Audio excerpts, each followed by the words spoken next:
Oh, dude, I got it. It's red. Yep, we're good. All right, thanks, man. See it.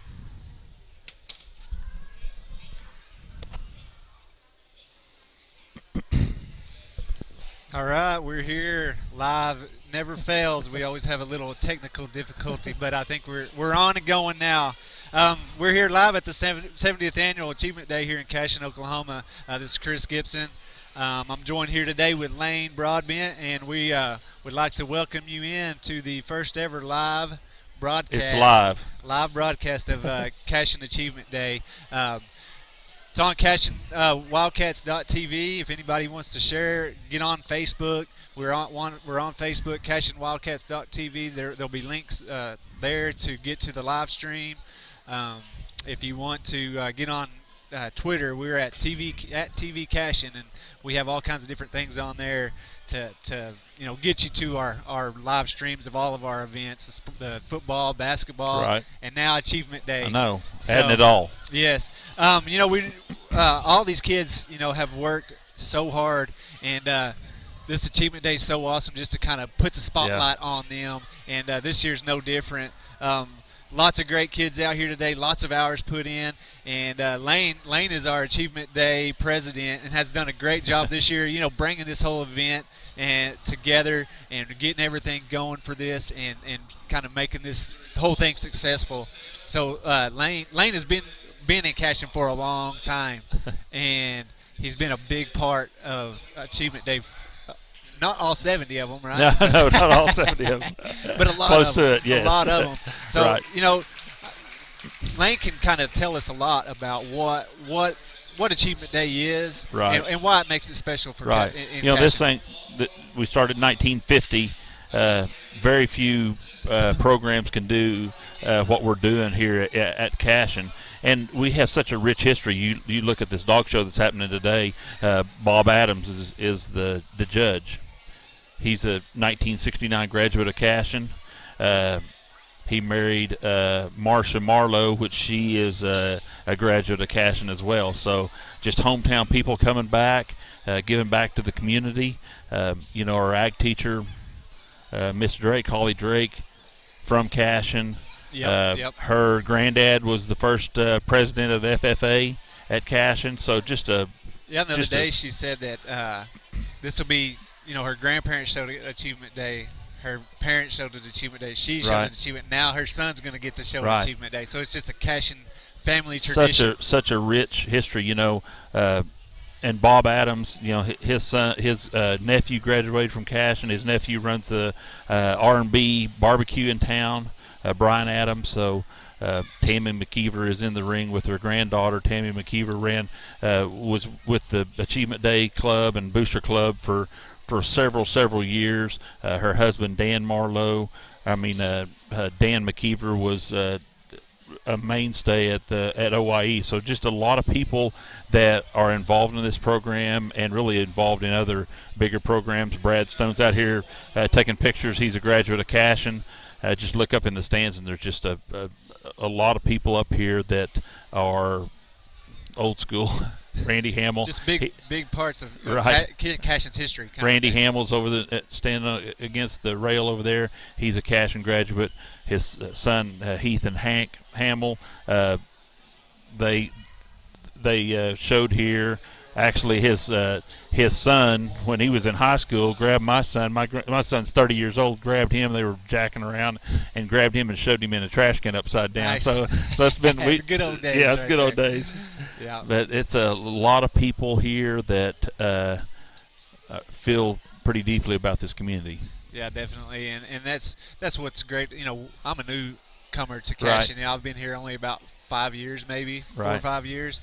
But that's the good thing. The more I'm around Cashion and around the people of Cashion, a lot of these people are really have been here a long time. Right. But the more I'm around them, the more they let me in, You bet. and it's really special, kind of to see all the things that has gone on in Cashion Right. and continue to make it a good, Right. a nice place to and live and grow your family here. Right. This Achievement Day has evolved a little bit. It used to be just agriculture stuff only, and we're trying to get new people involved so they can get introduced to the show industry, to the agriculture industry. And so we're having this dog show here, and you're seeing a lot of kids getting pulled in that this may be their first experience with even being around hogs or being around cattle to see this. Yeah, and it's awesome because they don't have to be a part of 4-H or FFA to get in and bring their dog up here and show it, and then they get to stick around and watch the kids show their animals. Right. They might, hey, you bet. I might want to do that, and that's what's cool about it is just all of the different ways to be involved. So yeah, and you'll see this cattle show and hog show. The quality is going to be very, very deep today, and you're going to have some kids that are going to go on and win some things deeper in once you go into the Enid Northwest District stock show here in 3 or 4 weeks. County is next week, so you have some people that it's going to really excel after this show. Right. Yeah, there's some families in Cashion that love the livestock showing and are very competitive when it comes. I'm competitive, but I don't know if I know what I'm doing. If you haven't ever been around the stock show industry, you think surely there's not people out there that invest their entire life into showing hogs. But and there's people that show 40 weeks of the year. Yeah. And it's all, they go to Iowa, they go to Indiana, they go to everywhere buying pigs, showing pigs, going to Denver, Kansas City. They just it's their life. Yep.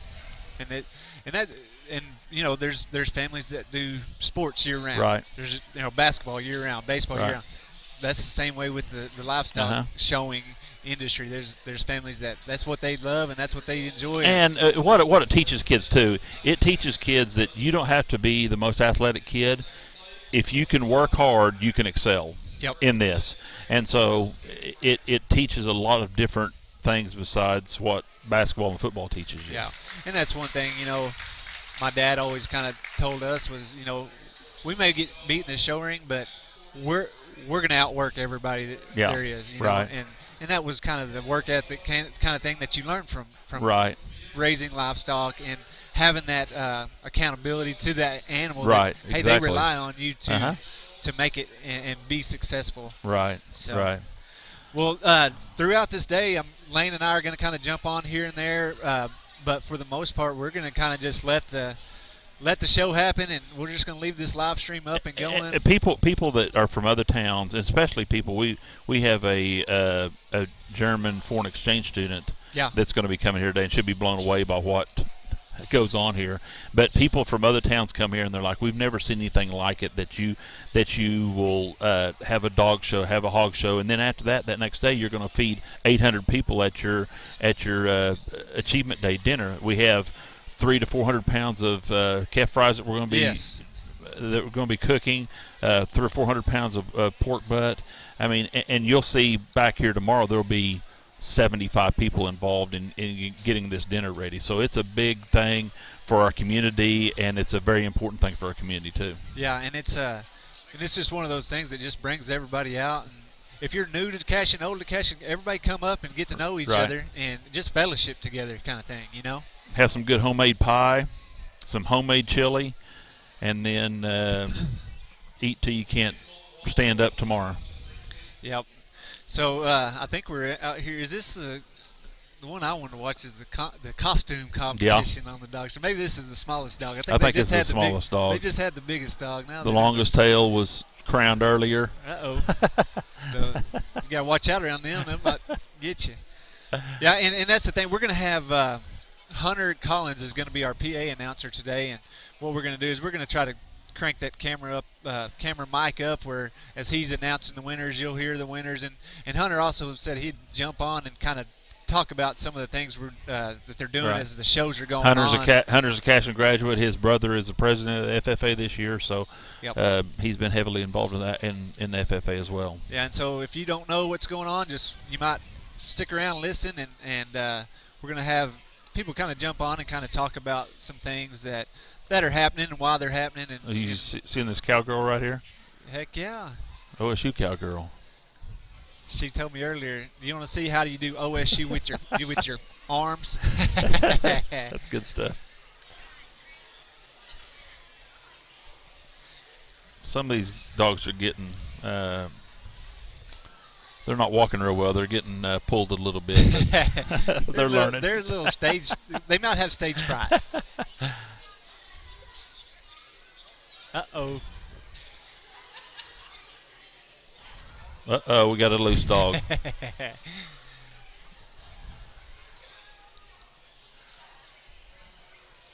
And it's a great day out, too. I mean, the sun's shining. It's a little bit windy, but the sun's shining. Is going to have great weather tomorrow as well for the feed, so it's going to be a great weekend. We've had weekends where, I think maybe 6 years ago, we had a snowstorm. We fed 825 people, and there was ice on the ground, and people still came out. So it's we talked about that year of maybe canceling it, but we're like, we can't let 64 years go by the wayside. We're going to keep doing it again. Yeah.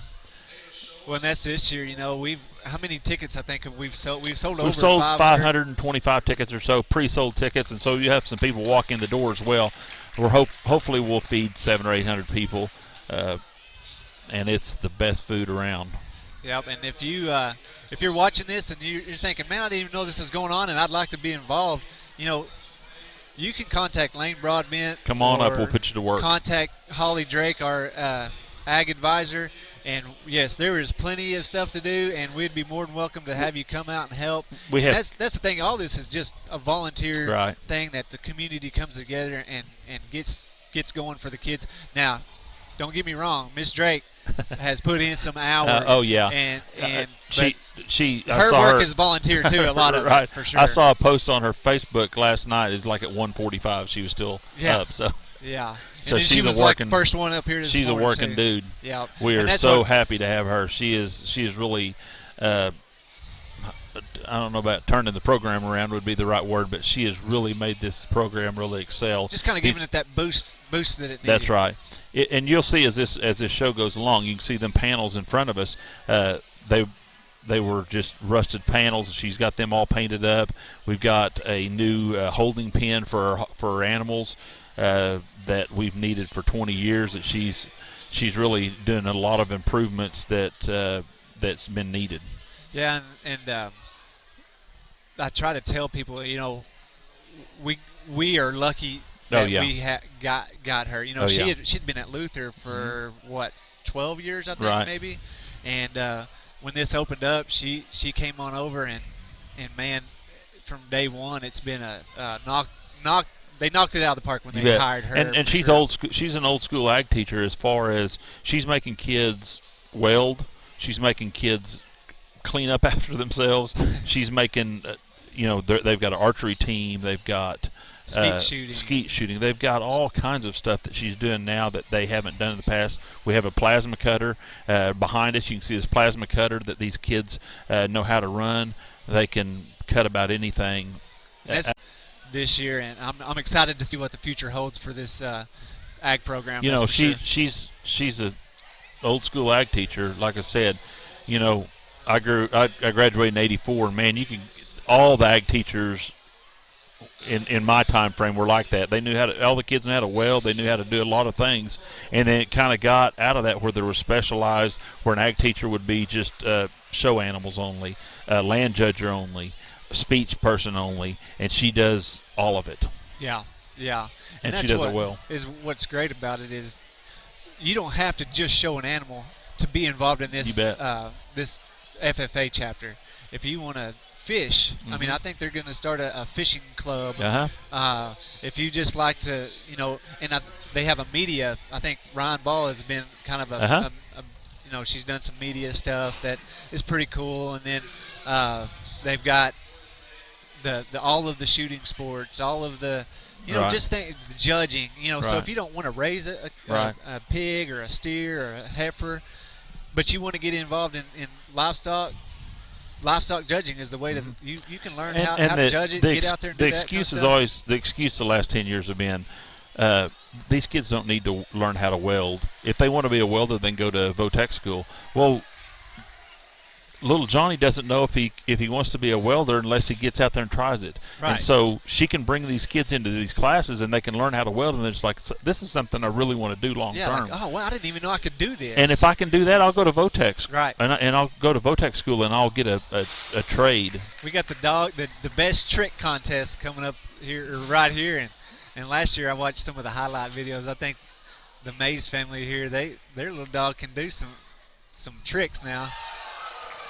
The high jump looked like Madeline McCabe out there, right? Right. Better get a running start.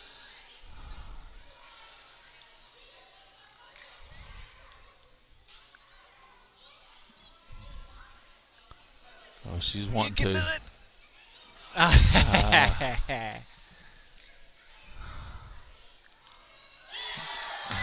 Got it. Yeah. Nice.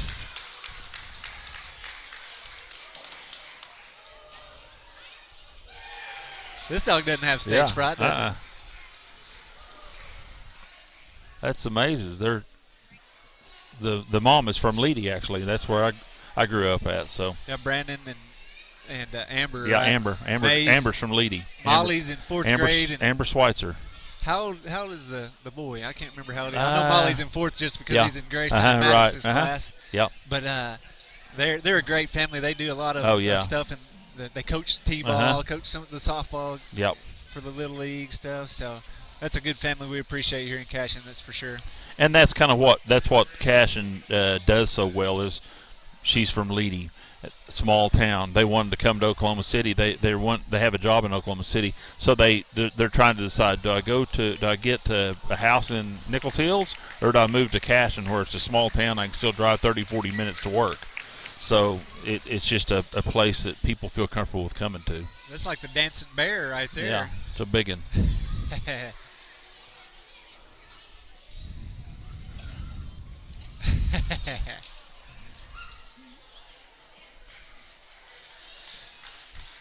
You know, I talked about the whole community kind of comes together for this event. You know, we've had some great sponsorship this year, and I kind of wanted to read through some of our sponsors. All of our grand champion trophies this year we auctioned off at the Booster Bash. Correct. Booster Bash is an event that we hold earlier in the year, and we raise money to fund our booster club to pay for our kids at the county sale after the county stock show. And at that event, we auctioned off all of these trophies. And I just want to kind of read through some of the sponsors of these trophies. So our Grand Champion Heifer trophy is sponsored. It's in memory of Bill Fields. Bill Fields is Holly Drake's granddad. Okay. First ag teacher or first president of FFA at Cashion. And then our Grand Champion Steer trophy is sponsored in memory of Dusty Payne, which would be her dad. Okay. And that's by Farrar. Is it Farrar or Farr? Farrar. Farrar Construction. That well. There's two different ways to say it, right? Theirs is Fair Construction. Yep. So and then the Grand Champion Breeding Doe is sponsored by the McKeever family, which Dan and Tammy McKeever. Yes. And then the Grand Champion Weather Goat is sponsored by the Blosser family, which is another great family. I think is Miss Blosser is Laurie and Eddie Blosser. She's the librarian there. Yep. They're good people. Then we have the Grand Champion Ewe Lamb is sponsored by the Rogers Ranch. The Grand Champion Weather Lamb is sponsored in memory of Bill Fields again. The Grand Champion Gilt Trophy is sponsored by the Carroll family. And that's another really good family that's here in town. Chris Carroll. Yep, used to be the ag teacher. How long ago was that? Probably 2004 through 2010, probably. Okay. Or 12, 14 maybe. He's got two now that are, well, I guess Maggie is fourth She's grade. Fourth and then, grader. I can't remember what they're, but I know all the kids in Maddox's class, that's for sure. If you guys need some stories on Chris Carroll, I've got hundreds of them, and they're all great ones. They wouldn't embarrass Just you. look me up. Oh, they're great stories. And then the Grand Champion Barrow, which is sponsored. The trophy is sponsored in memory of Patrick and Iva Bronaugh. The Bronaghs, Patrick Bronagh's right here on the camera, right there. That's Patrick. He's helping out in their ring with the dog show. We have lots of great families and lots of great sponsors there for the trophies. We really appreciate. My son Grayson, his birthday's today. He's 10 years old. 10 years old. Yeah.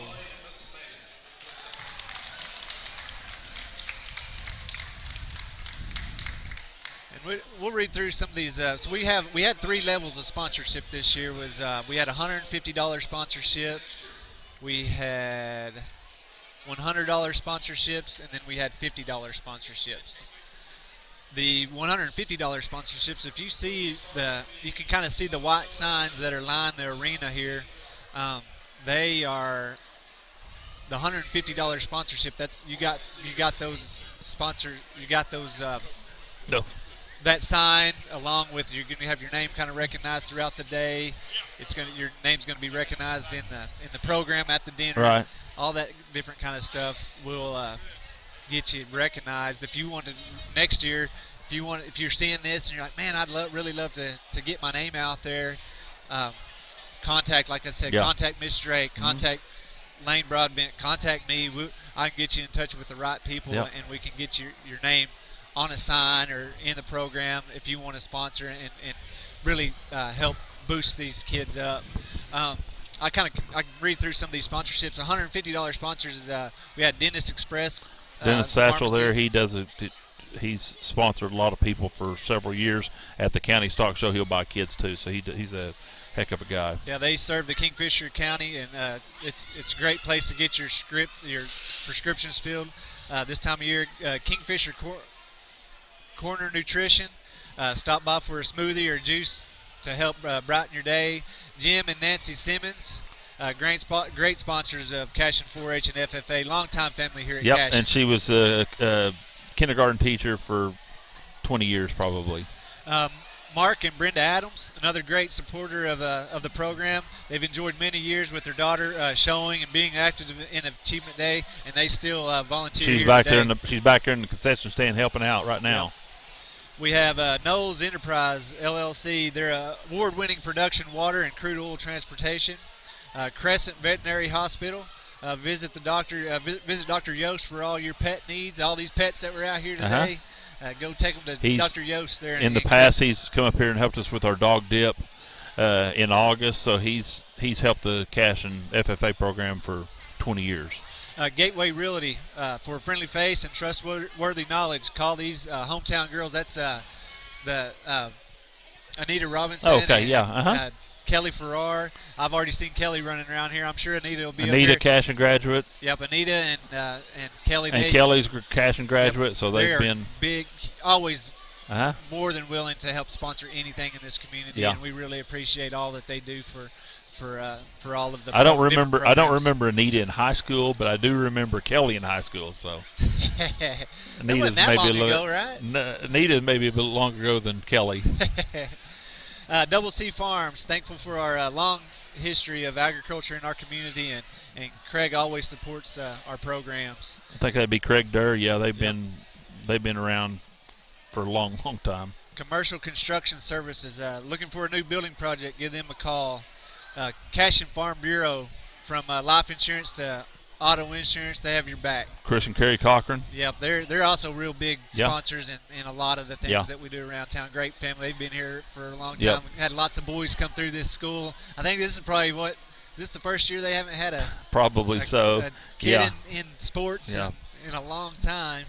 The Bronoff family, they're the ones that put on the dog show this morning, did a great job getting all of the awards set up and getting the judge and out here and organize that great event. Shape Up Fitness, that's our little gym here in town. Amber Lee does a great job with that little facility there. I go up there every day. Do you? No, not really. She's getting a little buff. Not really. Conquest Construction Incorporated, need a roof, give them a call. We got Livestock Nutrition Center, targeted nutrition programs for serious ranchers. The Jay Evans and Bob and Rob Terry families. They're longtime supporters of Cashion and 4-H Extension. Did you know that Jay Evans was once the woodworking teacher at Cashion? Oh, yeah. He and TSA, they call him TSAJ. TSAJ. Technology Service something Academy gotcha. or something. And he was involved in that. They call him TSAJ. Well, he is. He's a big. Him and Val Evans, they do a lot to support the 4-H and FFA. I think if you need any stories about Jay Evans, I've got 100 of them too. Oh yeah, you're the man too. Chuck Cordes and family. Thanks, Chuck, for all your support. I seen Chuck out here already. He's propped up, got his chair ready to watch. Cordes have been involved in Cashion since statehood, I think, so they've been around forever. Yeah, a great family here in town, and I think John, his brother, they've got. I think they said they had brought 7 pigs up to show, and I think they're showing some heifers too today. Yep. So I think I saw Trayton out there with a dog earlier. So big part of the Cashion family right there. Gabe's gang, thank you to the Hoover family for supporting the program. And if you missed it, Gabe just had a special wish granted to meet some of his favorite wrestlers. Oh yeah, that's Gabe awesome. is he's about Maddox and Grayson's age, and has had some health issues, and this community has really rallied around him too, and he's a great kid. I mean, that kid just puts a smile on your face every time you see him, and he got to go. I saw some of the posts his mom posted. Got to go. He's a big wrestling fan. Got to go to Tulsa and watch the Monday Night Raw, I think, one of the ones, and man, he got to meet some of those wrestlers. So that was this is kind of what cool makes Cashion this Achievement Day so great. I'm looking across the way, and Stephen and Michelle McAllister, they just moved to this community. And he was involved in agriculture at one time, but his kids are 3 and 4 years old, and so they're going to get the experience for the first time. They're going to get to show hogs. You know, when this thing comes later today, these peewees will get to show hogs of other people's hogs, and it's a great idea, a great way to get these little kids involved, and that's kind of what. It just opens that door to and piques that interest for those little ones that are out there. Pioneer Supply LLC, check them out for your water and sewer supplies. Cashion Grain and Feed. Nothing says hometown quite like the support from your Cashion Grain and Feed. Thank you, John, for always helping our ag families. I buy all my pig feed from John. I try to keep kind of as local as I can to kind of support some of the businesses. And John has been more than helpful this year of ordering me. He probably is tired of me. I always ask him, "Can you get me this? Can you get me that?" And he's like, "Yeah, let's sit down. What do you need?" We've got a water trough in there filled with ice and drinks in there that we probably borrowed and have never brought it back. Sorry, John. That's his water trough. He's probably looking for that thing. Yeah. But not John's from Old Carchy, but we won't hold that against We don't, him, and we're not calling it stealing. We're just calling it long-term loaning. Long-term borrowing. Yeah, long-term loaning, borrowing. Let's get through these $150 sponsors, and again, we appreciate all these all these are $150 sponsors that have signs all the way around this arena, and just amazing support from the community.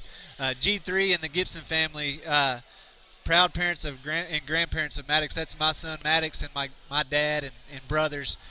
I have 3 brothers, so they have that's why my dad named his little farm G3 Farms. And your dad was an extension agent in Texas? Yes, my dad was a county agent in Texas all while I was growing up. Now he's the head of the Texas Corn Producers Board, so he does lots of the office side of farming now. You know, he does a lot. But I mean, you were heavily involved in agriculture, so you've seen this set up before.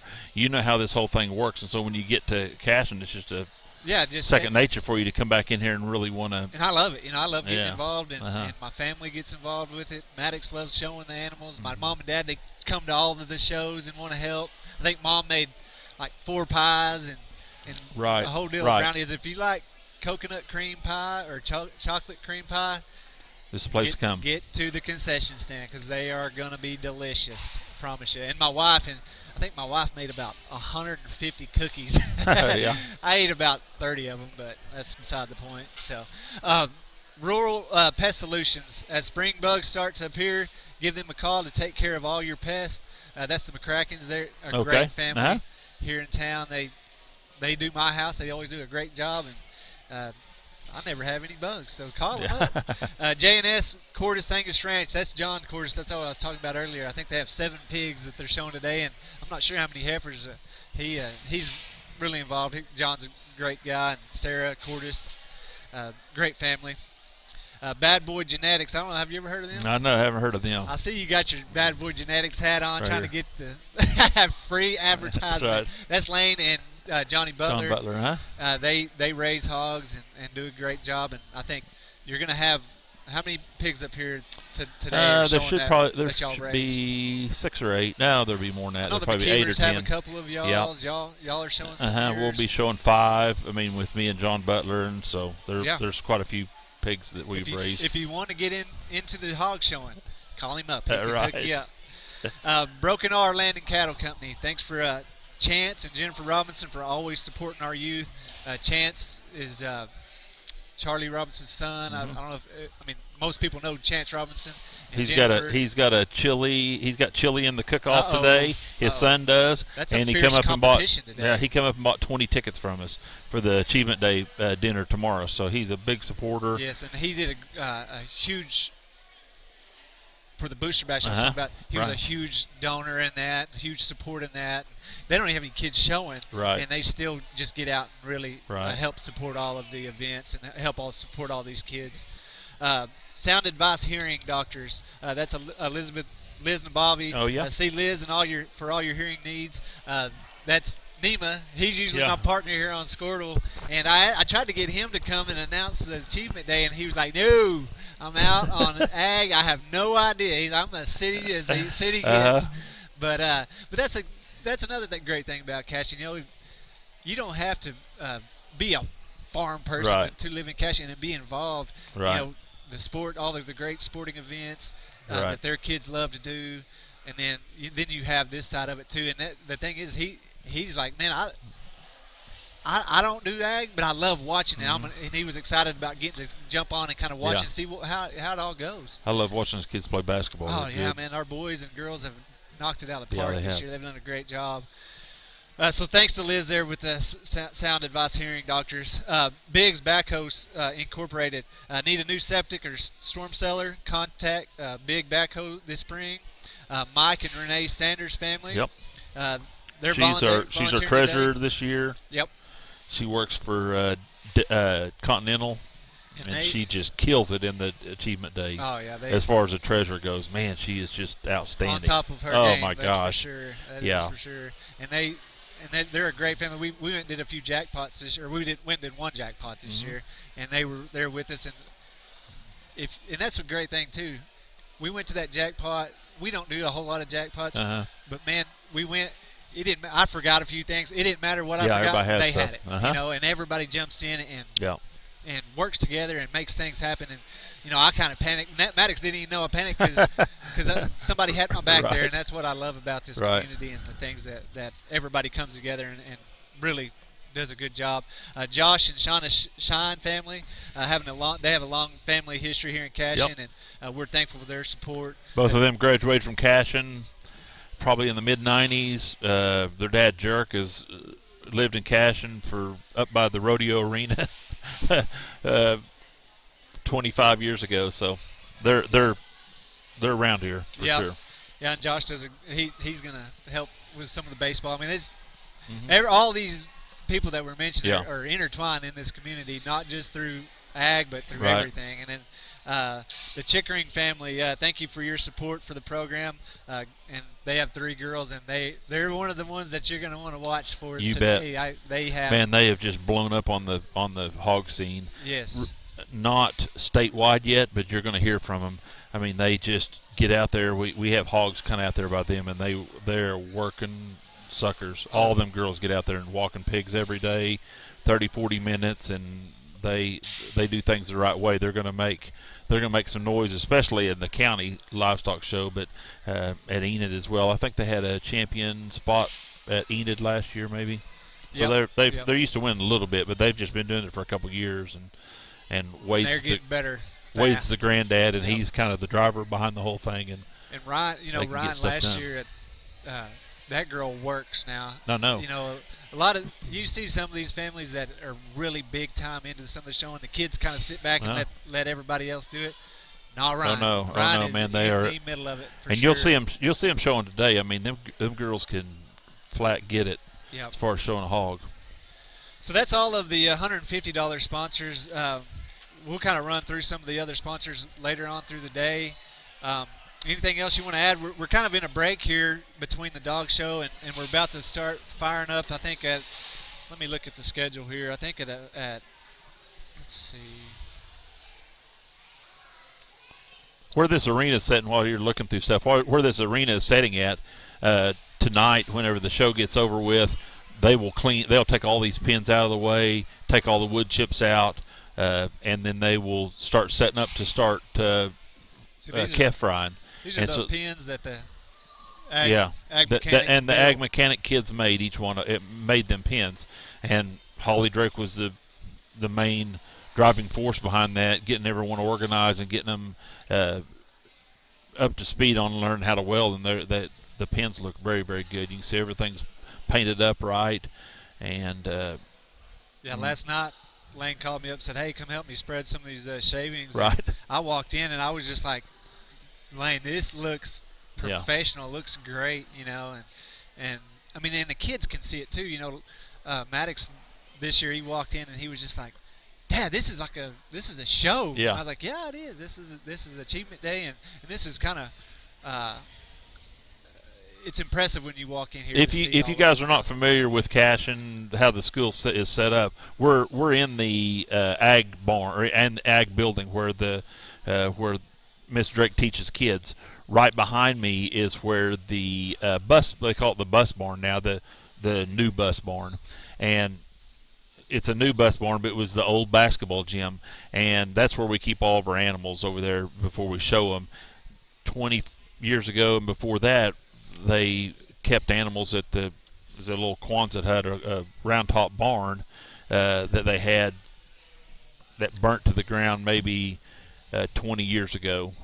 But man, you see a lot of people walking around here that I remember going when we first got here. We'd come up here and the McVindas and the Beitlers and the Cordises and all them families would be up there in coveralls, freezing the rear end off out there in that cold barn, and it was a big competition, still is today. Yeah, and you're talking about that, and I'm sure they come up here now and see the facilities that we have at the ag barn, and they're just like sissies. Where was this? And right. that's, I mean, even whenever I showed, we had an old kind of a lean-to with just out in the dirt pens, and now, I mean, our ag facilities, our community has really done a great job. And if you want to see what bonds. bonds will do for you, and want to see what your tax dollars is doing for you, drive up there to the school farm. Look at the facilities that are up there now. Yes. They are just outstanding. There's not better facilities in the state. It's just the temperature-controlled hog barns. They have places to keep cattle as well. So and we're going to be building something else here, another facility here in the next 2 or 3 years. I got to get. There's Chris Carroll. Hold on. We'll cut to some of the people in here that we were talking There's Steve. See, I got Steve Foster. Lots of people in here that have been big parts of Cashion. There's Jay Evans over there. Yep. Yeah, Steve. He lives there in my neighborhood. Yep. Long-haired hippie. There's Chris Carroll, the dumbest person in Cashion. Not even close. Look at him. Look at that dumb look on his face. Look at him. Evans is right over there standing by them. They're in charge of the chili cook-off. Jay Evans just walked by there. There's Jay. TSAJ. Holly's mom is standing right there. Yeah, just lots of good folks up here. And if you want to come up, doors are open. We're the more the merrier. And just the more people that are up here just helps kind of shed light on how good this There's community Jay Evans is. right there. Right behind us. You want to jump on here and talk, Jay? Yeah, jump on here, Jay. I want to talk. I got a couple questions I want to ask you. Really, get on here.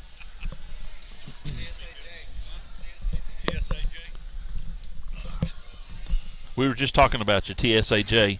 You were the shop teacher before they shut it down. How long were you the shop teacher? 5 years. 5 years. Yep. And I'm in these Achievement Day meetings all the time, and I tried to act like I'm old school and try to act like that I've been around here forever. But Jay has been doing that Achievement Day stuff longer than we have. You know, in the past, now we will get these kef fries, we'll clean them, and then we'll take them to someone that'll slice them. And before that, we would do all of that in one night, and all the people from the community would come up. They would be up at the cafeteria, right? That's it. We would do it in the school cafeteria. And there would be 30 people up there, and we'd do it 8 or 10 hours, get everything done. It'd be an all-night process. We would take all those, skin them all, slice them all, get them in the buckets ready to go. And you're going to be helping with the pork butts this year. Doing the pork. Again. That's a good time. It's fun. It's a lot of work. It's a great time. Takes a lot of manpower and a lot of hours. So tonight, after we get done with the show and everyone has a chance to get their animals home and unloaded, then we'll have a group of men that'll come back up here this evening and start getting the fire going on the smoker, and then we go in the cafeteria and get it's a lot of 40-year-old men with 7th grade mentality. We were up there one year, and before we had the new facilities, the football field house, we had the old field house, and so the coaches let us. The coach let us. They opened the door so that we could get in at night, so it would be warm because it was pretty cold, and so we would just go up there and play cards and mess around, and so it's 2 o'clock in the morning, and we decide, you know what? Let's try these football helmets on. So we tried football helmets on, tried a few pads on, had a little bit of tackling drills, and so we decided we would have a punt, pass, and kick competition. So that was a lot of fun. We went out on the field. One of the funniest things I remember about that whole thing was seeing a football helmet on Darryl Robinson. Right on. I laughed for hours about that. And, of course, then when we go out and do the punt, pass, and kick, I've got my boots on. Kicking a football with round-toed boots didn't work out so well, but it was fun. Oh, that's good stuff. I think somebody threatened to call Shaq at about 2 o'clock in the morning and ask him if we could turn the lights on. He would have not been happy, for sure. But we have a good time. We'll cook about 400 pounds of pork butts. Again, we'll start them at 10 o'clock at night and be up there with them all night long. All night long. Then go home and get a few hours sleep, come back and start cooking calf fries the next day. It's good times. Well, I appreciate you sticking with this Achievement Day for so long. It's a grind at times, but this is kind of what this community has to have. Is we have to have some lifers. And lifers are, I don't care if my kids graduated, and I don't care. We've got Bob Adams standing behind us. Don't care at what age I am. I'm going to come back and help this community. Absolutely. And that's what you've got to have to make this thing last for 70 years. Yeah. If you just are going to be in it just because you're a fan of your own kids, you need to change your attitude and be a lifer for Cashion. Yeah, it's a lot of fun. And it's like, I liken it to a family reunion. Every year you come up here and you see the same guys working year after year after year, and sometimes that may be the only time I see them. Especially one time a year. Especially that when we start cooking fries back here. I mean, there's Danny Marlowe. I don't see him twice a year, and he comes up here and they get after that and cooking. The Thorpe boys. I mean, they'll all be around here, and they've been cooking fries for 50 years. Yeah, absolutely. Takes a lot to put this on, and we surely appreciate everyone's help that continues to support this program and come up year after year. And Mr. Adams was he's one of our cookers too. He is. Whenever you show up here Sunday afternoon at 12 o'clock, he's up here and he'll cook fries. He'll be over that fryer from 1 o'clock till 6 o'clock. Yep, sure enough. Well, I appreciate you getting on here with us and absolutely giving us a little bit of history of your time at Cashion. And they had quite the shop back in the day. We did. We had a full-blown wood shop, taught some woodworking classes, and then the transition to tech ed came about at that time. But it was neat. It was neat. We had projects that the kids would enter up here as well. We had the welding projects. It was neat seeing all that, and it's neat to see it again. We have all these projects on display from the ag mechanics class, and it's just awesome to see all those and the time and effort that the that the students have put in to make this is that really the happen. first time in 20 years that this has happened. Yeah, probably for those projects like that. Yeah, it is. That's good stuff. It's way good to see that. I'm glad you come by. You bet. Jay. Thanks for having me. I told them online. I said, if you need some stories about Jay Evans, I can tell you a whole lot of them. Probably have one or two. Yeah. And I have some late Broadbent stories. They're all untrue. Thank you. All right. Another thing that we've got that we've these buckles. You can see these buckles that we've got designed that Nisha Bailey really kind of took care of. She's part of our Achievement Day club, and she's got these buckles that she ordered. $125 belt buckles. They're really fantastic belt buckles. I heard the kids talking earlier. They're like, you can have the trophy. I want that belt buckle. Oh, I know these belt buckles are awesome. Hey, he meant to holler at you just a second. I was going to cut over here and show kind of everybody the steers and heifers. You know, we don't really have a place for them to bed down up here, so they just bring their steers, bring their heifers, and get them ready right out here behind the school. If you want to come up and show your kids some livestock, they're about to be showing right here in front of us, and they can come in and sit in the stands. There's plenty of room. Come on up and show the support to these kids. And show them that you appreciate all the hard work and effort that they put in. I think the steer and heifer show will start right at 11. Then to follow that, it'll be the sheep and goat. Right, as soon as the steers get done, we'll just move right over into the sheep and goat show. But they're out there getting those steers ready, getting the heifers ready, and like I said, they just pull up here in the trailer, get them out, get them ready, and bring them in the show. It's a pretty cool deal to be able to come up here and see all the kids out working hard, getting ready for the day. John Butler walking by there. Oh yeah, there he went. There's two old Cashion fellas right there. Yep. You're on live, Marty. That's Ben Harmon's granddad. Yep, Ben Harmon's granddad right there, the quarterback of the football team. His granddad's up here supporting. Lots of great. Warren Harmon, he's been around. I would assume he graduated from Cashion. He's been around for a long time.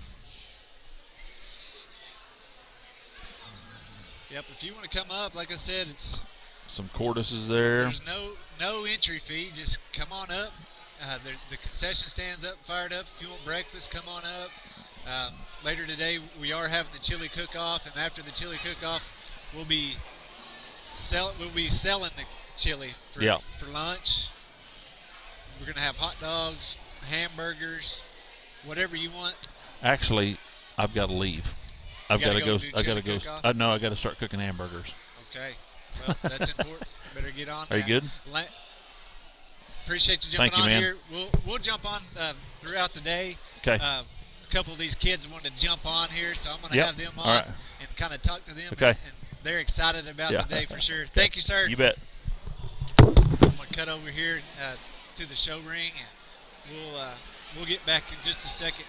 I'm going to have a few of these boys jump on here, and we'll talk about their day and what they got to come up for today.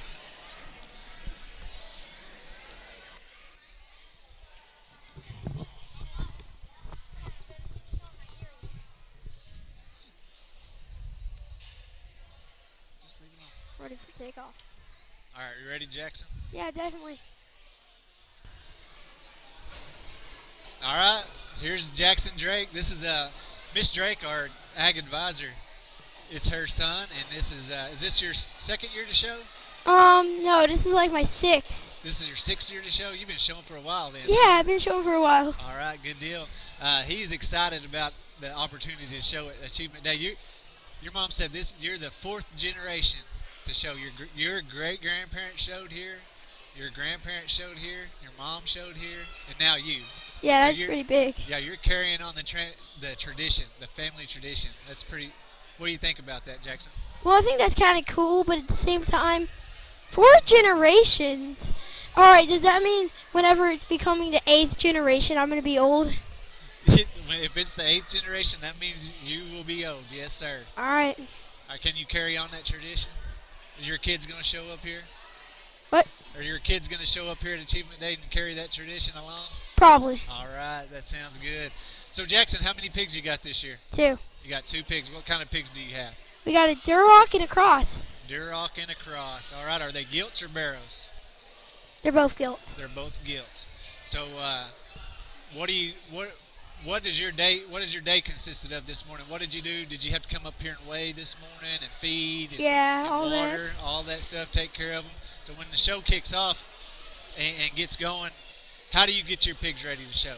Well, we have Jeff now, so he makes me come down to my pig's pen. Yeah. I have to brush them off, and then 30 minutes later we have to feed them again, Yeah. and then we just have to wait for the show. Wait for the show and make sure they're good and clean and Yep. and get some spray on them. Make sure they're sparkly and get them in the show ring, huh? Right. And when you get out there and show, how do you go about getting them presented to the judge? Do you like to keep their head up and walk them around? How do you do it? Well, yeah, but my pigs are pretty attached to the side, so I have to try to keep their heads up, Yeah. and I have to try to keep my head up at the same time. Yeah. Keep your head up and make sure that they're walking and not hugging the rail, huh? Yeah. All right. Well, so your pigs this year, you think you got a pretty good set of pigs, or you think you're gonna win it all? I'm not so sure with Ruby, but I think Pork Chopper might bring it home. So you got Ruby and Pork Chop, right? Sure. Yeah. Pork Chopper. Is that her name? Yeah. So Ruby, that's your Duroc, right? I'm guessing. Yep. Because it's red, right? Yep. All right. Well, Jackson, you got anything else you excited for today? Are you excited for the Farm Hand Olympics? Are you going to participate in that later on? I might. You might. Yeah. If you want to do the Farm Hand Olympics, if you're watching this and you have some kids, grade school and up, and you want to get them involved, we are having Farm Hand Olympics, and you don't have to be in 4-H or FFA to do that. No. You can just jump on a team. You can maybe come up here and jump on Jackson's team and be a part of that. It's just a fun deal at the end of the day to kind of get everybody involved and finish the day strong. So, Jackson, thank you for jumping on here. Maybe we can have you jump on here later on after you win or something. Yeah, I like that. Will that work? Yeah. All right. Thanks, everybody, for jumping on and watching the live stream today. Like I said, we're going to have the steers and the heifer show starting here at 11 o'clock. We will have the sheep and goat follow that, and then from there we'll take a little break, eat some lunch.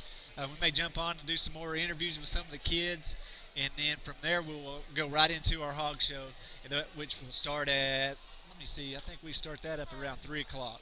Let me see. 1. 1 o'clock? You Yep. know better than I do, that's for sure. Yep, you're spot on, Jackson. So we got 11 o'clock cattle, sheep, and goat. We have the 11 o'clock chili cook-off. 1 o'clock we have the swine show, and then at 3 o'clock we have the Farm Hand Olympics. So stay tuned. We'll have this up all day long, so you can jump on and off if you want and check out all of the different events and different shows that are being exhibited. Miss Bronaugh, do you have the winners of all the classes of the dog show we can announce? I do. I will get that for you. Okay. I was just going to tell you that. Okay. That's another thing that I haven't even mentioned yet today is we have the elementary. All of the elementary kids do projects for Cashion Achievement Day, and they're all exhibited in the little gym. And if you want, when you come up here today and you're watching the show, do not forget to get over there and look at all those projects. Did y'all do projects? I was supposed to, You but were supposed to. You yeah, didn't do but our teacher made it optional, but Jacob made one. it? Did he? Jacob made one? Yeah. So if you want to come up here and check out all of the projects that the kids have done, they do a great job. The teachers do a great job of getting these kids and just showing them that hard work, put some hard work into some of these projects and can win an award. And there's lots of good projects. Have y'all boys been over there and looked at the projects? Pretty cool? Yeah. You didn't get a place? What the heck were you doing, man? Well, maybe next year, right? So come up here, and we're going to announce the winners of those elementary projects just here in just a little bit. And but when you do come up here, don't forget to get over to the little gym and check out all those projects. Okay, I have the results of the dog show. So Bob Adams was our judge this year. He did a great job. Yeah, and real good. Miss Bronaugh, Patrick Bronaugh, we have appreciated all their hard work and getting the dog show organized and up and going. Bob Adams, he was our judge. He showed here. He graduated here, and he was a graduate from Cashion in a class of '69. So been a long time supporter of all of the Cashion stuff, and we appreciate him getting up here and judging our show this morning. So we had the longest tail class at the dog show, and the winner of the longest tail class was Brecken Dunn with Rocky. Second place was Mackenzie Cox with Buddy, and we had Zoe Cox. Zoe Cox was second place with Max, and third place was Mackenzie Cox with Buddy. The shortest tail test, we had first place was Axel Bailey with Jester. We had second place Cora McKeever with, how do you say that? Chama. Nice name. All right, and then we had the longest dog division. Longest. We could have had a longest dog. We had a long one out there. Maybe next year, right? Yeah. The largest dog division, we had first place Trayton Cordis with Frank. We had second place, we had Zoe Cox with Max. We had third place Allie Kastner with Rosie. The smallest dog division, first place was Ashlyn Cordis with Remy. Second place was Ava Schultz with Pearl. And third place was Cora and Hattie McKeever with Frank. We had a couple. Frank won largest dog and smallest dog. Two different dogs, apparently. Two different Franks. Wow. Popular name. All right, best costume. First place was Ava Schultz with Pearl. Ava was the one with the OSU. Yes, I like that on. one. And I think she might have. Go Pokes. I think the judge might have been a little partial to her. I saw he was wearing an OSU hat. I see how that works. Go Pokes. No, Ava did a great job. She was very cute out there with Pearl. They did a good job. Second, yeah, both Ava and the dog dressed up for this, so that was cool. And if you want to get on and watch this, you can go back and watch all of the dog show and watch all of the different things in the future. This is all going to be archived. Definitely going to watch the interview. CashionWildcats.tv. So anytime you want to go back and watch any of this, you can go back and rewatch all this stuff. So anyway, best costume. So Ava Schultz won first place with Pearl. Second place was Allie Kastner with Rosie. Third place was Pepper Fields with Sophie. Then we moved to the best trick contest. First place in the best trick contest was Molly and Hudson Mays with Blissa. That was the dog that was doing the jumping and through the hoops and over the rope. They did a good job with that little dog, Blissa. Second place was Zoe Cox with Max, and third place was Cora McKeever with Chama. And that rounds it out right there with the different divisions of dog show. And what? Okay, cattle are getting ready to come on in. So what I'm going to do, I'm just going to kind of turn this over to and let Hunter Collins is our PA announcer today. So what I'm going to do, I'm just going to turn this over, and we'll watch the shows. And as he announces on the PA, I'm going to turn up the camera where you can hear who wins, and we'll jump on throughout the day and do some more talking and introduce the different kids as they win. And so stay tuned, and here we go with the livestock. Thank you for tuning in.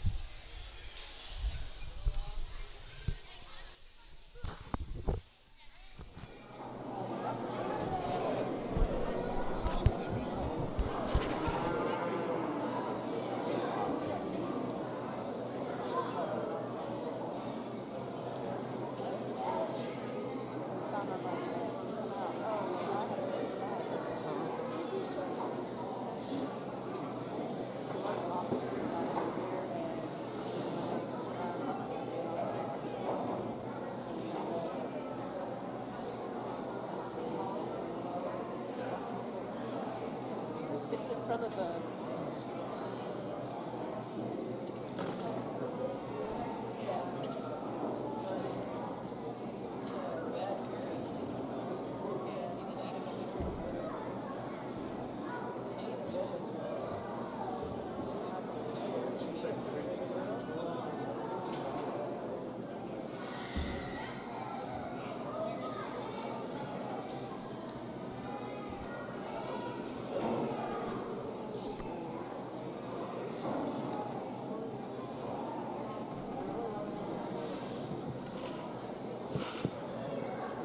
Before we get started, I want to thank everybody for having me out and driving over here today. I knew I was expecting some high-quality livestock, and we come in here in this first class of steers, and you're surely not disappointed in him. You love the extension he has up through his front end and the angularity he has up through there. You get it back behind him, he's got a big quarter working in him, he's got a big top plate in him. You put your hands on him, he's got some cover over his rib. I think this one will be an extremely nice steer when he's clipped out. Let's give this young lady a nice round of applause. Nice single entry steer. Give that stuff to her dad. Your Class 1 winner is Jaden Wells, and Jaden Wells will also be your grand champion steer. Good job.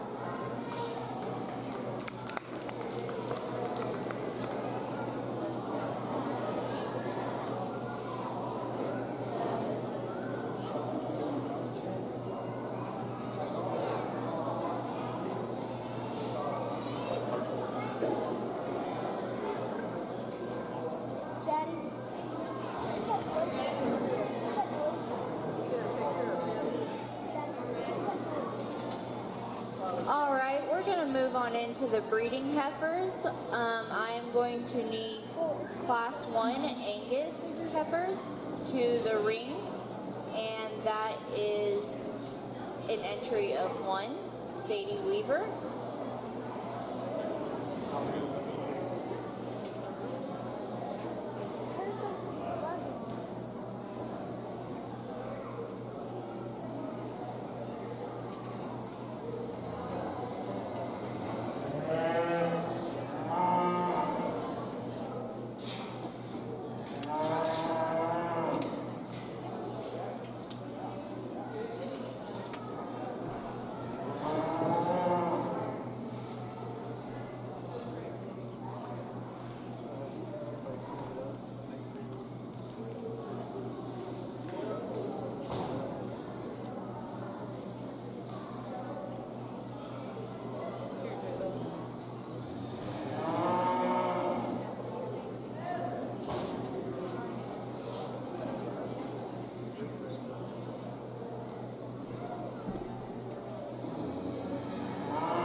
First class of Angus heifers. Young lady brings us an extremely feminine female. You get on top of her and you see how big her rib cage is and how much capacity she has there in her center body and through her heart. You really got to appreciate that. She's got some extension and femininity up through her front end. She's square there from her hooks to her pins, and she carries that muscle down through her quarter extremely deep. If I could change her in any way, may want to stouten her there in her bone work and in her foot. Maybe change the angle of that rear pastern set. She wants to get nickel straight there, which makes her want to put those legs up underneath her just a nickel, but still a very high quality female. Let's give her a nice round of applause. Your Class 1 winner is Sadie Weaver, and now we are going to move on to Class 2 Angus heifers.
Two really good heifers in here in this class, and the young lady that's late to the party will be our class winner here with our FFA jacket on.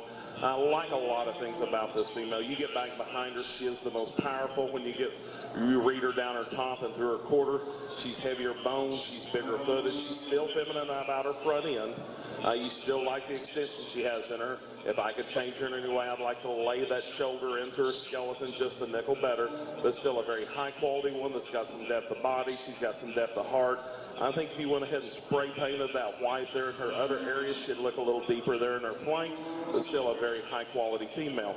Young lady down here on the far end with the 4-8 shirt will come in here with a very close second. Love the extension she has off from the side. She casts a beautiful silhouette. You love the extension she has up to her front end. She does lay better there in her front end. She's tighter about her brisket.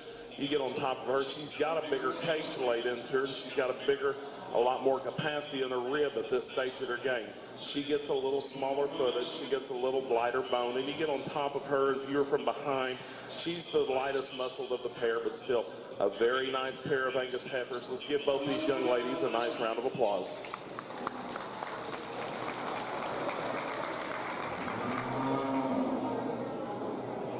All right, your results for the Class 2 Angus breeding heifers is Sadie Weaver in second and Kathleen Hamill in first. Congratulations, guys.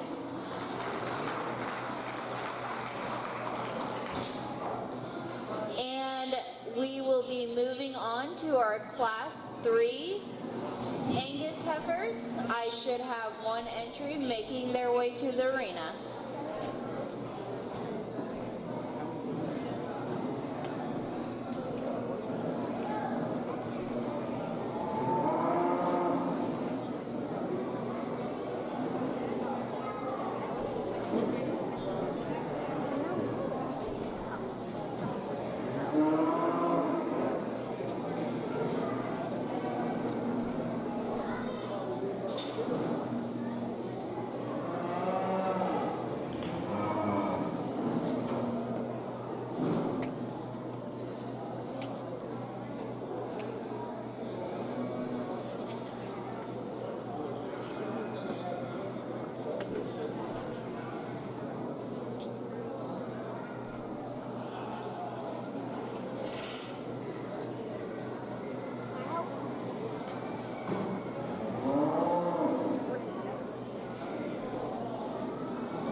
Young man brings an extremely nice female in here that's, you get off behind her and you watch her go, and she's extremely sound, and you love the flex that she has out her hock and the extension she can push that hock back behind her pin bone. You get on top of her, she's a big top female that's got some mass and muscle working through her top and through her quarter, and at the same time she's a big bodied female that you can tell that she's bred. She's really feminine about her front end. You love the way the angle of her blade lays into her skeleton. She's got some extension up through her front end. If I could change her in a way, want to maybe clean her up there in her brisket area ever so slightly, but still extremely, extremely high quality Angus female. Let's give him a nice round of applause.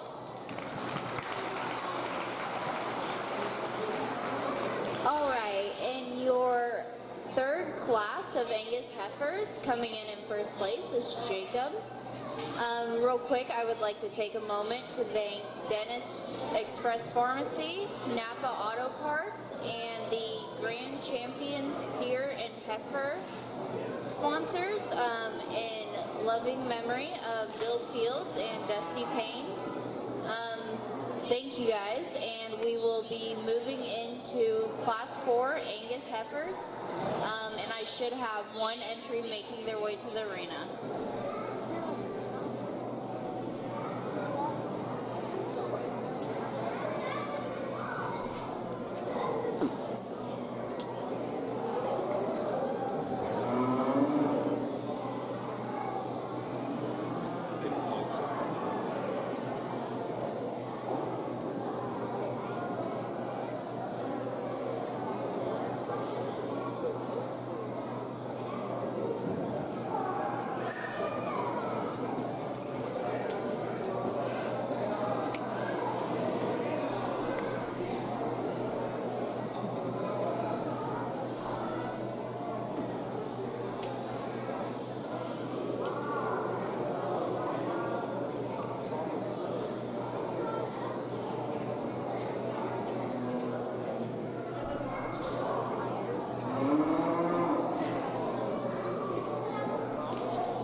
Young lady brings us another nice female in here in our last class of Angus heifers. Love the extension she has up through her front end and how clean she is there in her throat match for her age. You get on top of her, she's got a lot of meat and natural muscle working down her top and through her quarter. If I could change her in any way, I'd like to change the way she handles those hind two. Maybe make her balance a little better from the side, but still an extremely high quality female. Let's give her a nice round of applause.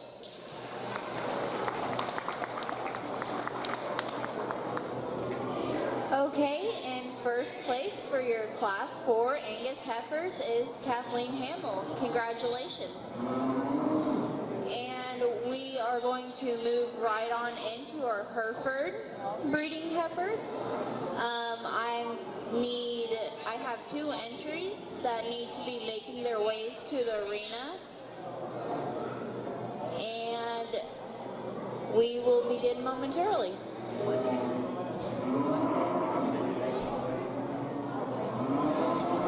Sorry, real quick, we're going to do Grand and Reserve Angus heifers.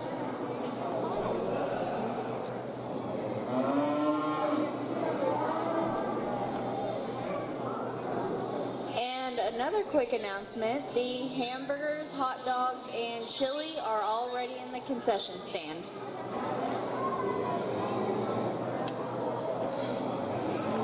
Would you like to do this?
let's put our hands together for all these Angus exhibitors out here. Guys, the quality's been extremely close and really deep show for no more head that you've had. And I mean, this is the breed that I grew up showing all through high school. My grandparents and parents had about 250 head of Angus mama cows, and this is a breed that's really near and dear to my heart. And we get in here and we start showing for our champion drive, and these 4 high-quality females walk out here, and there's all that smoke coming out of the concession stand, and it reminded me of the Grand Drive that we'll see up here at OYE here in about a month, except this smoke smelled lots more delicious than the smoke that we have up there. So if you haven't ate, you might want to go down to that concession stand because it smelled really good. For me in here, it comes down to a 2-horse race. And I'm not one that likes to hide my cards. You probably know which 2 that I like from just the way that I studied them. I think there's one that's there. She's big, she's broody. She's got her holes just like the one that's not big and broody. For me, it comes down to the young lady showing the Class 2 and the young man showing the Class 3. I think it's extremely close, but I think there's one that's proven herself. She's there. Your champion will be the young man out of Class 3. Your reserve champion will be the young lady out of Class 2. Let's give all 4 of these kids a nice round of applause.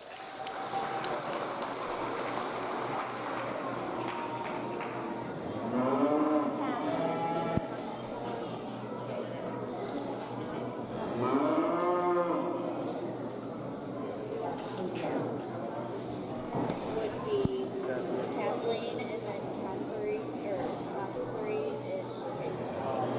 Who got first? Kathleen, and then Jacob Gomez. That was her.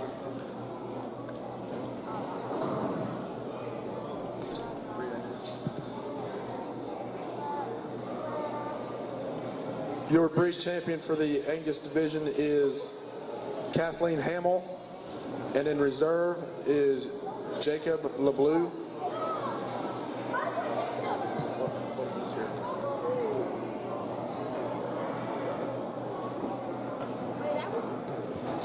We're going to move on into the Class 1 Herefords.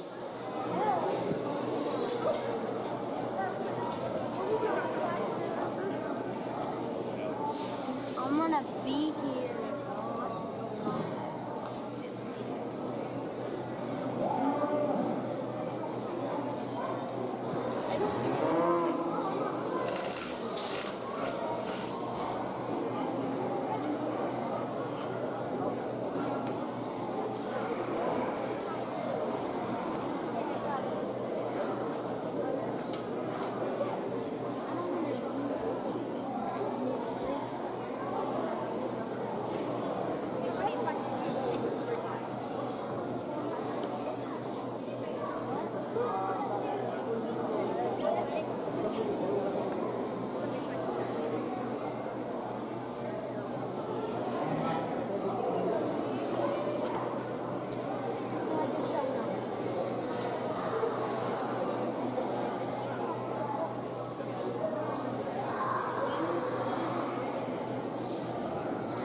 really good Hereford females in here for our class, and I think there's one that just surfaces to the top for me on overpowering the class in muscle and bone and still being feminine about her front end. That'll be the young lady's heifer on my right side. You get off to the side of her, she casts a beautiful silhouette. You love how pretty she is up through her front end, the extension she has. She's stout in her bone work at the same time. That blade lays into her extremely, extremely well. You get on top of her, she's got some shape working down her top at the same time. She's got some spread to her rib. She's got some capacity. You get behind her, extremely big quartered female that's working on a big, huge leg and a big, huge bone. Very, very nice female to win our class with. Young man's heifer here in second comes in a bigger package, and there's nothing wrong with that. We like that about her.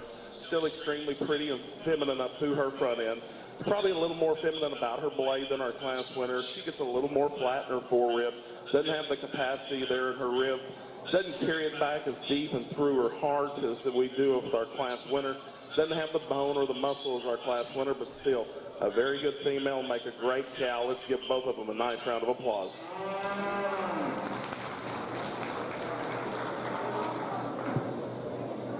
Your first and second place Herefords are both Tyndall Fields, also shown by Jace Evans.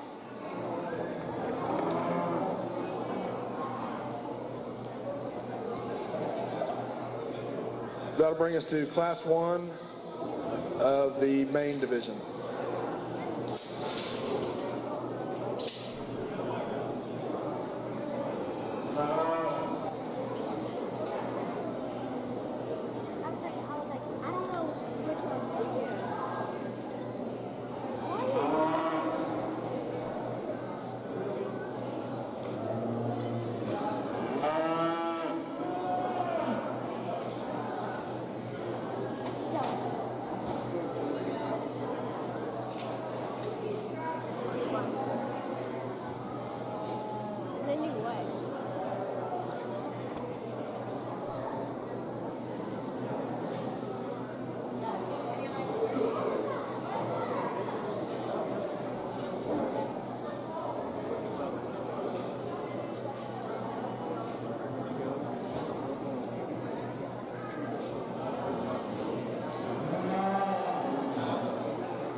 Single entry main here, the young man brings us, and you still love the extension she has up through her front end. For as big as she is, she's really neat about her brisket and through her throat latch, and she's still feminine in her front end. She's really deep-hearted, and you get off the side of her, she's beautiful in her silhouette. Got a big, huge quarter working in her and a big, huge top. He said she's got her bred. Still a very nice female. If I could change her in her way, maybe want to lay that shoulder back into her skeleton of nickel. She wants to get a nickel straighter for her size. Maybe give her a little more flex off of those rear two. Maybe loosen her up there in her pastern set ever so slightly, and that's getting awfully picky on a really nice one. Let's give him a nice round of applause.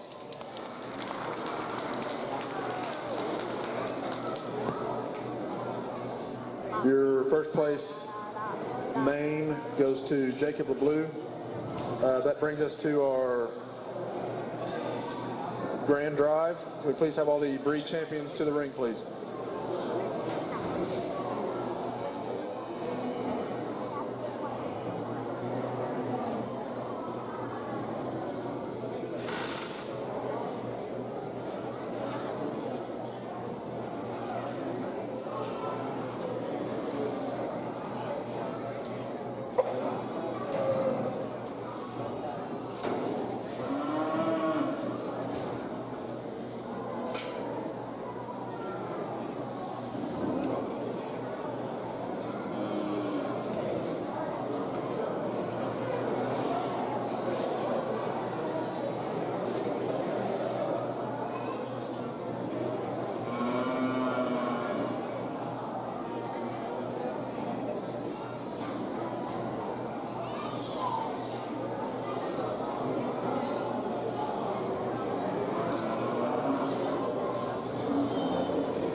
stick about halfway down there.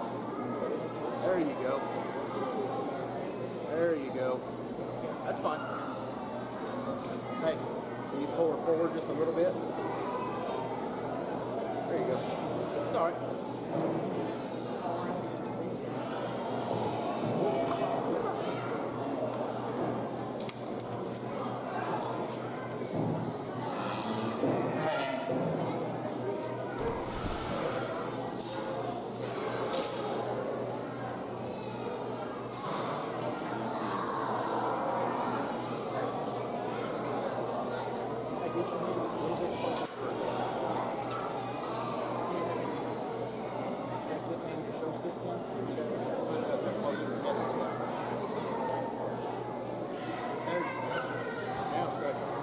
You're doing a good job. Perfect. Just like that.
Let's put our hands together for all these kids that showed heifers today.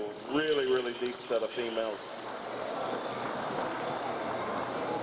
We get our 3 breed champions out here, and each one of them possess different positives and different negatives, and I've still not found that very perfect female out there in the world when I'm starting to try to find kids heifers. But all three of these have got very high quality traits about them. We've talked to all three of them in their class, and I'll just kind of top off and tell you kind of how I see them. And kids, remember, this is one old man's opinion today, and when you go to your county this following week and then you end up at OIE, it's all going to change. And there's a lot of things going to happen in the next 10 days, the next 45 days when you're feeding cattle or feeding hogs or any species. We get over here and we look at our Angus female. You love the femininity she has up through her front end. If we could change her, she wants to get a little soft in her top line. I think a lot of that would be the female that she's carrying, or the female's carrying a calf in her, and that happens a lot of times. We like to clean her up through her brisket, but still high quality female. Love a lot of things about her. Young lady's Hereford heifer here in the center. Love how powerful she is about her, and with all that power comes a little more coarseness about her front end when you compare her against the other two in here. I still love how much bone she has. Love how level she is out of her hip, and how wide and how much mass she has in her. And if I was the judge at Fort Worth, she'd have to be Grand, because Grand and Reserve steers down there were both Herefords a couple weeks ago. Young man's comes in here with an extremely good mane female. You love how she balances up from the side. She wants to get a little tight out of her front end. I'd like to change the angle of that blade. So as I said, none of them are perfect. My favorite one in here today is that young lady's Hereford heifer. She'll be your champion. Let's give her a nice round of applause.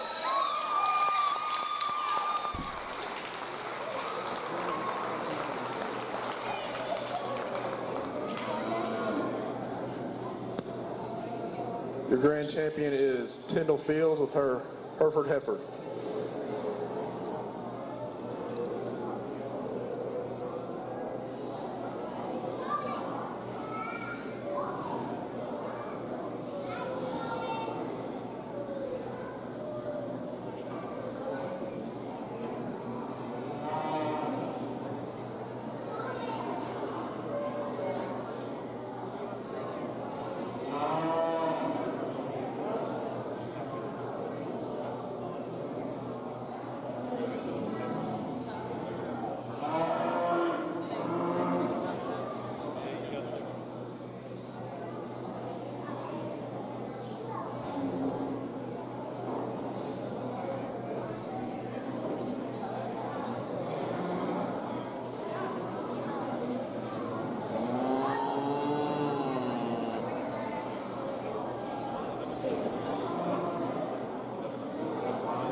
Young lady brings in the reserve Hereford female, and she gets into the mix extremely fast. As we talked to her in class, we need to give her a little more mass and power when she gets down her top in comparison to the one that beat her. I think you get her in here and you start comparing with the other two in our in consideration for reserve ground. I think there's one that follows type and kind. She's got a lot of power working down her top. If we could lay that blade back in her skeleton ever so slightly, I think she would have been the one to the beat. Young man with his main heifer, he'll have reserve grand. Let's give him a nice round of applause.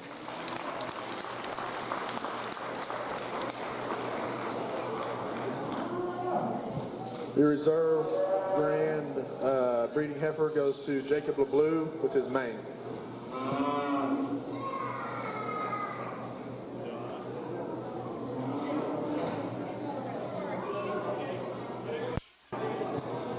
That'll bring us into our junior beef showmanship.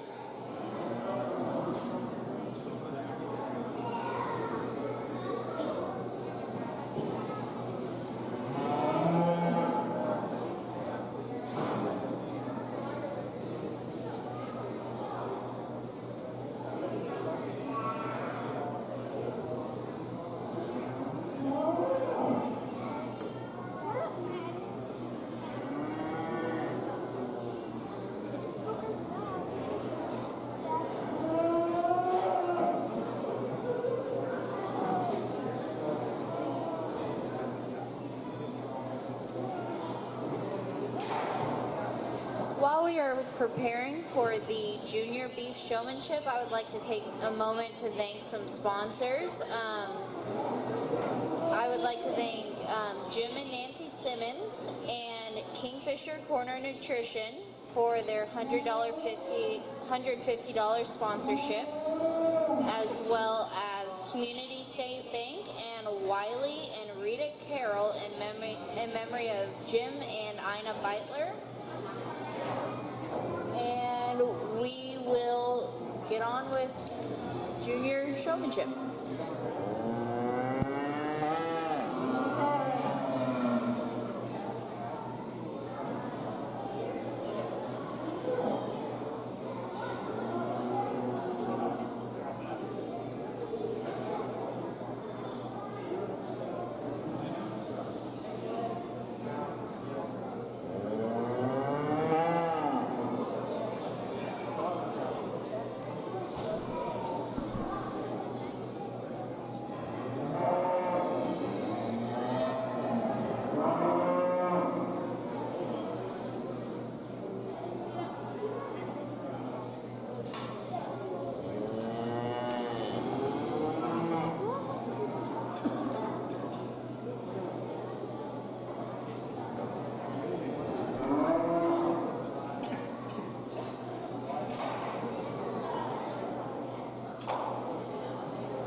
Let's put our hands together for these two young people in here. They're the ones that have came back and showing in here for showmanship, and you start comparing the kids, and I hate showmanship because you're judging the kid, not the calf, and I don't care if you like what I say about your animal. What it hurts me as a parent or is when you don't like my kid and the way they show, but you get these two in here, they're very comparable. Young lady's young calf in here is younger and acting a little more energetic and not wanting to set up for her, and I hate that for her because she's very knowledgeable about her calf. She knows her birth date. She knows where it came from. Young man over here on my far side, big heifer. She comes in here and she stands and sets up every time, but then you start asking him some things like her birth date and stuff, and he's not sure, so it gets really close. But for me, I've always been able to be one of those ones that really doesn't care how much knowledge you have if you can't get him set up and get him stuck. Young man right here to my left, he'll be your champion. Let's give him a nice round of applause.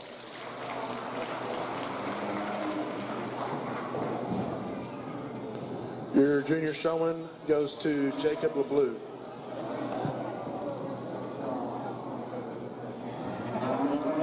That'll bring us to senior beef showmanship.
three young ladies that come back in here for champion beef showmanship, and all three of them do an extremely good job. I mean, they all get their calves set up.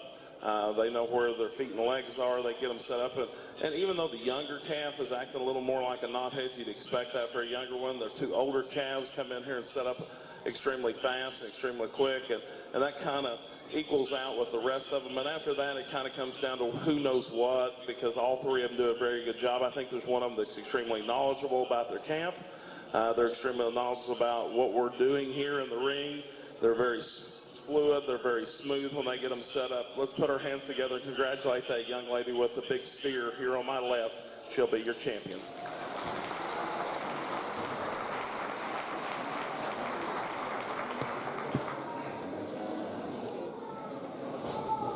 Your senior beef showman champion is Jaden Wells.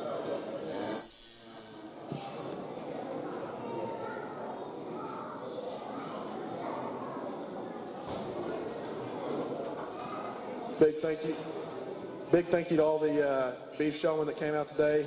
I also like to say thank you to the people that joined the chili cook-off. All chilies are pretty good, but the winner of the chili contest is Stacy Evans.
Once we get all these heifers cleared out of here, let's go ahead and bring over the lambs. We'll start the lamb show with the breeding ewes.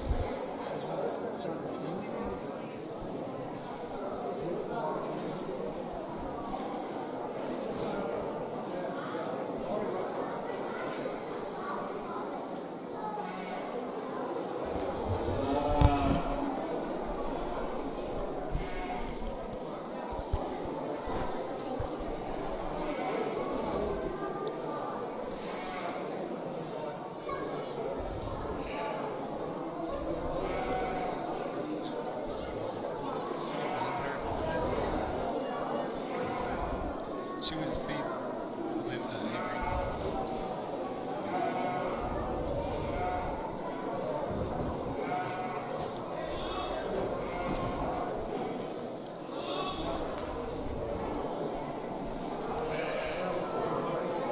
A little bit.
Here in our class of Hampshire Ewes, young lady has our class winner, and I think rightly so. You put your hands on her. She's the longest in her hind saddle. She's very square and neat about her dock. She carries that muscle down deep into her twist, and you put your hands on her. She's got a big cage laid into her. She's still feminine, neat about her front end.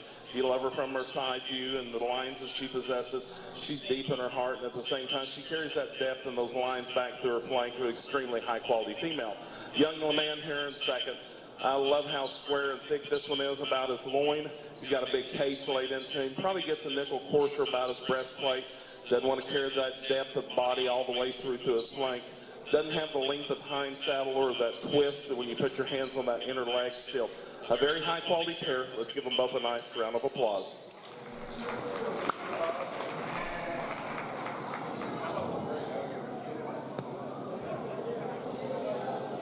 Your second place hamp goes to Sheldon Gentry, and your first place hamp goes to Saren Gentry.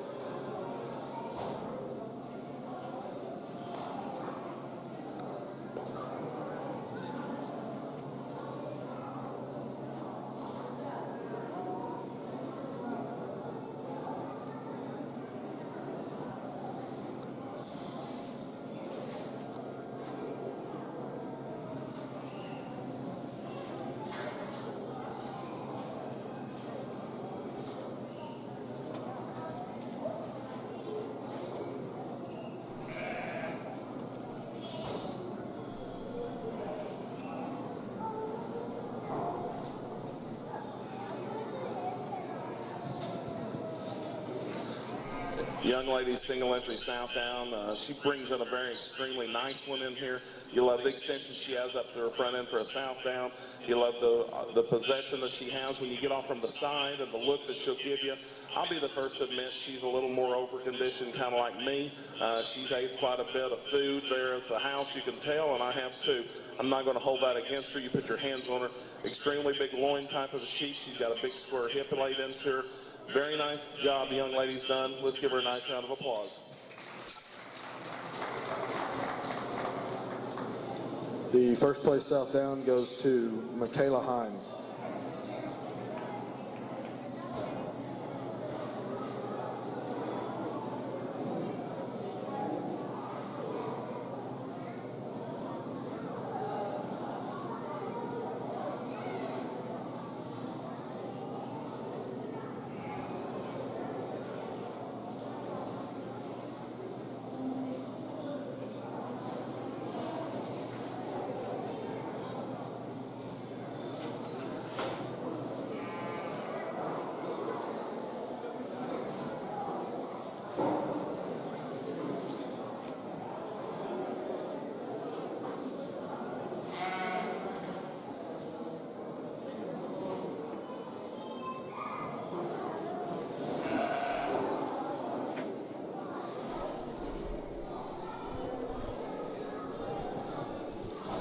Young man, single entry crossbred you in here, and you love a lot of things about her. You love the extension she has up to her front end. She runs uphill when she's on the move. The blade lays in extremely nice there in that front end. She's tight and neat about her breastplate. You get off to the side of her, she's really deep in her heart for her size. I'd like to give her a little more depth of flank when you get off to the side of her. She's got a big rack laid into her. She's got a big square hip. She's still feminine about her front end, but she's got some power to her working down through that top. Let's give him a nice round of applause. Extremely good youth.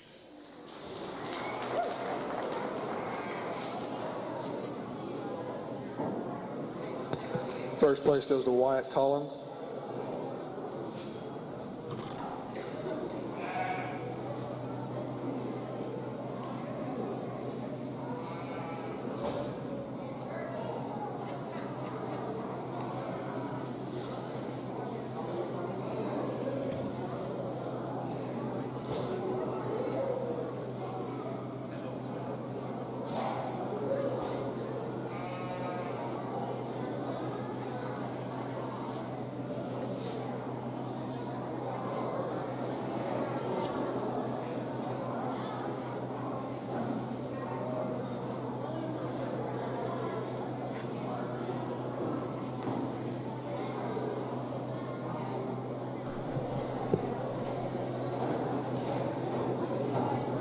young lady single entry here in our heavyweight crossbred U division, and she could sure use a little competition. I mean, this one's pretty good when you get off to the side of her. She's got a big rack laid into her, and at the same time, you love the extension she has up through her front end. She's starting to show her age a little more there in her breastplate and through her front end, but still, love the lines that she has. She's just as deep there in her heart as she is in her flank. You put your hands on her and you work them down that top, big, huge square top in her. Very long hind saddle. She carries that muscle down deep into her twist. Really nice female. Let's give her a nice round of applause.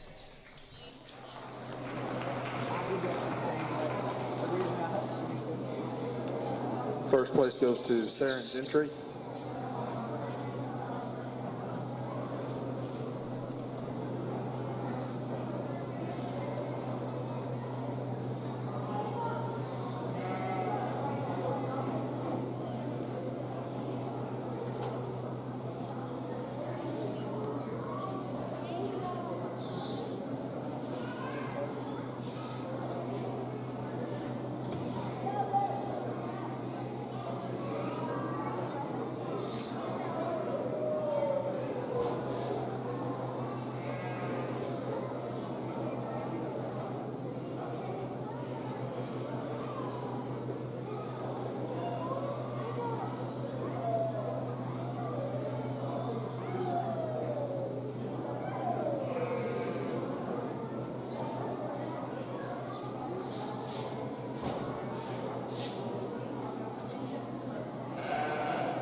We get our two class winners out here for our Champion Cross U, and I'll be honest with you, it gets extremely close between the pair of them. One's a little later maturing, one's already there, and they're at different stages in their life. I'll tell you kind of how I see them. The young man's U, she's the longest hind saddled one of the pair. You put your hands on her, she's probably 3 or 4 inches longer in her hind saddle, she's longer in her hip, and you look at her through her front end, she's neater and cleaner about her breastplate. She's neater, and I love the way that her blade lays into her skeleton a little better. Does she need more flank? Yes, she does. She's probably not as fleshy as our Class 2 winner, but still an extremely high-quality ewe. Young ladies ewe here in the wins our second class. She's got all the power and mass working down her top. She's not as long as our hind saddle, but at the same time, she's thicker and wider about her loin. You put her hands on the rack, and her rack and the young man's lighter weight sheep's rack is extremely comparable. They've both done an extremely good job. The big equalizer for me is when you put them on the move. I think there's one of them that's sounder. She flexes better. She puts her hawk back behind her pin bone further. She's got more flex up through her front end. Young man out of Class 1 will be your champion. The young lady will be a reserve champion. Let's give them both a nice round of applause.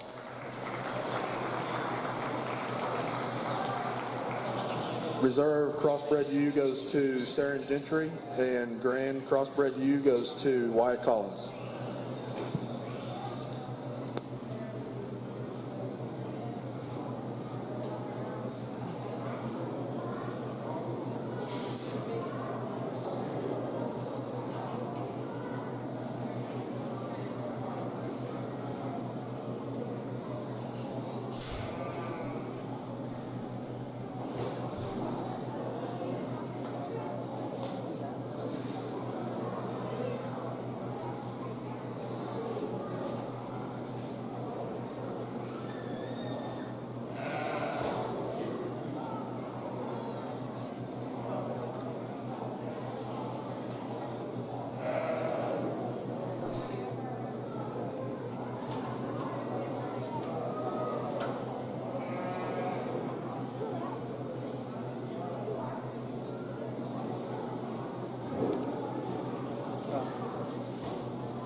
quick announcement for all of our exhibitors. If you win a grand or a grand reserve, please stop by the backdrop with your animal to get a picture. Thank you.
We get our 3 breed champions out here, and I think all 3 of them represent their breeds extremely well. You get them all out here and you put your hands on them, you start comparing them. I think there's one that surfaces for me, not just on structural correctness, but there's a lot of future in this ewe. Let's put our hands together and congratulate that young man with the crossbred. I think this has got an extremely, extremely bright future.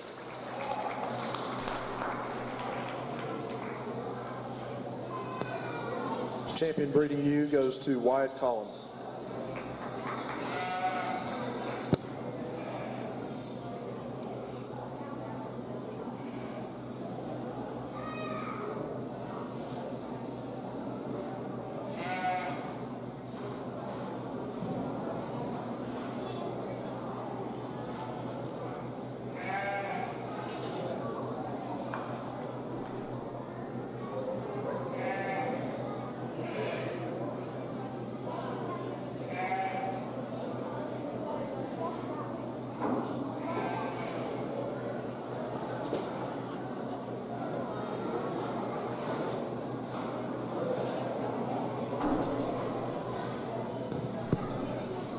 We bring our reserve cross in here, and that one jumps in the mix. But I think there was another one that rivaled our champion.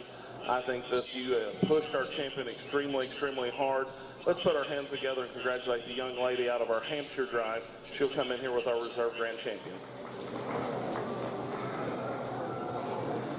Reserve grand breeding ewe goes to Sarah Gentry with her ham.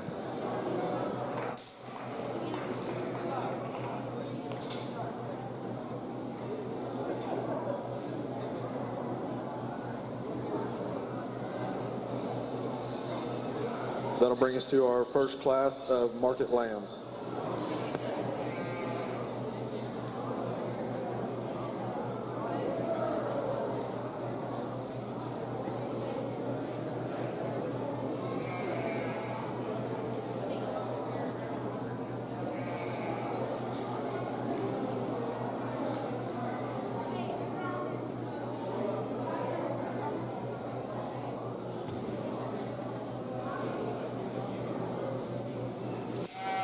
We'd like to thank a couple of our $150 sponsors, starting with Knowles Enterprises. They are an award-winning production water and crude oil transportation company. We'd also like to thank the Crescent Veterinary Hospital. Anybody needs any help with their animals, go visit Dr. Yost. Also, I'd like to thank Gateway Realty of Cashion, Oklahoma. For a friendly face and trustworthy knowledge, call those hometown girls. A couple of our $100 sponsors. We'd like to thank NAFTA Mud, Todd and Michelle Miller, and Sweet Southern Sass.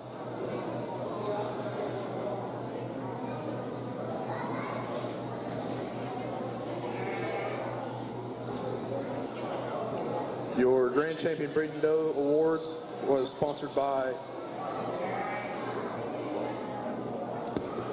Grand Champion Ewe Lamb Awards were sponsored by Rogers Ranch.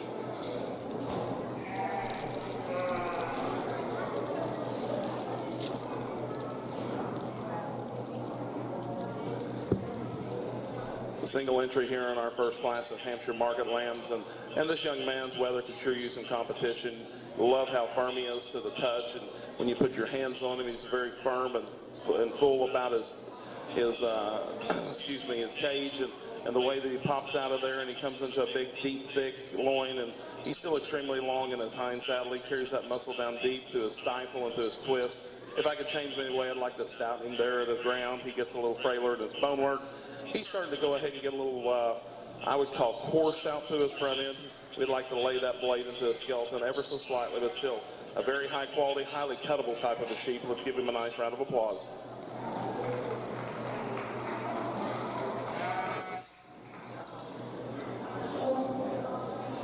Class winner is Wyatt Collins.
Two in here in our heavy class of Hampshire Market Lambs, and I think there's one that surfaces at the top for me.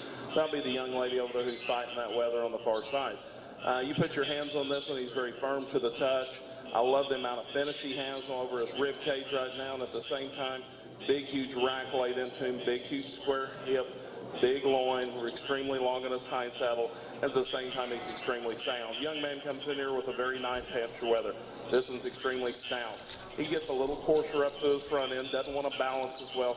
Gets a little more condition over those four ribs, and that's kind of what puts him into the second place hold, but still two high quality ones. Let's give them both a nice round of applause.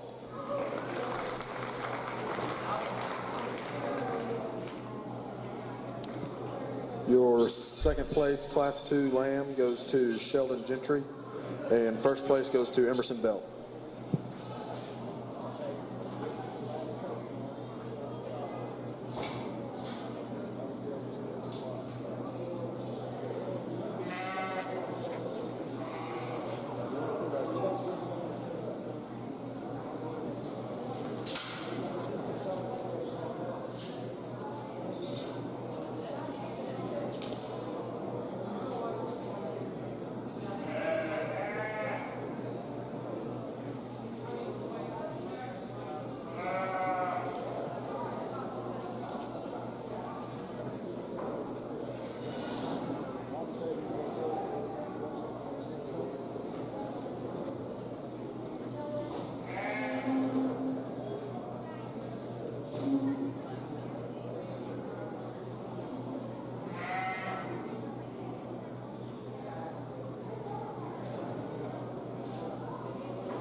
Two really good Hampshire Market Lambs out here for your champion drive, and I think there's one that really surfaces for me.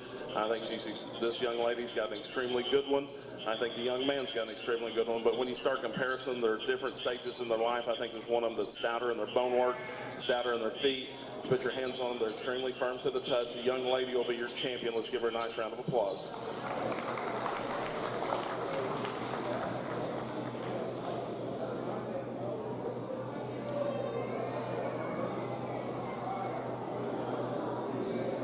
champion Hamp goes to Emerson Belt.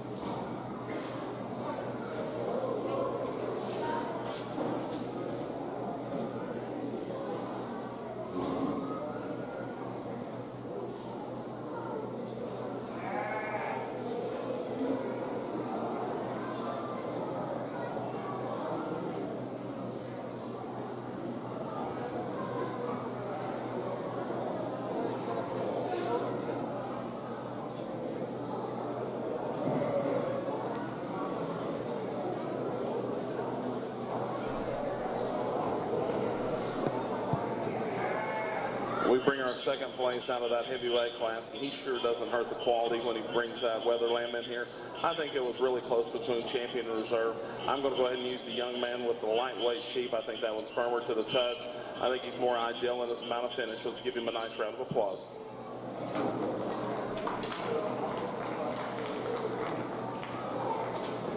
Reserve Hampshire goes to Wyatt Collins.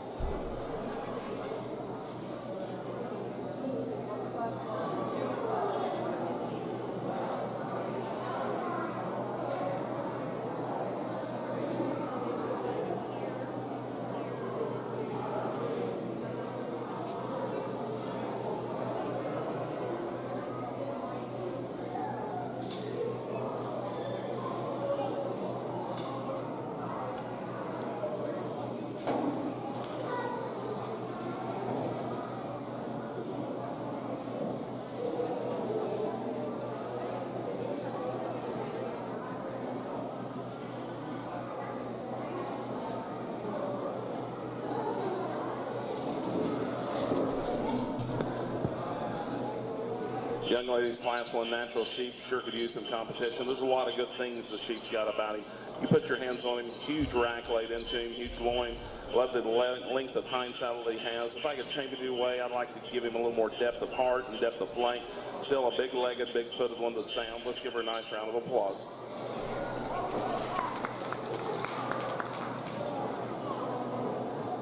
Class 1 natural. First place goes to Sarah Gentry.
Two really good naturals here in our heavyweight division, and I'm going to choose to use the young man to start our class off with.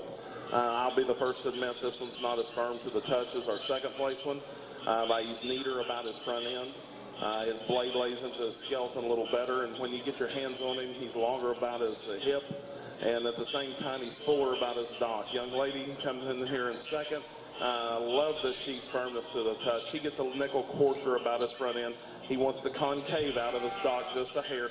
Doesn't carry that muscle down as deep into his twist as our class winner, but still two high-quality individuals. Let's give them both a nice round of applause.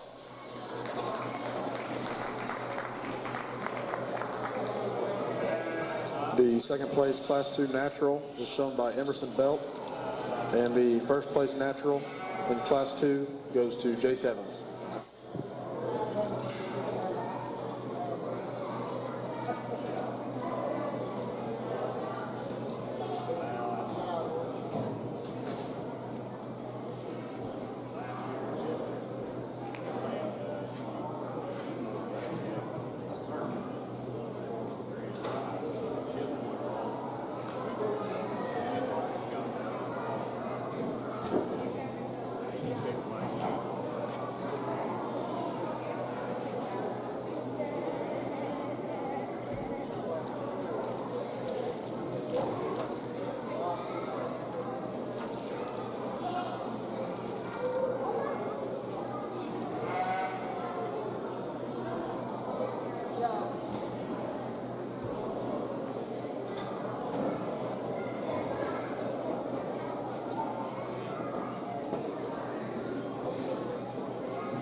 Two really high-quality natural sheep in here for our champion drive, and I think this is one that surfaces to the top for me on just mass and dimension.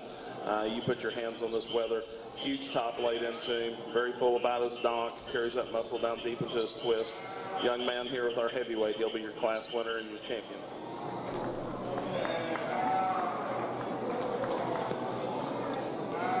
Champion natural goes to Jace Evans.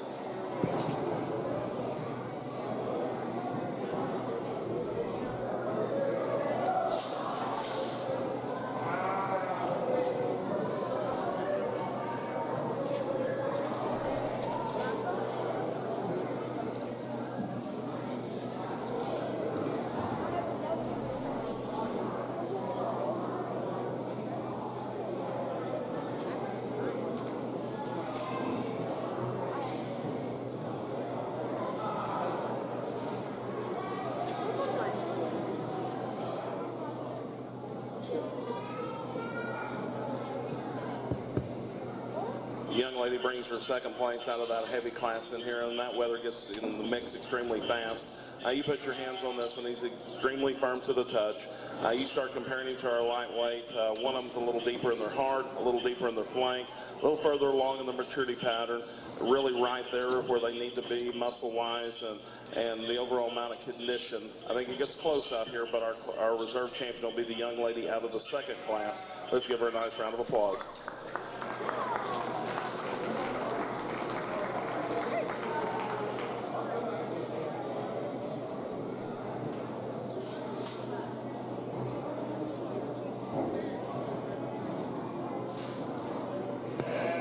Reserve natural was shown by Emerson Belt. That will bring us to our class of Schrott's.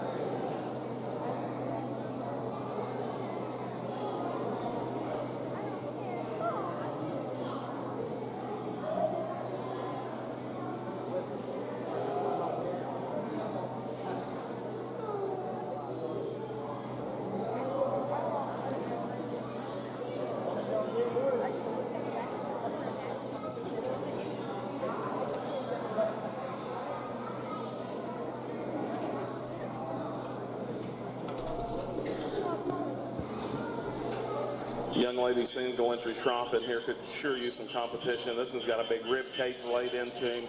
He's really cool about his front end, and at the same time, with as much mass as he has, his blade lays into his skeleton extremely well. You get your hands on him, big top, big rack, big huge hip in him, really full about his dog. He's got a lot of bone working in him. Let's give her a nice round of applause.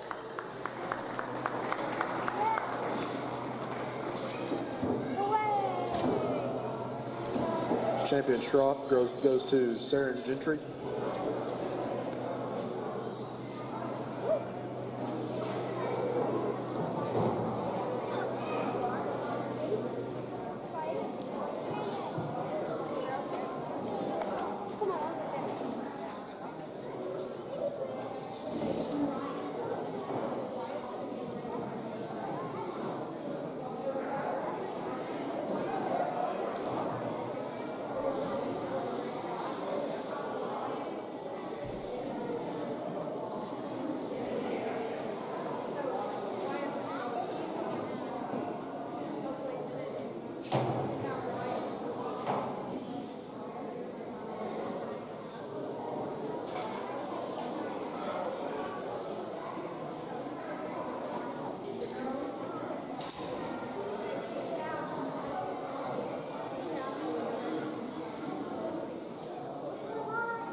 Single entry here in our crossbred division, and young lady brings a very nice weather in here for us to look at. You put your hands on him. He's got a big top laid into him. He's got a big rack laid into him. I'd like to change him there, this breastplate ever so slightly to make him match and balance up just a nickel better when you view him from the front end, but still a very high quality individual. Let's give her a nice round of applause.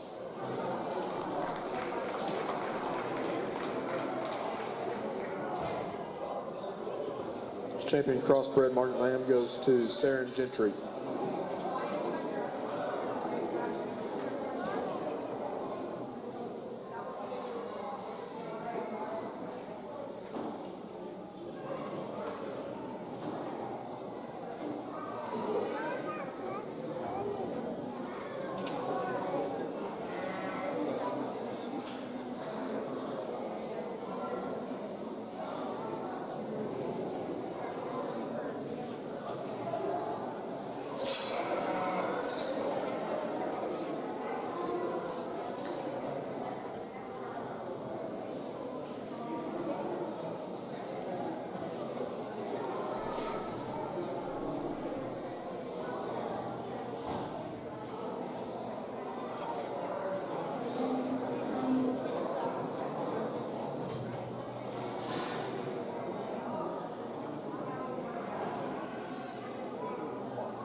Really competitive Margaret Lamb show out here, and I think we've got 4 individuals that can go play on a high level when they get out of the local and head towards the county show. And I think there's one out here that really surfaces for me. This person's sheep, when you put your hands on them, is the best in their hide. They're the best in their amount of finish. They're extremely hard in their muscle. Let's put our hands together and congratulate that young lady with the Hampshire. She'll be your champion.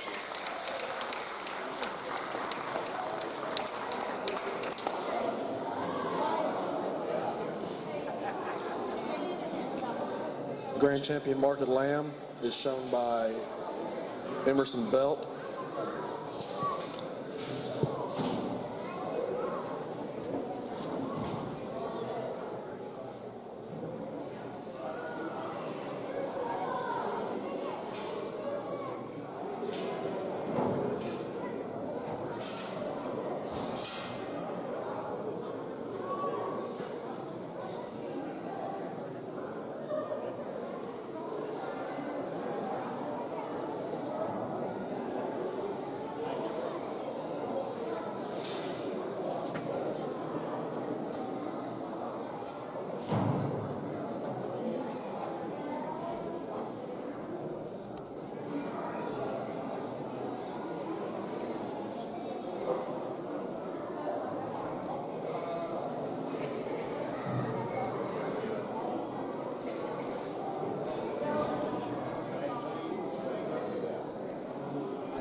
Young Brand brings in his reserve champion Hampshire Weather, and I'll be honest with you, he gets in the mix extremely fast, just on overall balance and definition of muscle.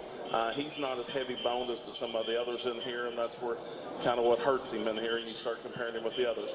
I think it's a two-horse race after that. I think there's one that rivaled our champion, and I think this one's a very good one to follow. Put your hands together.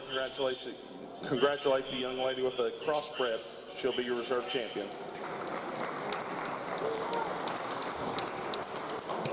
Reserve Grand Market Lamb is shown by Saren Gentry. If we could please have the contestants in the junior sheep showmanship prepare to enter the ring.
let's congratulate all these junior sheep showmen for coming back out here for showmanship. I think there's one in here that surfaces the top for me. They know where I'm at all times. They can get their sheep set up. They know how to move around the sheep as the judge does. Let's put our hands together and congratulate that young lady with the blue weather. She'll be your champion.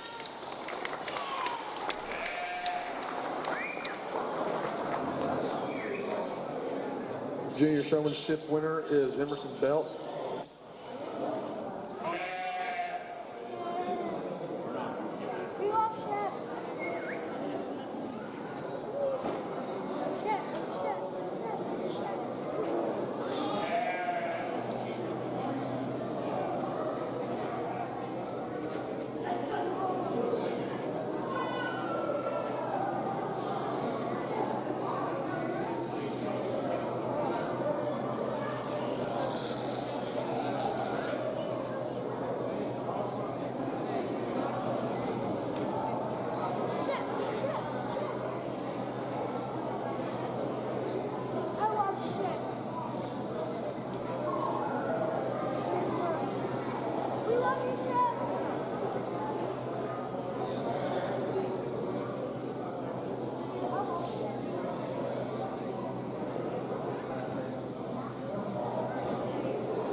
Let's put our hands together for these senior showmen out here in our sheep division.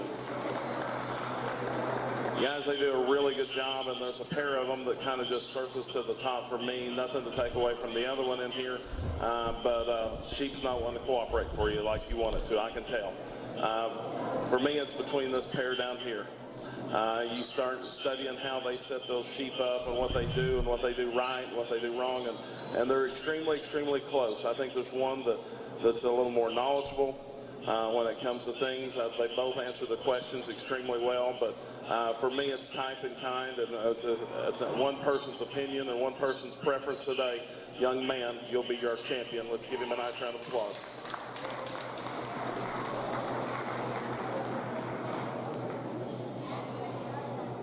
Senior sheep showmanship winner is Wyatt Collins.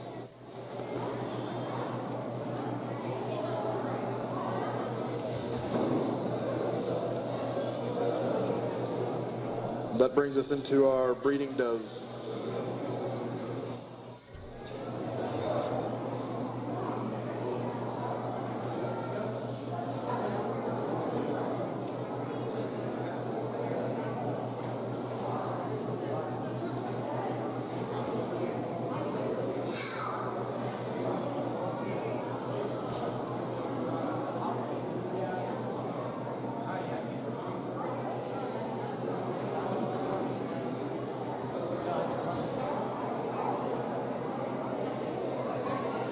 Entering the ring is Class 1 breeding does.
Young lady single entry doe in here, and she could sure use some competition. You love how balanced she is from the side and how smooth she is in her line. She casts a beautiful silhouette, and at the same time, she's extremely feminine up through her front end. She's got some muscle working down her top and through her hip.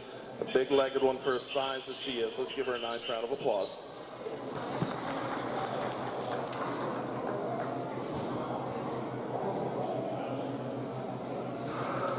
Your Class 1 winner is Grace LeBlue.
Lady brings us another high-quality doe in here in our second class, and this one right here, you love how deep she is through her heart and how deep she is through her flank. She's got some muscle working down her top.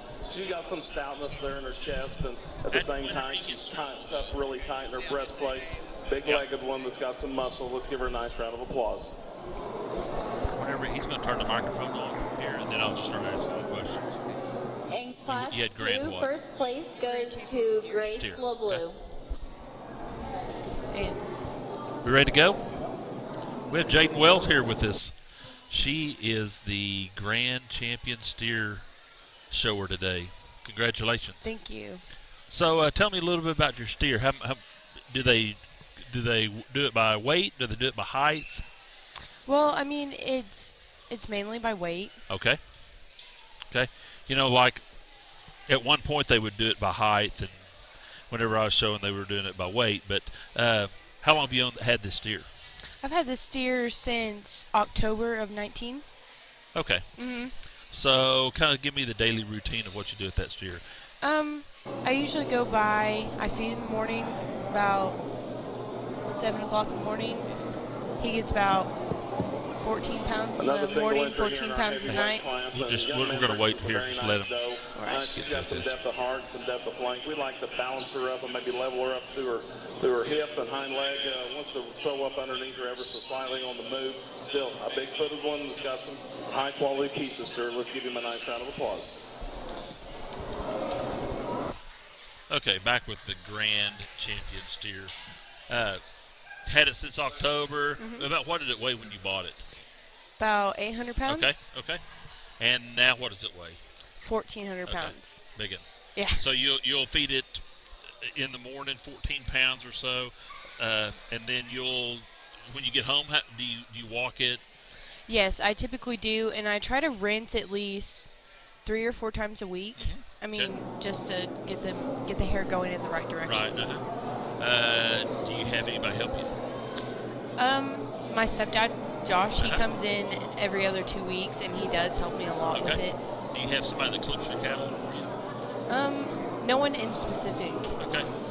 You know, this industry has gotten where there's so many people that are involved in it. They have show jocks that come and help you with your steer, help you clip your steer, and you go to camps and all this stuff. So it's pretty cool to see someone like you that's kind of started from 800-pound steer, do all your own work, walking the steer. About how many hours a week do you do this? I'd say about 12, 14 maybe. Yeah. I know, I've known your mom and dad for a long time, and your mom is a working machine. She gets after it, and there's probably a point in time where she says, no more animals. We have enough animals. I'm not going to do this. This is too hard on me because she does a lot of work. But what is it? I wasn't here. I was out cooking hamburgers. It's a black steer. Is that right? Solid white. Charlotte. Oh, is that right? Wow. Yes, sir. Wow, that's a pretty unusual. Most of them are black steers. We get our 3 class-winning does out here in contention for your grand, and I think there's one that surfaces to the top for me. I think this one is the most balanced one from the side. You put your hands on this one, she's the one that has the most positive to her. I think there's a bright future in this one. Your champion will be the young lady out of Class 1. I think it gets really close between the other two. I believe there was one that balances just a nickel better. The young man out of Class 2, he'll have your reserve champion. Let's give him a nice round of applause.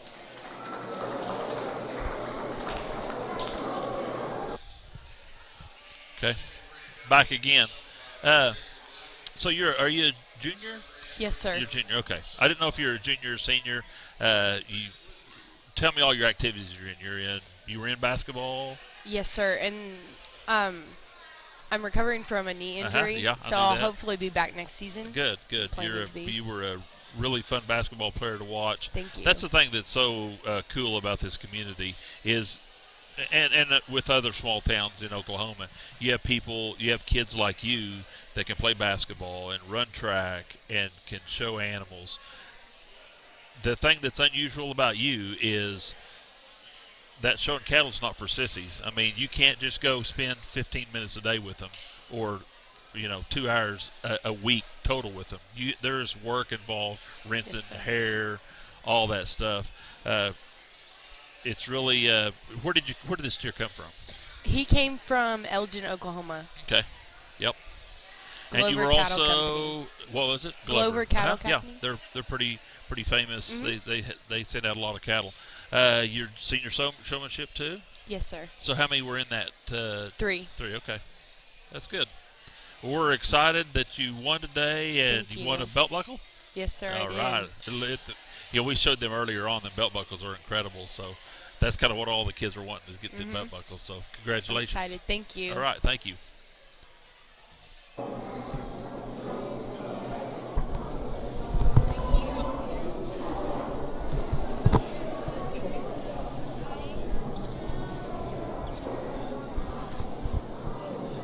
Jaden, that girl works hard, doesn't she? Oh, yeah. Man, her mom and her dad, too. I mean, they're working son of a guns. Her mom's a worker. Yeah. There's times where she's lifting sacks of feed up in the back of her pickup, and I'm like, I'd go over there and help her, but I don't think I could lift it up in the back of the pickup myself. You don't want So I her to just let her embarrass do it. Right. Well, it looks like they got I think this is the junior showmanship out there right I now. see. Uh-huh. The goats. I was going to kind of read off some of the winners real quick of the beef exhibits. Jaden Wells we just had her on. She was the grand champion market steer. And then going into the heifers,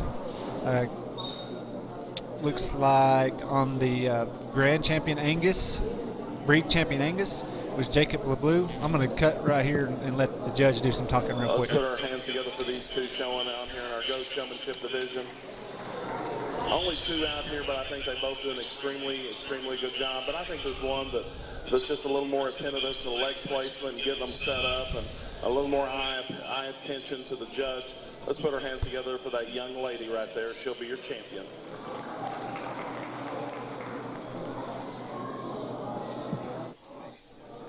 Junior showmanship champion goes to Grace LeBlue.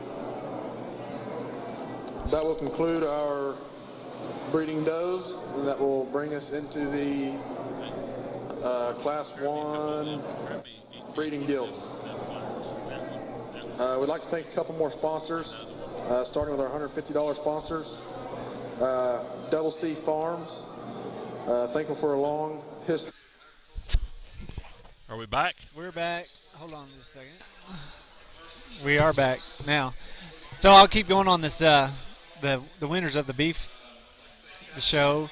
So the Grand Angus was Jacob LeBlue. The champion Angus, okay. Yeah, champion Angus was Jacob LeBlue. Reserve Angus was Kathleen Hamill. The first and second Grand and Reserve Herefords were Tyndall Fields. The Grand Main was Jacob LeBlue.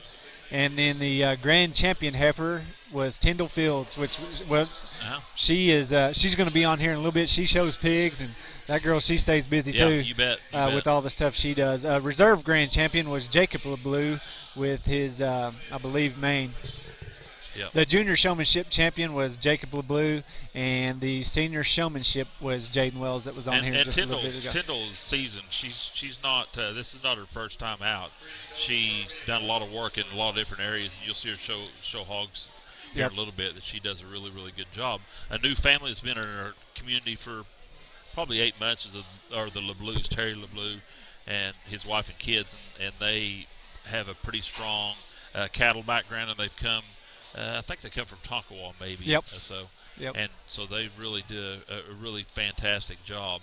Yeah, and they jumped in and just got involved really fast. I don't know if you guys saw what Miss Drake makes with her plasma cutter. This is, I think this is some showmanship trophies. Yep. Man, they're just incredible. Here's her Achievement Day Reserve Grand Pig. I mean, it's just the things she does in these classes. And she's not back there slaving over to herself. She's supervising all these kids, and these kids are putting all this stuff in a computer, and they are getting these things out by cutting them and grinding them off, painting them, and she's overseeing all of that. That's what I like about how she said. I was like, did the kids do that? And I'm like, how did they learn? She's like, yeah, they did it. She's like, I'll show them how, but then it's on them. You bet. And she's wanting to get some other stuff. She's wanting to get a powder coating booth, and that would be kind of an oven type of thing that she can make these the paint jobs even better. So she's just got a lot of things that she. You want to get Tyndall to jump in here real quick? Yeah, you bet.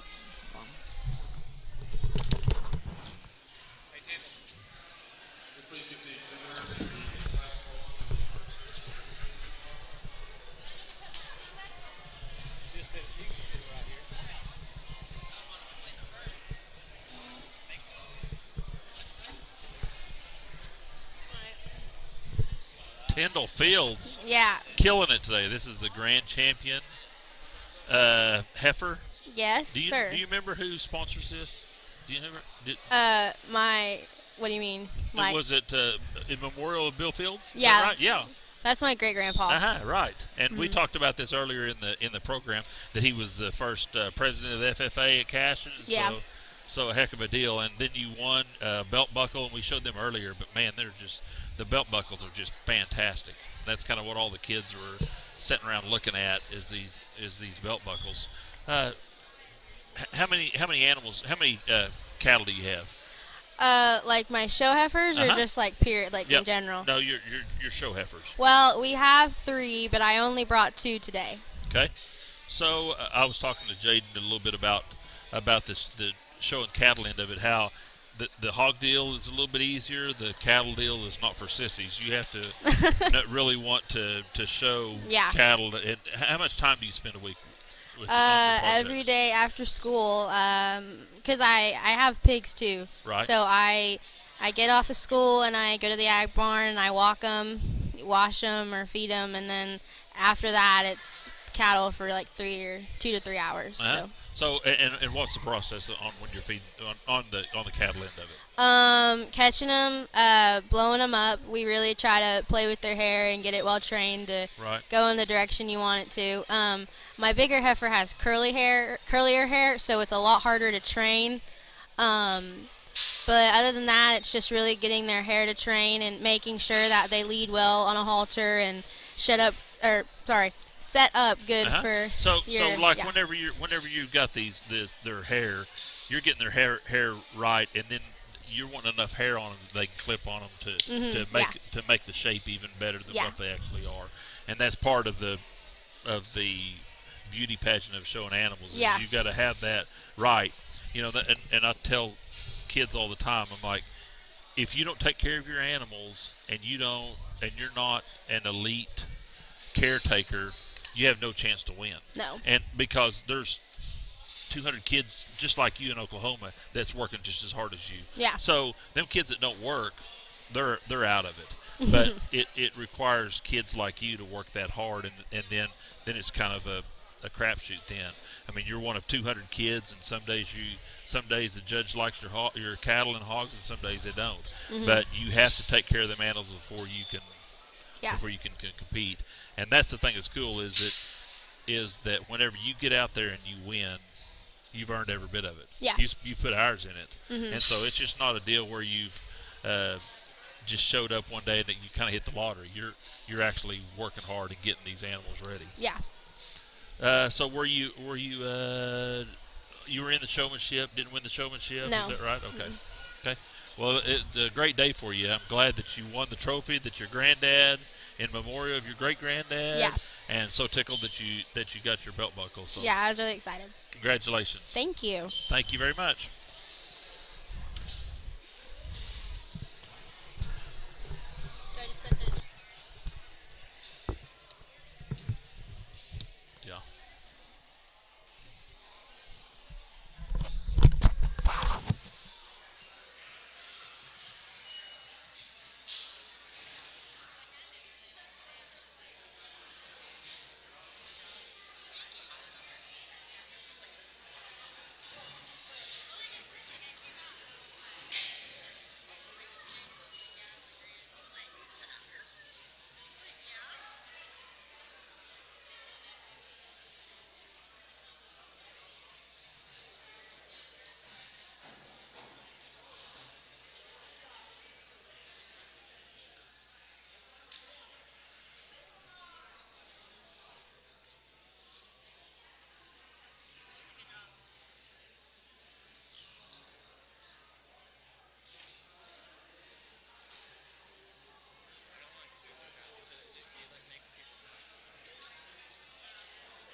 first class of Berkshire females here in our breeding guild drive, and I think it gets extremely close because there's two different types and kinds out here. I'm going to choose to use a young man here in the 4-8 shirt to be our class winner. I'll be the first to admit I'm going to change him the way he ties together that guild does there in her Hamloin Junction, but you get past that, she's the most robust in her rib. She's got the biggest blade working in her, and at the same time, she's got the most amount of muscle working from behind. And with all that muscle, she's still square from her pin down to her hock, and I like how square she is there. The young man's guild that falls in here second. Love the front end of this one. She's really pretty up to that front end. She gets a nickel flatter there in her forearm. She's a little shallower there in her heart, and at the same time, she, just like our class winner, you'd like to change the way she ties in there in her Hamloin Junction. But what gets her really beat is when she goes away from you, her pin set's not as wide as her hocks are at the ground, and she wants to roll and put a little more weight on the outside of that hoof wall. That's what puts her into second. Still, two high-quality Berkshire females. Let's give both these young men a nice round of applause.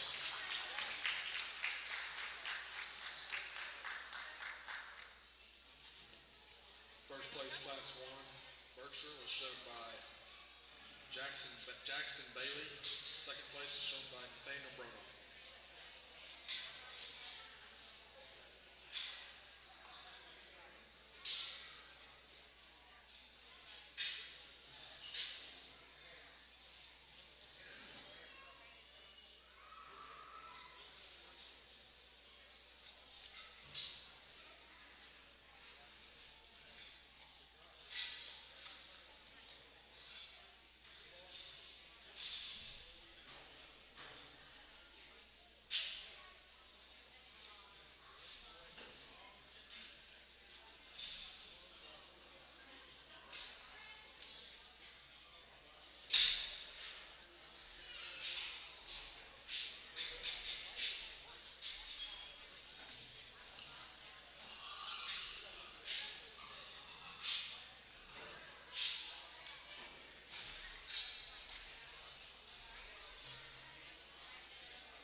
Young man single entry here in our last class of Berkshire females, and this guild could use some competition.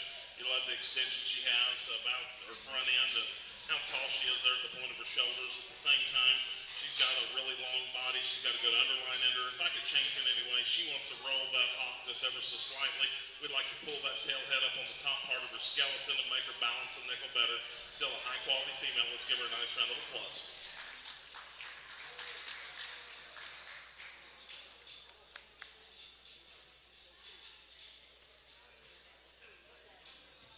First place, Class 2, Berkshire, was shown by Derek Sheehan.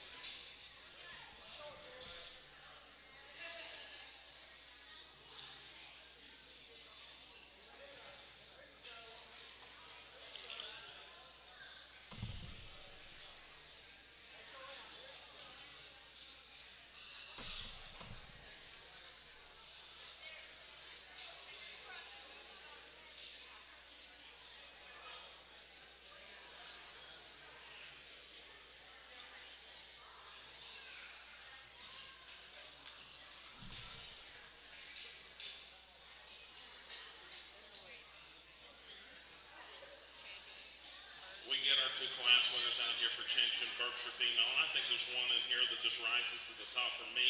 She's bigger footed, she's bigger legged, she's stouter all over, she's got a bigger cage laid into her. I love her depth of heart and her depth of flank, and at the same time, big rib cage into her. Young man out of the first class, he'll have the champion. Let's give him a nice round of applause.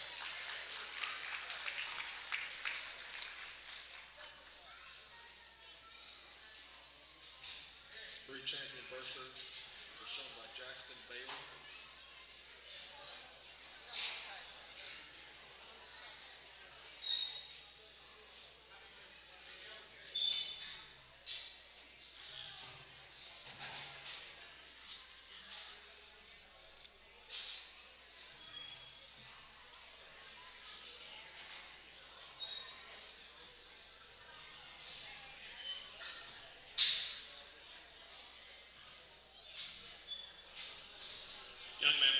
second place out of that first class, then this girl gets right in the mix extremely fast. You love how the extension she has up to her front end, how tall she is at the point of her shoulders. You start comparing her to the one that just went back to the back of that wins class 2. I think this one here that comes out of class 1, our second place, she follows type and kind. She's the kind I like. Let's give him a nice round of applause. He'll be your reserve champion, Berkshire Gill. Reserve champion Berkshire is shown by Nathaniel Burton.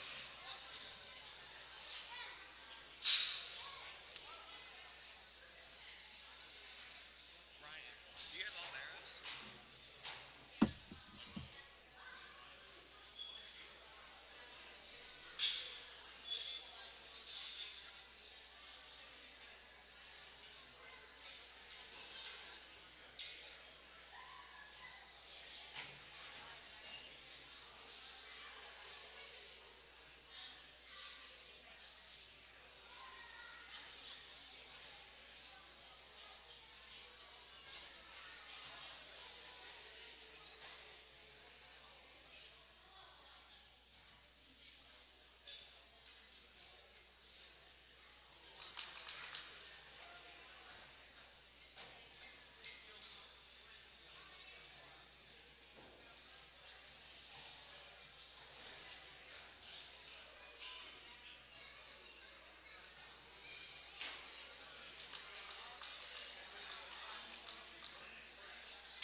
in the corner with his red gill will be our class winner, and I think so rightly, really easily. You study this one here at the ground, and she's the biggest footed and the biggest legged one of the trio in here.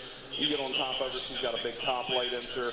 I like to smooth her up there at her hamline junction ever so slightly, put a little more fat there on her to make her blend just a nickel better.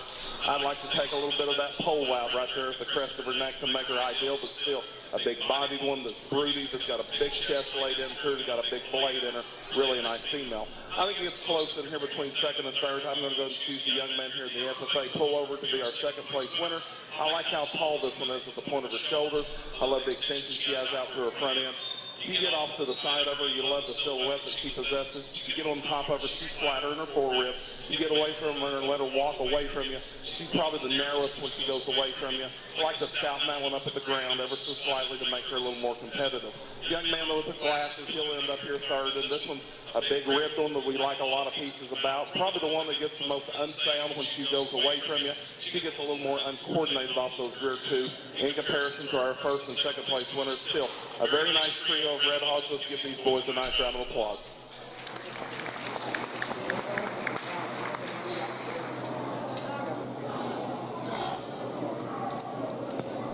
Third place, Class 1 Duroc, shown by Maddox Gibson. Second place, shown by Nathaniel Bronaugh. And your first place, Class 2 Duroc, Class 1 Duroc, was shown by Jackson Bailey.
Really good pair of red females out here. I'm going to choose to use the young man in the FFA shirt to win our class. I think so.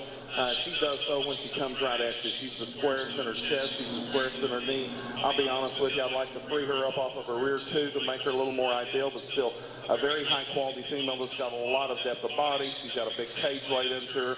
Really nice female. Young man comes in here second with a very close second. I love this one when you get on top of this female. Big cage laid into her. You love the depth of body and her depth of heart. She also, like our class winner, gets a little choppier off of her rear two.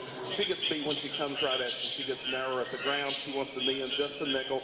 I like to extend her out to her front end and free her up there off those rear two to make her a little more ideal, but still two high quality females. Let's give them both a nice round of applause.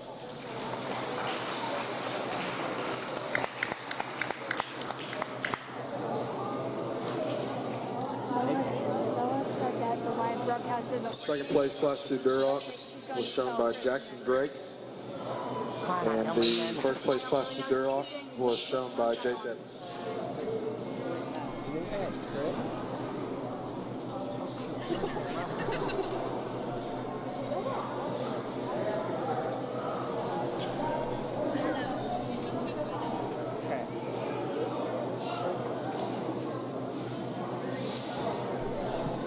We're waiting for the rest of Class 3 to get up here, I'd like to thank a couple more of our $150 sponsors, starting with Shape Up Fitness. Get in shape and feel better. I would like to thank Conquest Construction. If you need a roof, give them a call. I would like to thank Livestock Nutrition Center. I would also like to thank the Jay Evans and Bob and Rob Terry families. All these individuals are longtime supporters of the Cashion FFA and 4-H Extension. Jay Evans was also a woodworking teacher here at Cashion.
These two young people bring two extremely good red gilts in here in our class, and I think there's one that really hit me really hard when she hit the ring. That'll be the young lady's gilt here right directly in front of me.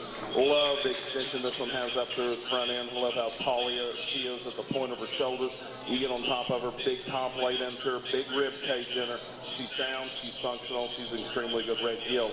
Young man's gilt on the far side, even though she's still in her working clothes and she hadn't been clipped down like our class winner, that doesn't take away from her quality. This one's got a big cage laid into her as well. She's got a big, huge rib cage that you love, the curvature that she has. She's got a big chest laid into her. She wants to get a little choppier off of those rear two in comparison to our class winner. Probably like to go ahead and stouten her up at the ground in comparison to our class winner as well. That's getting awfully picky on two really good females. Let's give them both a nice round of applause.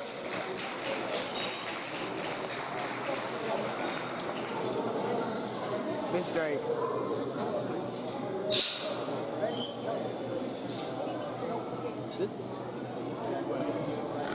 Second place Duroc in Class 3, shown by Luke Summers. And the first place Class 3 Duroc was shown by Kathleen Hamill.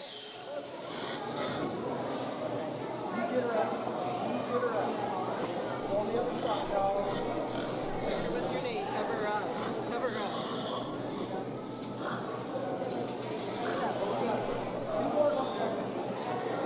Is this breed? Breed? Huh? This breed? There you go. There you go, buddy. There you go.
Duroc Guild Show's been extremely competitive, and I expected that. The Duroc Show's been extremely competitive all over the state this year, and there's 3 individuals in here that win their classes, and all 3 of them are extremely high quality.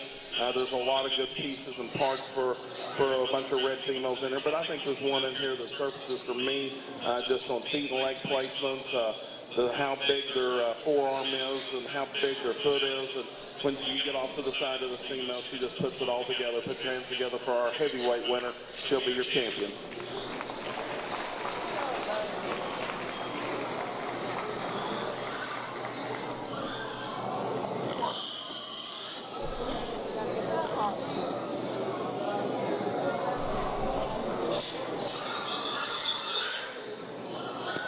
Breed champion Duroc goes to Kathleen Hamill.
We bring in our second place out of that heavyweight class, and I'll be honest with you, the Guild gets in contention extremely fast with the other 2 in here.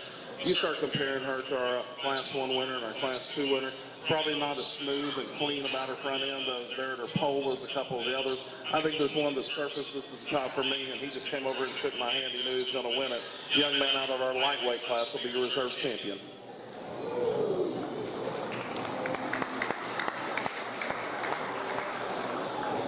Reserve champion Duroc was shown by Jackson Bailey.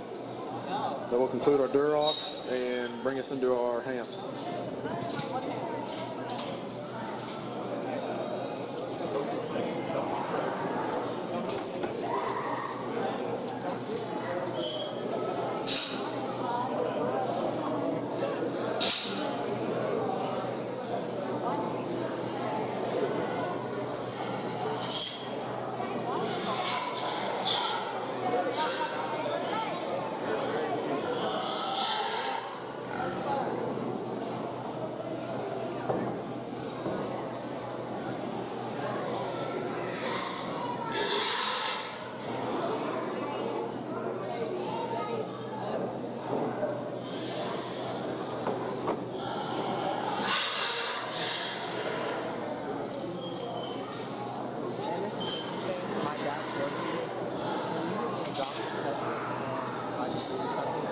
Single entry here in our Hampshire division, and these young men's purebred Hampshire Guild could sure use some competition. I think she's got a very bright future in front of her for a purebred Hamp. She's square in her honk and she's square in her hip. She's got a big cage laid into her. If we could change her, we might want to pull her up there in her passenger set ever so slightly to make her perfect. Maybe try to take some of the wrinkles out there at her hemorrhoid junction, but that's the typical Hampshire Guild. Still very sound, very functional, something you don't see in the Hampshire breed anymore. Let's give them a nice round of applause.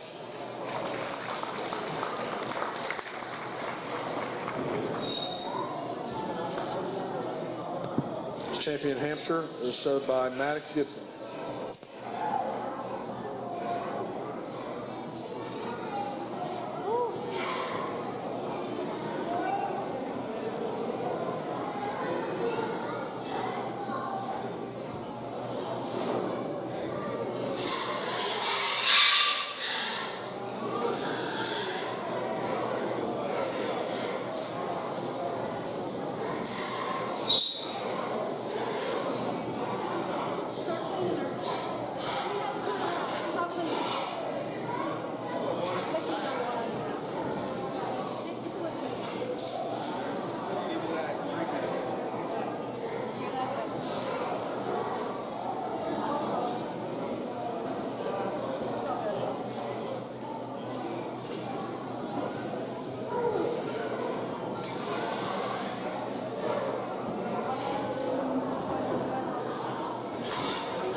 single entry here in our Poland division. The young man brings a very good Poland gilt in here.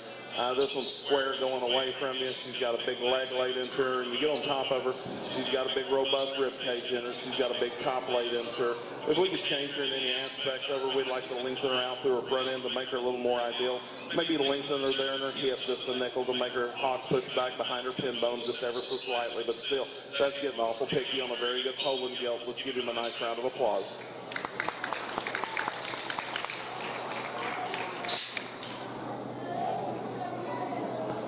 Champion Poland was shown by Luke Summers. That will conclude the Polands and bring us into our spots.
two really good spot females here in our first class of spots. I'm going to choose to use the young man on the far side in the anthem shirt.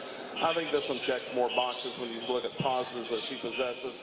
Love the forearm and the chest width when she comes right at you. She's long and clean about her front end. I'll be the first to admit I'd like to lengthen her in her hip ever so slightly and change the way that she puts those rear two down. She's got a nickel more set to those hocks, and I'd like to change that about her. You get behind her, she's the widest in her pin set. She carries that muscle down deep into her twist. She's still square as she goes away, but she is pushing the limits on squareness when she goes away from you. That's still a very high-quality female. Young man here in the 4A shirt brings in another one that's pounds lighter, and I acknowledge that, but at the same time, she's very high quality. Love the front end that she has about her. We just like to give her more natural curvature to her ribs. She doesn't tie as well there at her ham-loin junction as we'd like to see. With her, just like our class winner, we'd like to reconstruct that rear leg, give her a little more flex of that hawk, and let her push that hawk back behind her pin bone ever so slightly, but still a very high-quality female. Let's give them both a nice round of applause.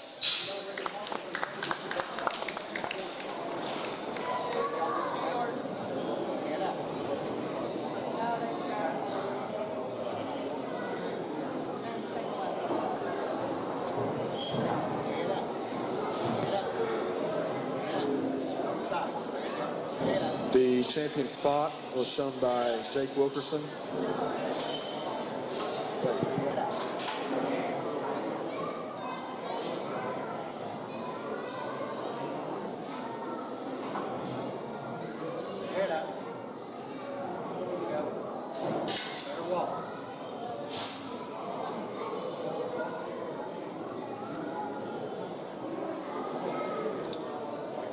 And reserve spot was shown by Jackson Bailey.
Only two Yorkshires here in our Yorkshire Drive, and I can tell you that there are two different types and kinds in the ring. The one I'm choosing to use as brief champion will be the young man right here directly in front of me. I love the extensions this one has about her front end. I love how tall she is at the point of her shoulder. She comes at you square, and what gets her into the first place hole is she flexes and goes a nickel better out of her rear two. At the same time, she's in a nickel bigger package. I'll be the first to admit I'd like to make her ribs shorter, but that's what a Yorkshire female's supposed to look like. Very high quality. Young man here in second. I love so many parts and pieces about your gilt. Love how big she is and how bold she is up high. She's got a huge cage working in her. Big, massive top, big, massive hip. I'd like to see her flex and go a nickel better out of her rear two. I'd like to put her in a bigger package. She gets a little shorter in her cannon bone at the same time. She gets a little more compact up through her front end in comparison to our class winner, but still two high-quality females. Let's give them both a nice round of applause.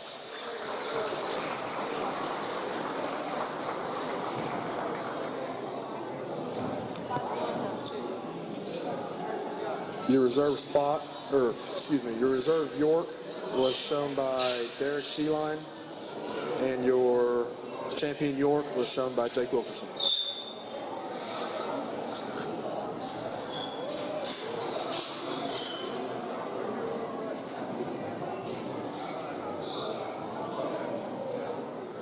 We'd also like to go ahead and introduce a couple more of our sponsors. This is off the $150 sponsors list. I would like to thank Chuck Cordis and family. I would like to thank Gabe's gang. Thank you to the Hoover family for supporting the program. And if you missed it, Gabe just had a special wish granted to meet some of his favorite wrestlers. I would like to thank Pioneer Supply, LLC. And I would also like to thank Cashion Grain and Feed. Nothing says hometown quite like the support from Cashion Grain and Feed. Thank you, John, for always helping our ag families. I would also like to thank G3 and the Gibson family. They are a family that's been active in the FFA for the last few years, always up here helping, lending a hand. We appreciate them greatly. And then lastly, we'd like to thank Rural Pest Solutions. As spring bugs start to appear, give them a call to take care of all your pest needs.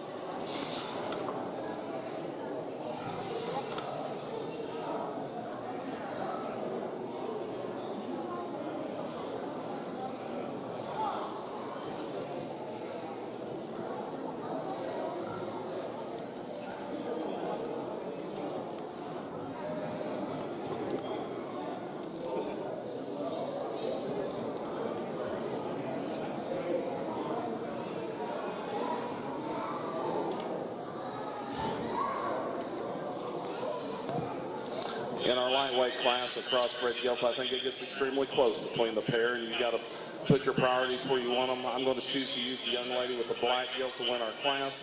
I'll be the first to admit she's too hard in her foreribs. She's too flat there, and she gets a little shallower in her heart. But what puts her and separates her is the length of stride she has off of her rear too. She's sounder in that aspect of it. I'd like to go ahead and tie her in just a little better than her handling junction. She's a little harder doing type of a female, but at this stage of their game, you kind of expect that. Young lady's belted gilt on the far side, much like our class winner, a little flatter in her forelip, rib, a little harder muscle there. We'd like to change the way that she flexes off of those rear two. If we could get her to go ahead and stride out just a nickel better, she could rival our class winner to win it, but still, two high-quality females. Let's give them both a nice round of applause.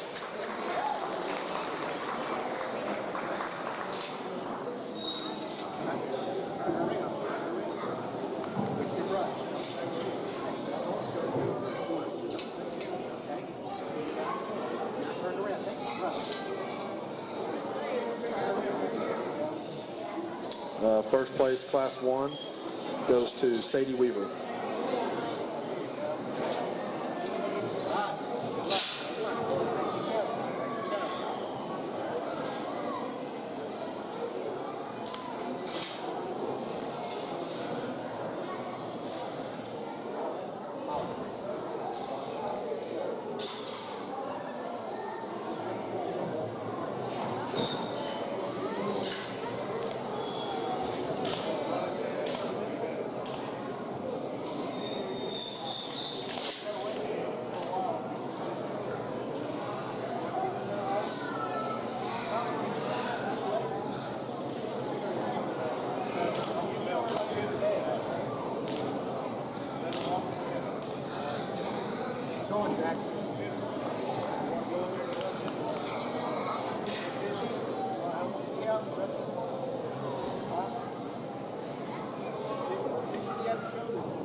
crossbred gilts down here, and I choose to use the young lady on the far side here with the 4-H shirt on to be our class winner. I think this one's got the most extension up through her front end. She's the biggest in her bone work. She's the biggest footed in here. You get behind her, she's a big square hip one that's got some shape down her top. I'll be the first to admit I'd like to give her a bigger rib cage in her to make her more ideal, but that's what puts her in the first place. Young man right here will follow in here second. This one's got a bigger cage laid into her. She gets a little narrow coming at you, comes in here and gets a little finer in her bone work in comparison to our class winner. She's got a big robust hip in her, a big robust rib. We'd just like to change a couple things up with her to make her rival our class winner. Young lady coming in her third, one with a shapely one that's got some length in front end. We like that about her. She gets the flattest in her forerib, the tightest in her heart. She also is the one that doesn't want to flex as well off of her rear too, doesn't want to push that hog back behind her pin bone in comparison to our first and second place winners, but still, 3 high quality gilts. Let's give them all a nice round of applause.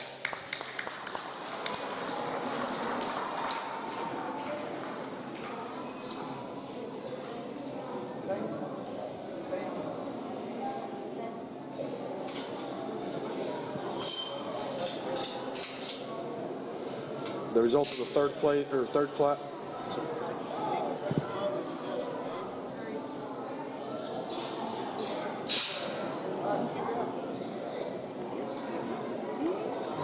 All right, the results for Class 2 crossbreed was Sadie Weaver in first, Bella Butler in second, and Jackson Drake in third. Congratulations.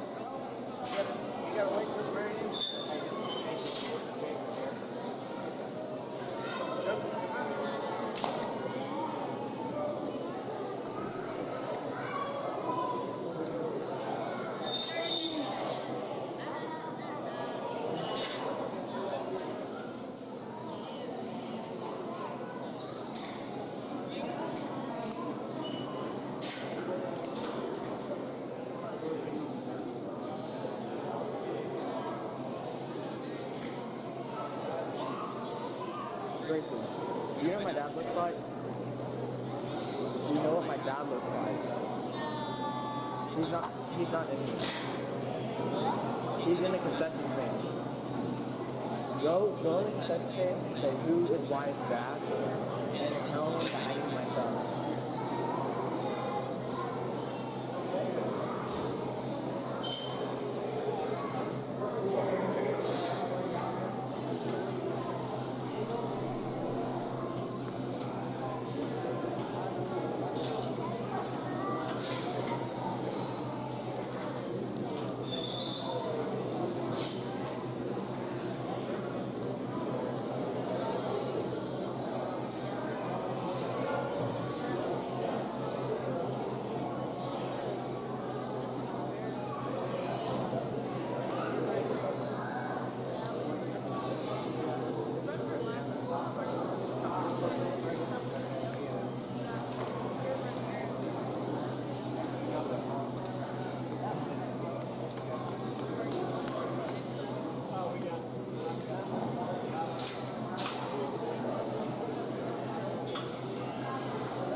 Young lady with the best on wins our class, and just because she puts the most positives together, it's still at the same time she's got some bone working in her, a big top laid in her. She's the soundest of the trio out here. She's the one that puts the most things together that you want to see in a breeding gilt.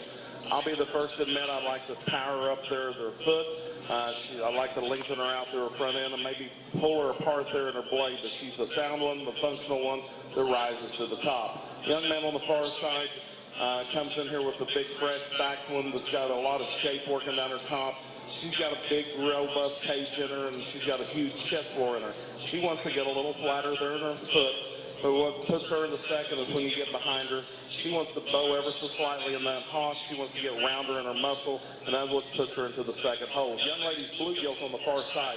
Really a big-footed, big-legged one. She's the one that gets the flattest and harshest in her ribs. She's the tightest in her heart. She wants to run downhill ever so slightly in comparison to our other two. we'd like to just go ahead and bust this one open. Give her a little more pounds, a little more time. I think she could do that with the right feet. Let's give all three of these kids a nice round of applause.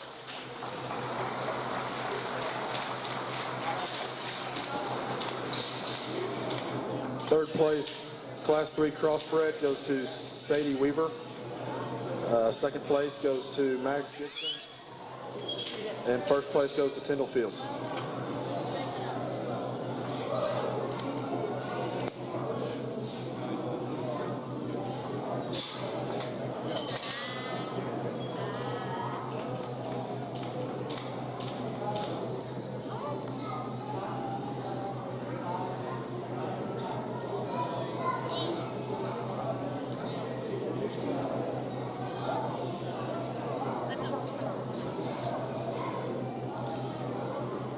There's only one in my class, that's great.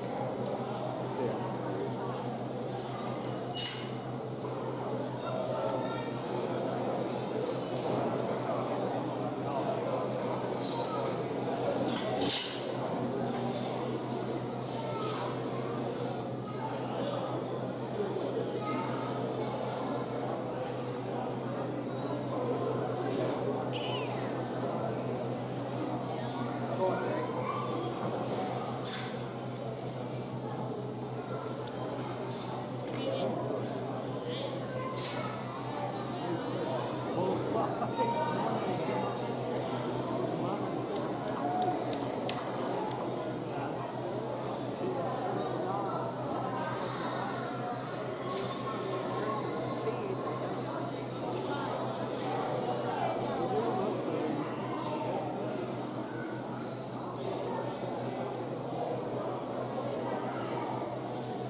Boy, you talk about a fun pair to analyze out here in the ring. I think that both of these two are extremely, extremely high quality.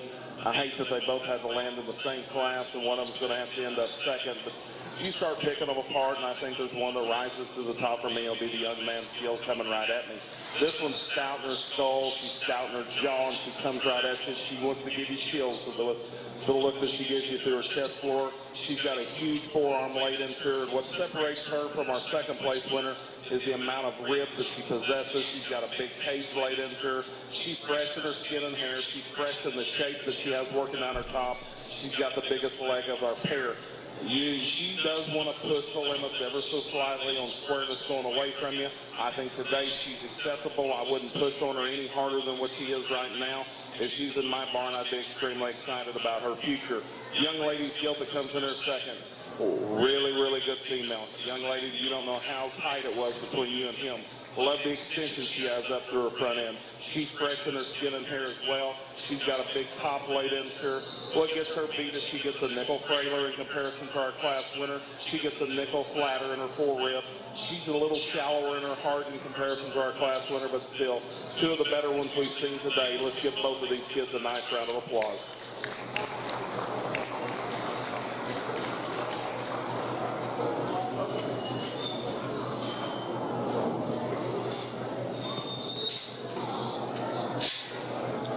In second place, Class 4, is Tyndall Fields.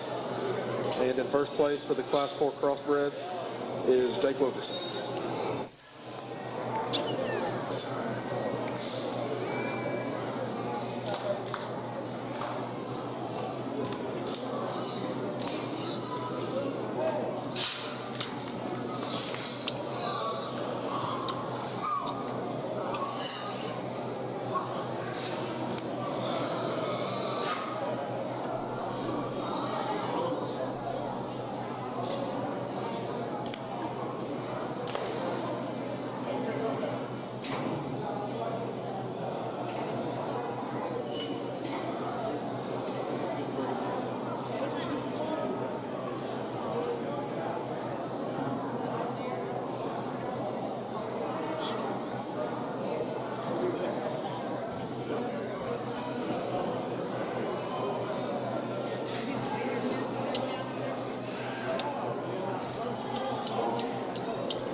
I'd like to say thank you to a couple of our sponsors tonight.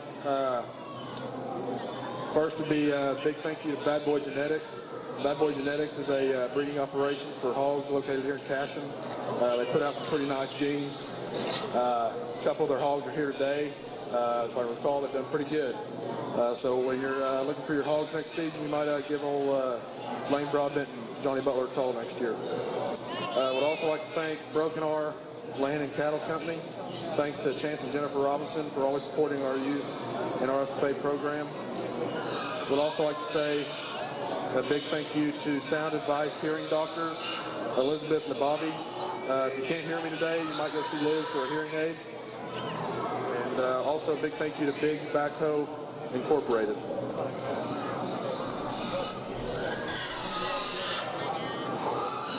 Here in this heavy class of crossbred gilts, I think this one that rises to the top for me, and I'll be the young lady in the FFA pullover. I love the extension this one has up through its front end. I love how square she is when she comes right at you. She's got a big cage laid into her. She's got a big, robust top. If I could change her ever so slightly, the way she handles those rear two, she's so massive in her bone. If I could just make her flex and go just a nickel better, I think she'd be right there, what we'd like to call a great one. Young lady's gilt here in second. Really a robust rib one. She's got a big fresh top working in her. She's fresh in her skin and hair. We just like to lengthen her out through her front end, give her a little bigger leg in comparison to our class winner. She wants to get a little round there in her muscle shape and wants to fade there in her lower ham. She gets a little flatter there in her stifle in comparison to our class winner, but still two extremely high quality females. Let's give them both a nice round of applause.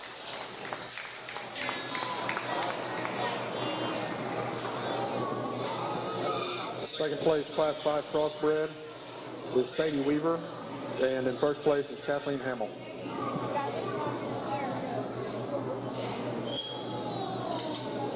Hello? Hey. I'm having to work this dang camera. Yes.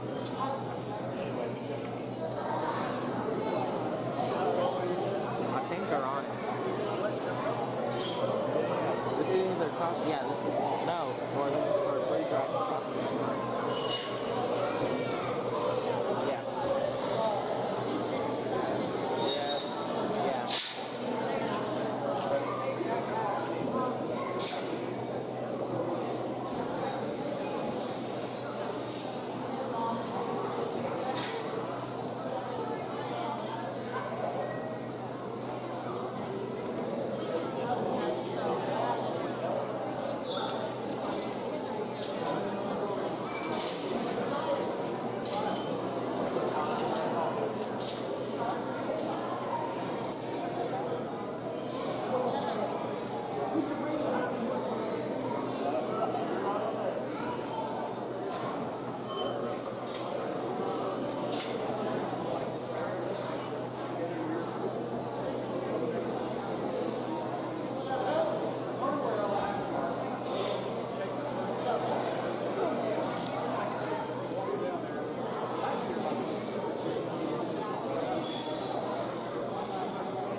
We get all 5 of our class winning crossbred gilts out here, and I think there's some consistency on here for no bigger than it was.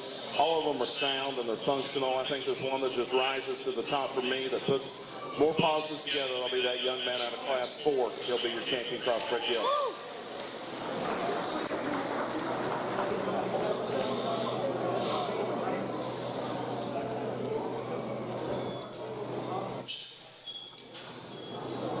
Champion crossbred is shown by Jake Wilkerson.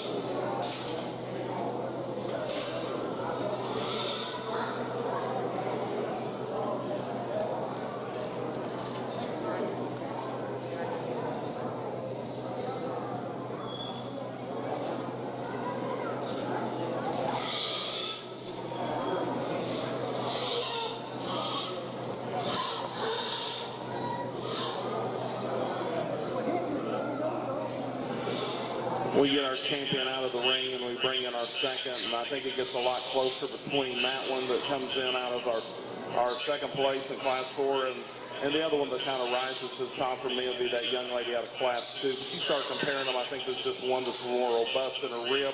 She's got more extension out there front end. She checks more boxes. I'm not going to separate that pair. The young lady that stands second in class 4, she'll be your reserve champion cross.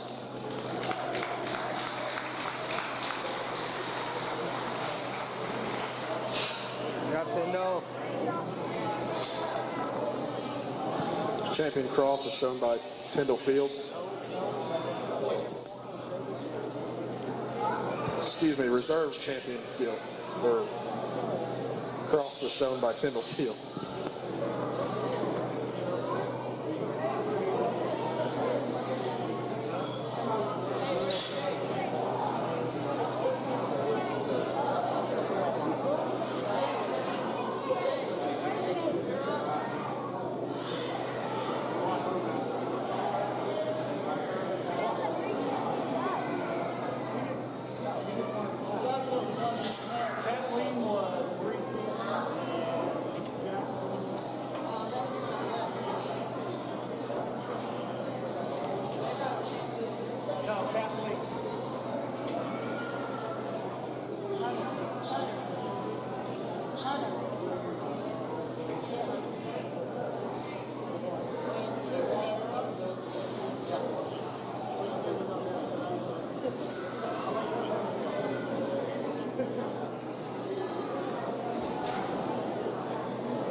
Let's put our hands together for all these kids that have shown guilt. I know we've still got a bear show to come to follow this, and if it's any indication of the quality that'll be back there in those bears for what we've got in the ring with these gilts, I can't wait to get into it. For those that know me, know that I have a passion for the show pig industry. We've been doing this for about 24 years as an ag teacher, and I started showing when I was about his size. My kids, I'm on the last 2 of my kids. We've had 8 go through our house. Yeah, we've got 8 kids, my wife and I do. And every one of them's been showing hogs since they were old enough to walk. I've just got 2 left at the house that are showing hogs, and they've got a passion for it like I do. But I'll be honest with you, there's no other place I'd rather raise my kids, and from the look around the ring, there's no other place that you'd rather raise yours. When I get in here and start choosing a champion gilt, what I'd like to place my emphasis on is power and bone and functionality, and I think there's one in here that rises to the top for me. Let's put our hands together and congratulate that young man with the crossbred gilt. She'll be your grand gilt.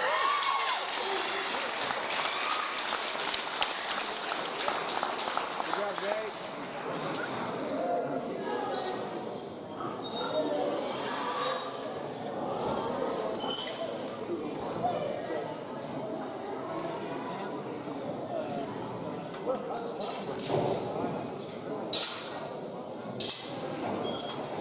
Champion gilt was shown by Jake Wilkerson.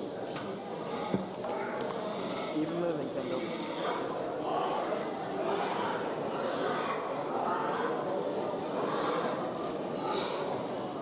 Good, Kendall.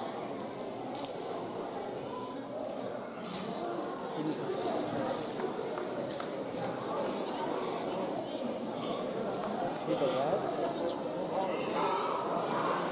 Who do you think it was right?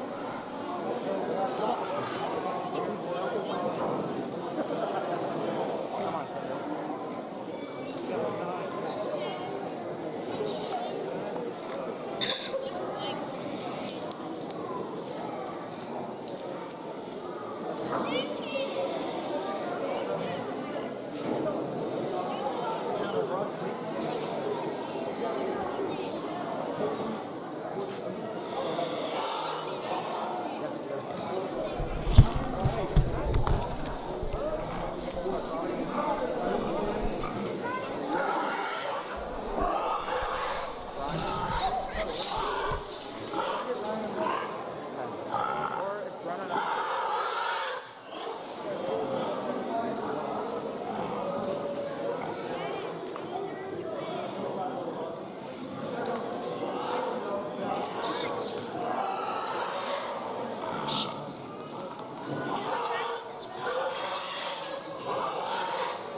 We bring our reserve champion crossbred gilt in the ring, and I'll be honest with you, she jumps into consideration extremely fast, and I believe it comes down between a pair of them, her and the Duroc gilt out here.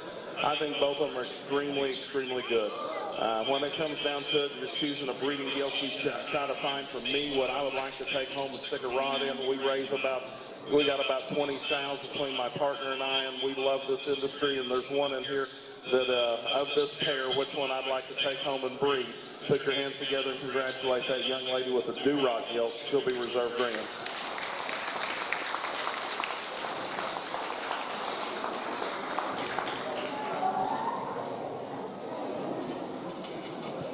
Reserve Grand Champion breeding gilt goes to Kathleen Hamill.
An extremely close placing here in our only class of Berkshire Barrows, and I wouldn't argue with you if you wanted to switch my top end of this deal, but I'm going to go ahead and choose to use the young lady in the FFA pullover.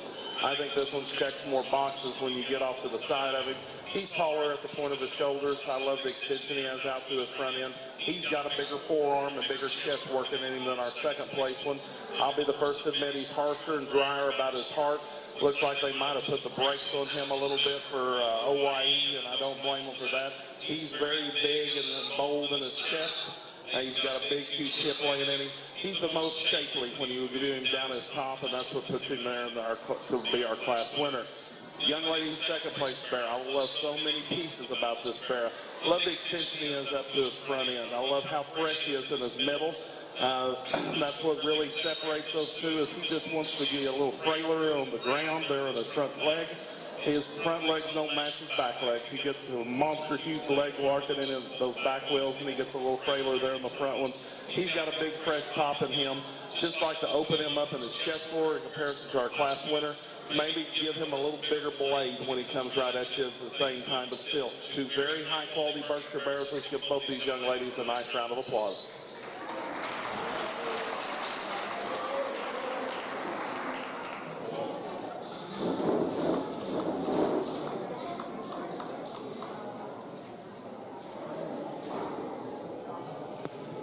Second place, Class 1 Berkshires, goes to Maggie Carroll. First place goes to Kendra Bryant.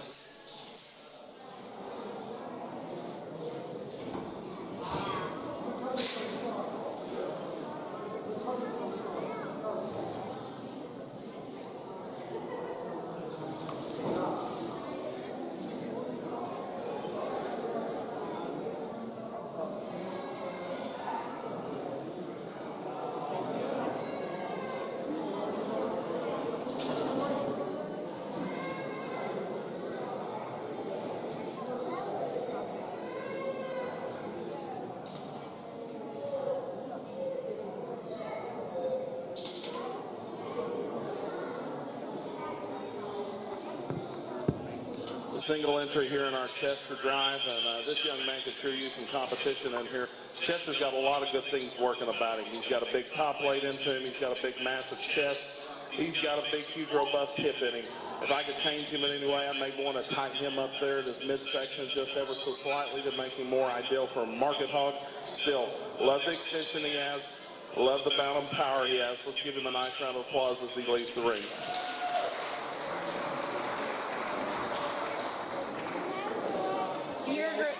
Your grand champion in the Chester drive is Jackson Bailey, and we are moving on to our Durocs.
really good class of lightweight Duroc bears, and I think there's one that just surfaces for me relatively handily to the top. That'll be the young lady in the white shirt. This one hits the ring, and you love the presence that he possesses when he comes into the ring. Love the chest floor he possesses. And you get on top of this one, he's got the most shape working down his top. He's the most ideal in the amount of finish that he has on him for this stage in his game. Love lots and lots of pieces about him. I think he's got a great, very, very bright future. Young lady's bear that comes in her second is extremely dense. I love the amount of muscle that he has working down his top. We just like to change the way that he handles that hind wheel when he goes away from you. For as much mass as he has up high, he gets pretty frail there in his bone work in comparison to that. But still, two very high-quality red bears. Let's give them both a nice round of applause.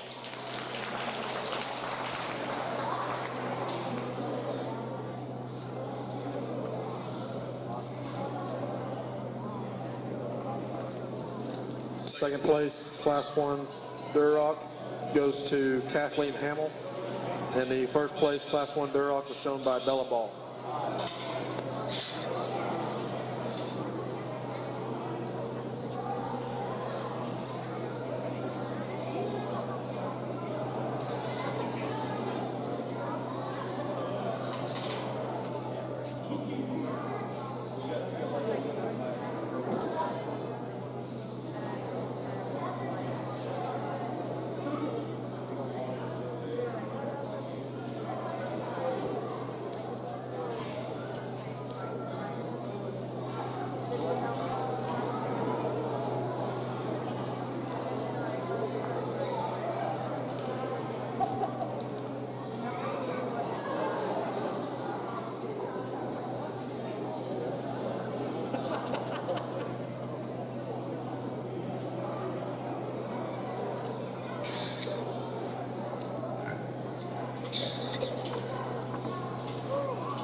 Single entry here in our heavyweight Duroc drive, and this one could use some competition.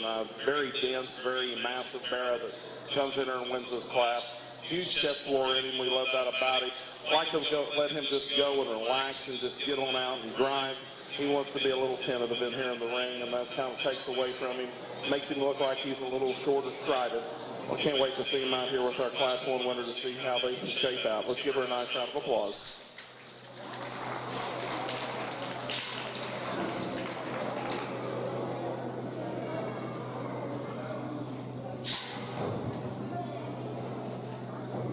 First place goes to Kathleen Hamill in Class 2 Duroc.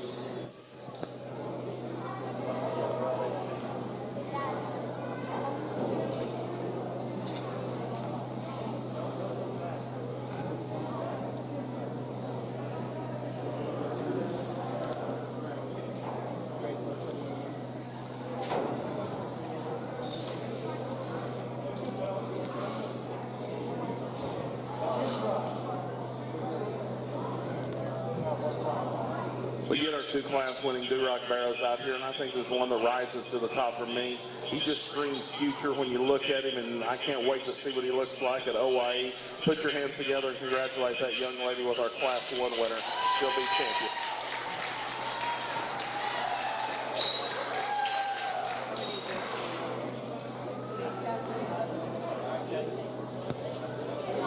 Champion Duroc was shown by Bella Ball.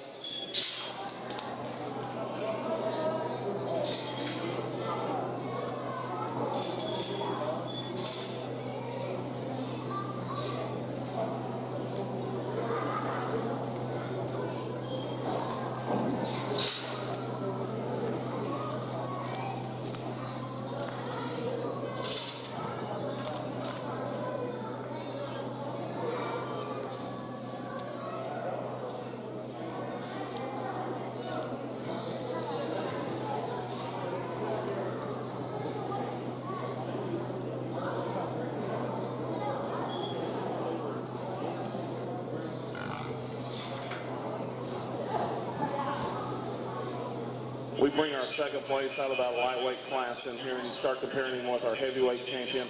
I think that bear's got more future to him. I love how much prettier and cleaner he is out through his front end. He's got a bigger cage laid into him, and I think he flexes better off of his hind too. Second place out of Class 1, that will be your champion.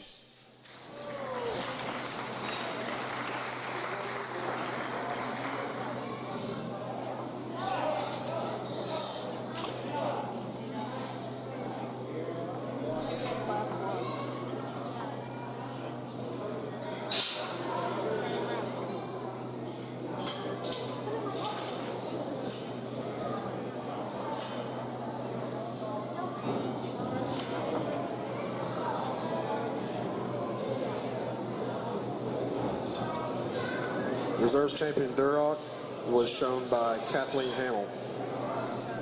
Oh, shown by Jake Wilkerson, owned by Kathleen Hamill.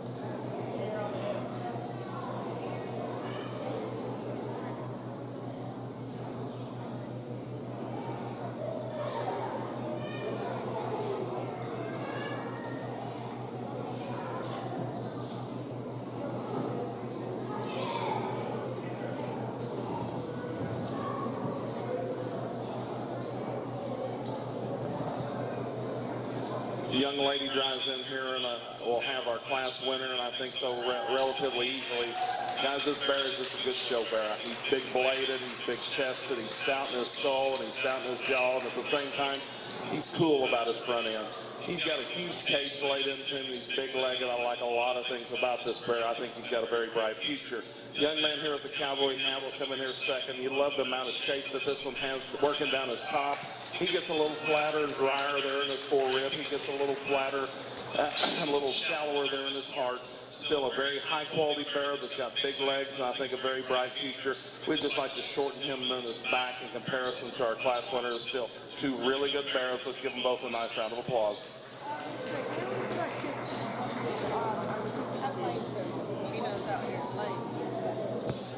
Second place, class 2.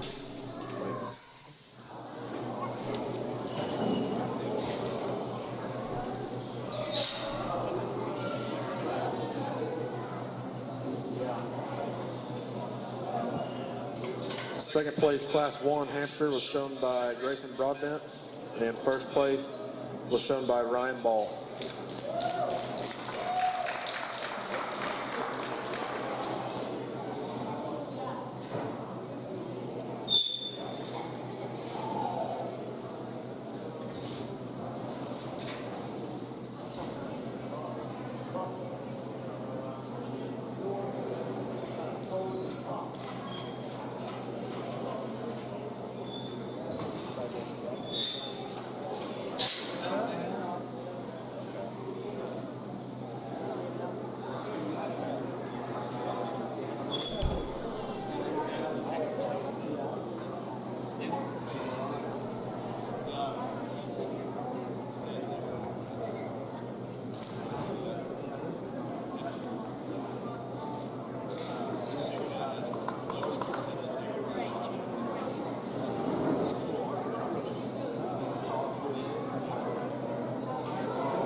Young lady directly in front of me will have our class winner, and you love so many things about this bear. He's very dense in his muscle.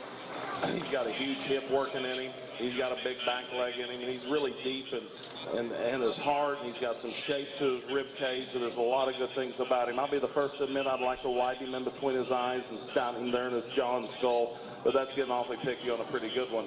Young man over there, the one-armed bandit, comes in here second. And guys, he does a good job for what he's having to work with today with that cast on. Bear, you love the extension he has. You love how smooth and clean he is out through his front end. You get back behind him, he doesn't have the shape working down his top as our class winner.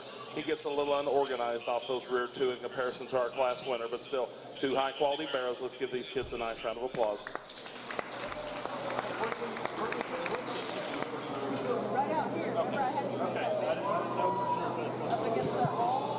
Second place, class 2, shown by Garrett McKeever. And first place, class 2, showed by Bella Ball.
close placing between this pair of bears. I'm going to choose to use the young lady on the far side to be my class winner. I think there's just more flex and give out of those rear two when you get back behind him and watch him stroll. He's the one that flexes the nickel better. He's very dense in his muscle. He's got a big shapely top and hip working in him. I'll be the first to admit I'd like to extend him out through his front end, maybe widen him there at the ground when he comes right at you to make him more ideal. Young man coming in here second with one that's very closely resembles our class winner. We need to pick this one up off the ground, off those front feet. He wants to toe in and get a little softer there in his pasture set.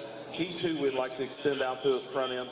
When you get off to the side of him, he's the one that takes the shortest stride off of his rear two, but still two high quality bears. Let's give both these kids a nice round of applause.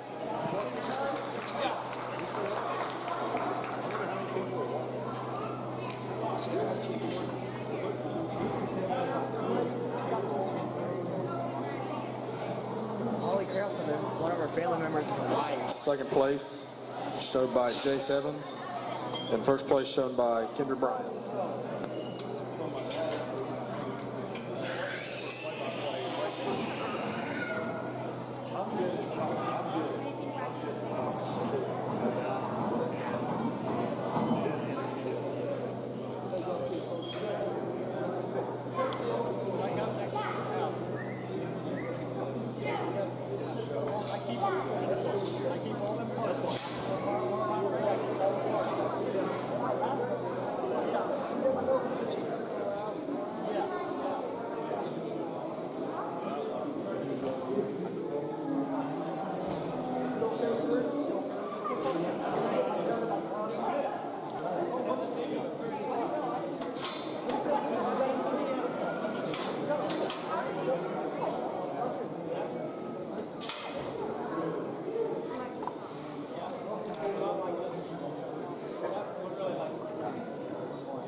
Really a nice bear to win this class. I'll be the young man here in the middle of the ring. Really a dense bear when you get on top of him and see how much true natural rib shape he's got to him. He's deep in his heart. He's really fresh in his skin in here, and I appreciate that about him. I'd like to extend him out through his front end and maybe stout him in his jaw to make him a little more ideal if you want to get down and pick on him pretty hard. But still a very high quality bear to win our class. Young lady comes in here and you love the extension that this bear has. You love how tall he is at the point of his shoulders. You love how much bone he has to him. You get on top of him, he's the flatter too of this forerib. He's the shallowest in his heart. He's the one that's lacking the overall muscle in comparison to our class winner. That's still a very high quality bear. Let's give both these kids a nice round of applause.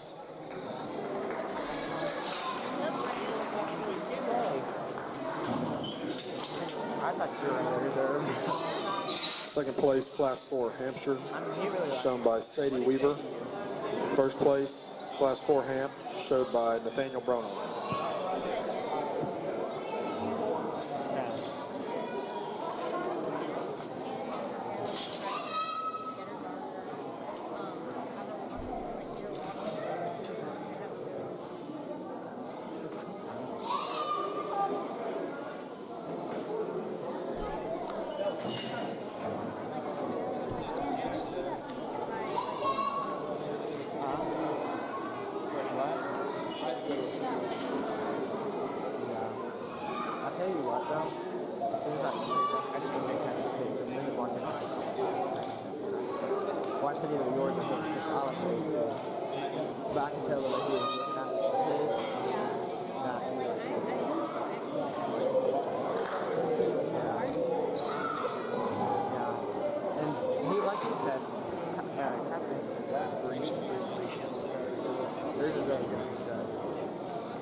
I looked at the lane block because I couldn't thought she won. I thought she won too.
really a competitive Hampshire Bear Drive, and let's put our hands together for these 4 that have made it back out here for your in contention for champion.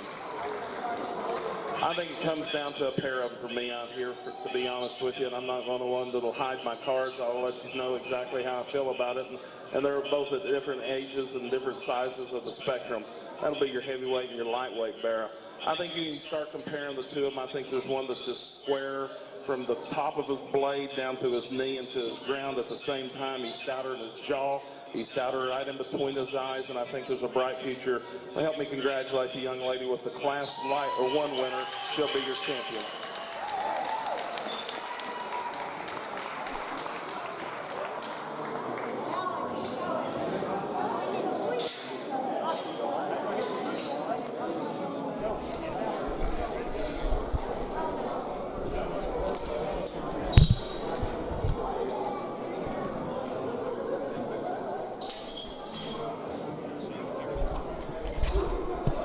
Breed champion Hampshire will go to Ryan Ball. Check.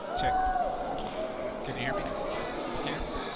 We bring our second place out of that lightweight class, and he doesn't hurt the amount of quality that's in the ring, but I thought it was extremely close between that pair that I was talking about earlier.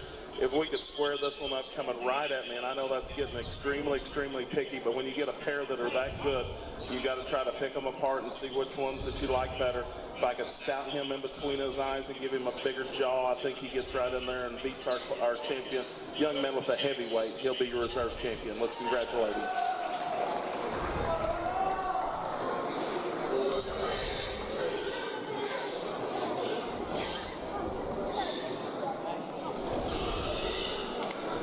Reserve champion Hampshire will go to Nathaniel Bronaugh, and that will bring us into Poland.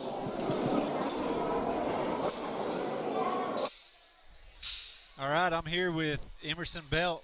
How are you, Emerson? Good. Emerson Belt was our winner of the Grand Champion Market Lamb. What's your lamb's name? Cash. Cash money, huh? Well, congratulations, Emerson. Looks like you also won the junior showmanship. Yes. So, Emerson, you know, when you get out there and you work with your lambs and you feed them, how many hours a day do you think you get out there and work with your lambs? 3 to 5 hours a day. 3 to 5 hours a day. That's a lot of hard work, isn't it? Mm-hmm. Well, we sure appreciate that you get out there and work hard. And so, how many lambs do you have this year? 3. You have 3 lambs? And have you done a lot of jackpots and stuff this year? Yes. You've done a lot of jackpots?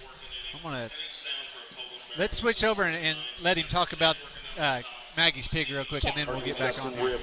Let's give this young lady a nice round of applause for having your champion Poland. Maggie Carroll out there with her champion Poland. Yep. Maggie works hard too, doesn't she? All right, we're back over here with Emerson. So Emerson, we were talking about how many lambs do you have? 3. You have 3 lambs, and so did you go to a bunch of jackpots this year? And yes. Can you tell us kind of about all of the things that you've done this year with your lambs? So I have. Talk loud. Okay. We'll move that right there by your mouth. All right. So our first jackpot we went to was in K, and I didn't do that well because it was the first jackpot I've done in a while, and I got 3rd with my natural, 2nd with my U, and I got 5th with my lamb my Hamp Weather. Well, good deal. So how many jackpots do you think you went to this year? 4 to 6. You went from 4 to 6, and that's a lot of work, isn't it? Yes. But it's fun, huh? Uh-huh. Yeah. Well, you know, when you go to those jackpots, you get a lot of good practice in, don't you? Uh-huh. Yeah. And so, because when you get out there and show, when you get to this point, it all pays off because you've had a lot of good practice, right? Yeah. So, are you excited? Where do you got to go from here? Are you going to go to Enid, and then you're going to go to OYE? I'm going to go to County, Enid, and then go to OYE. So from here you go to County, which is in Kingfisher, right? Then you'll go to Enid, and that's the district show. Mhm. And then OYE's in Oklahoma City. That's Yep. the big show. Mhm. Well, Emerson, thank you for jumping on here with us, and congratulations on winning Grand Champion Market Lamb. Thank you. Good job, Emerson.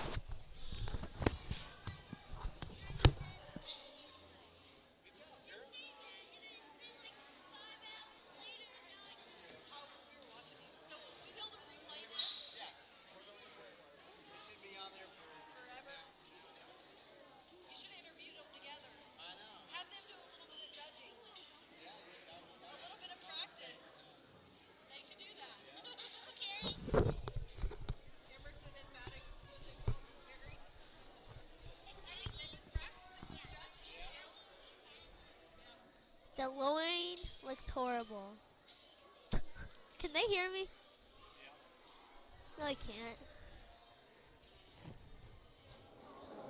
No, I can't.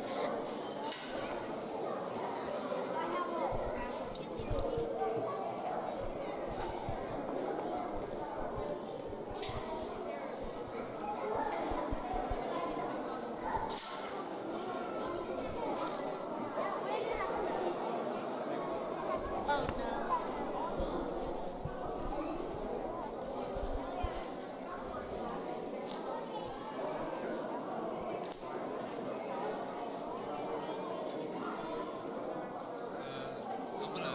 Wait, can I hear you? Am I supposed to hear you through this one too? I can't hear you.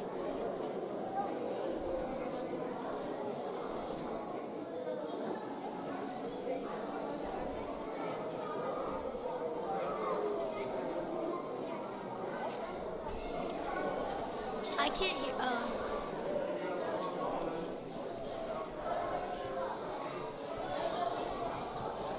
Two really good lightweight crossbred barrows, and I think this one that surfaces for me relatively handily. That'll be the young lady's belted barrow. This one, you just love the extension he has up to his front end and how wide he is at the top part of his blade. I love how big-footed he is when he comes right at you, and the squareness he possesses in his chest floor. He's got a big top laid into him, a big cage. Really a nice show bear. The young man's bear, the black bear, comes in there second, and he's the heavy-boned one of the pair. I love that about him. You get off to the side of him, and you start studying him. He's not as pretty and neat up through his front end. He gets a little more jammed up there in his throat and through his jowl, but still a very high-quality bear. Let's give them both a nice round of applause.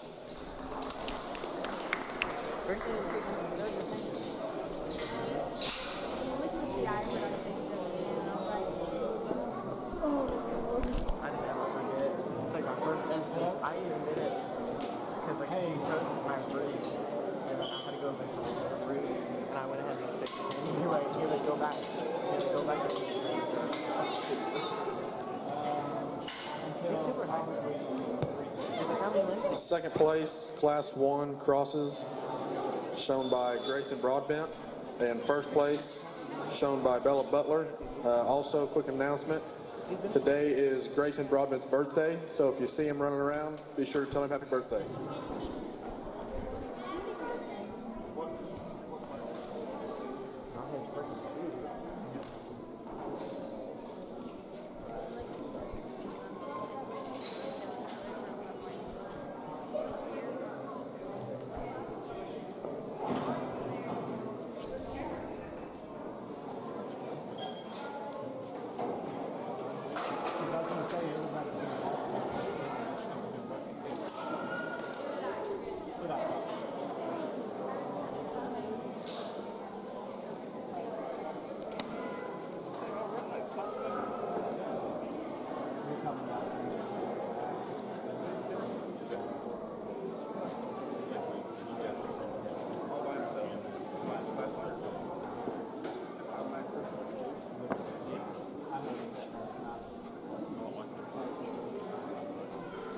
Okay.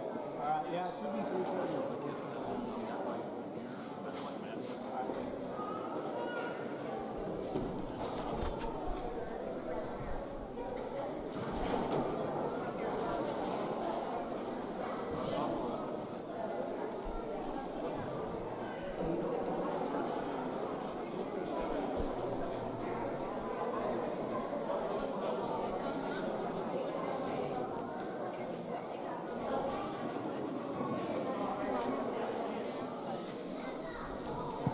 two really nice crossbred bears in our next class here. And I think there's one that surfaces to the top for me relatively handily.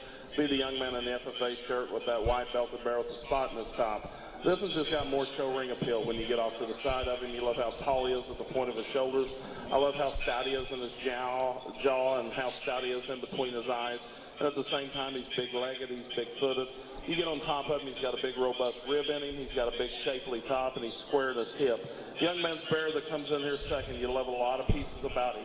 If I could make him a little more athletic off those rear two and maybe lengthen that front end out just ever so slightly, I think he could rival our class winner. He gets a little frailer at the ground and a little flatter there in the stifle muscle as he goes away from you, but still a very fresh bear that's got a lot of future to him. Let's give both these young men a nice round of applause. All right, this is Chris Gibson back here at the 70th annual Cashion Achievement Day, and we're very proud that we're able to live stream this and bring it to some of you, some of the people that can't get to Cashion or can't get out of the house and want to participate and see the kids get out there and work hard. And we sure are excited to be able to bring this through CashionWildcats.tv and through School TV. And we're very appreciative of our administration here at Cashion to provide us this service and really be able to put a really big spotlight on these kids, these ag kids, our sports kids, and that's what we do. Why we do what we do is for all these kids to really shine and be able to know that as parents and teachers and administration, we want them to know that the spotlight is on them, and they're the whole reason we do everything we do. I'm going to let the judge talk real quick. From flank to flank, and how stout he is in his skull. He's big-legged. He's got some shape working down his top. We'd like to go ahead and power him up just to make him a little more ideal, but still a very high-quality barrel. Let's give him a nice round of applause. Jake McKeever out there. I guess not Jake, that's Garrett, that's his son. So yeah, anyway, I just want to just say thank you to all of our administration and our and everybody that's has sponsored for us to be able to bring this to everybody live today. I was going to go through on some of our winners. The sheep show, we had Class 1 winner, we had Sarah Gentry. We had Class 2 winner, Michaela Hines. Our commercial Class 1 winner was Wyatt Collins. Our commercial Class 2 winner was Sarah Gentry. Our Grand Champion U was shown by Wyatt Collins.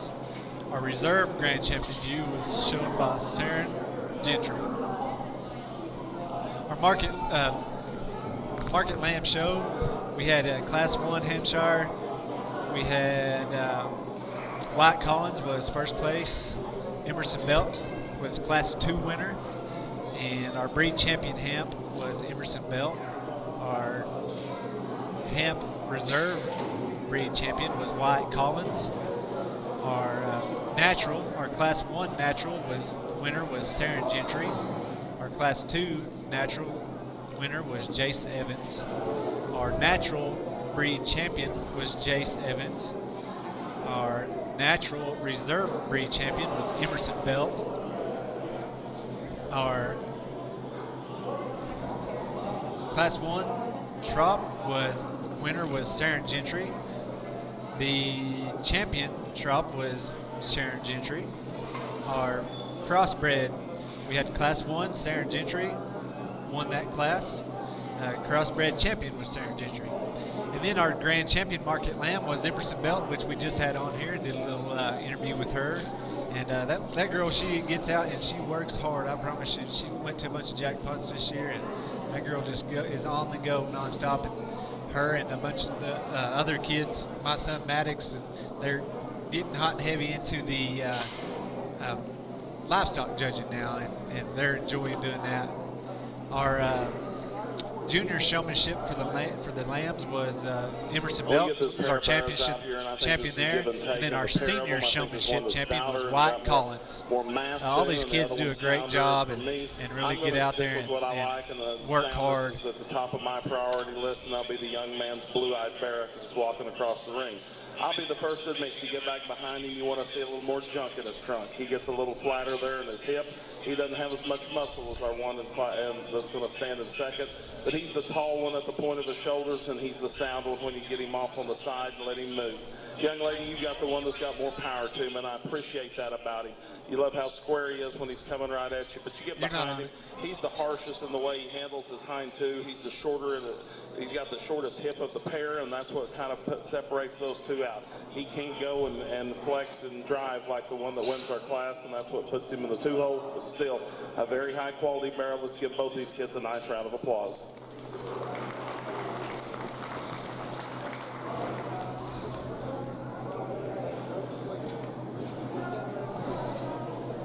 All right, I want to jump on here now and talk Second about our place. breeding does, our goats, Class our goat 4 show. Our shown breeding by does Maggie was Carroll. Class 1 winner was Grace And first LeBlue. place shown by J7. Our Class 2 winner was Grace LeBlue. Our Class 3 winner was Evan Hines. Our grand champion breeding doe was Grace LeBlue, and our reserve grand champion was also Grace LeBlue. Grace got after it with the Lambs. They do a great job. They're a new family here in Cashion that just moved in probably about 8 months ago, but they've jumped in and really got involved with the ag, and we appreciate all the hard work they put in this year.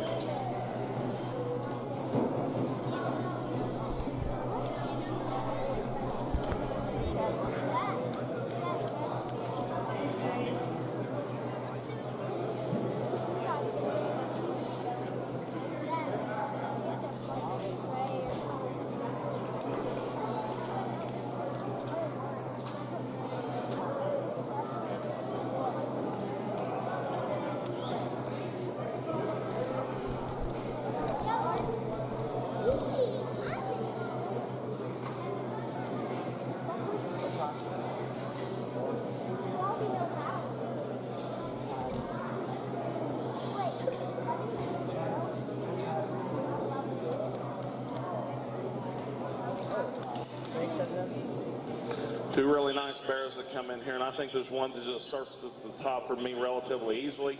That'll be the young lady in the FFA shirt. This bear just screams that he needs to win the class, and when he does so, you look at how tall he is at the point of his shoulders and how he runs uphill. He's got a big stout jaw laid into him. He's big-legged.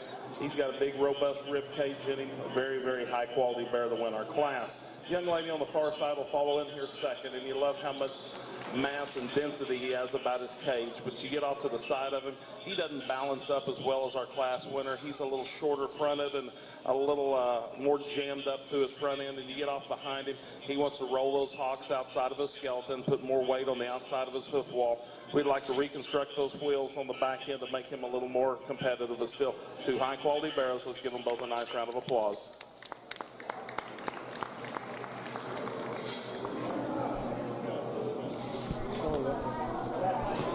Second place, Class 5, shown by Sadie Weaver. First place, shown by Ryan Ball. I'd like to thank a few more of our sponsors tonight. I'd like to thank Mike and Renee Sanders. They're a family here from Cashion. They've been extremely active in the FFA, helping put on events like this. They're always hauling animals to shows with people, helping people out in every way they can. Big thank you to Mike and Renee. Thank you to Josh and Shauna Shine. Same story there. Been in Cashion for a long time, constantly helping people. People like them make things like this happen. So big thank you to them. And lastly, big thank you to the Chickering family. Same situation. Huge help everywhere they go. Helped a lot today. And once again, without people like them and the rest of our sponsors, events like today would not be possible. So huge thank you to everybody on that list. And thanks for coming out today. The single entry here in our heavyweight crossbred division, and the young lady brings us a big stout one. He's got a big hip laid into him. He's deep in his heart and he's wide in his chest. We'd like to make him a little more athletic off those rear two to make him more ideal. He wants to get a little forward in his blade, and that's kind of what's to make him want to push out when he comes right at you, but still a high-quality barrow. Let's give her a nice round of applause.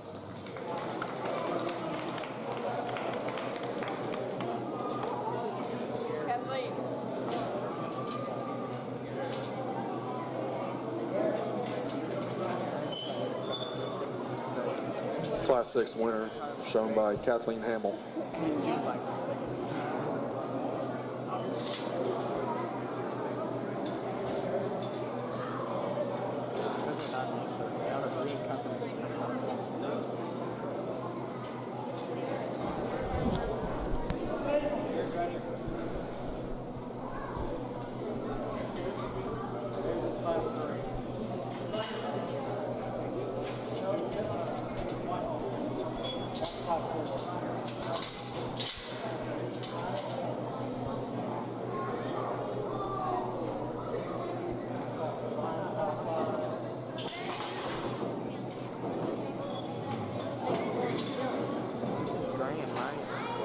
They should have like 5 more out.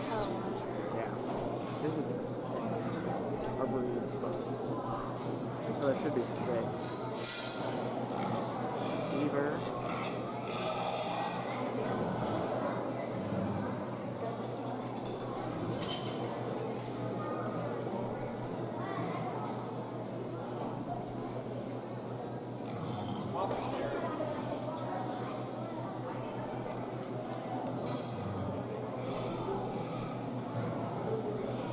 Is that it?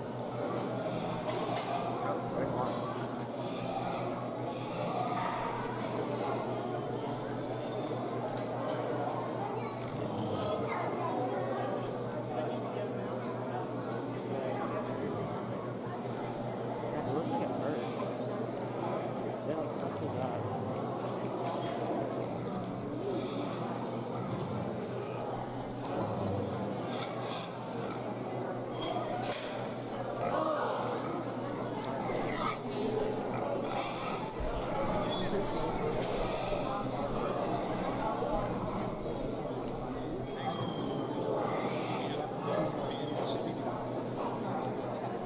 So like how old will be at?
Again, we're here at our 70th annual Cashion Achievement Day, and just want to kind of jump on and talk about our judge today. He's done a great job. His name is Brad Carey. He's out of Hera FFA. He's the FFA advisor there at Hera.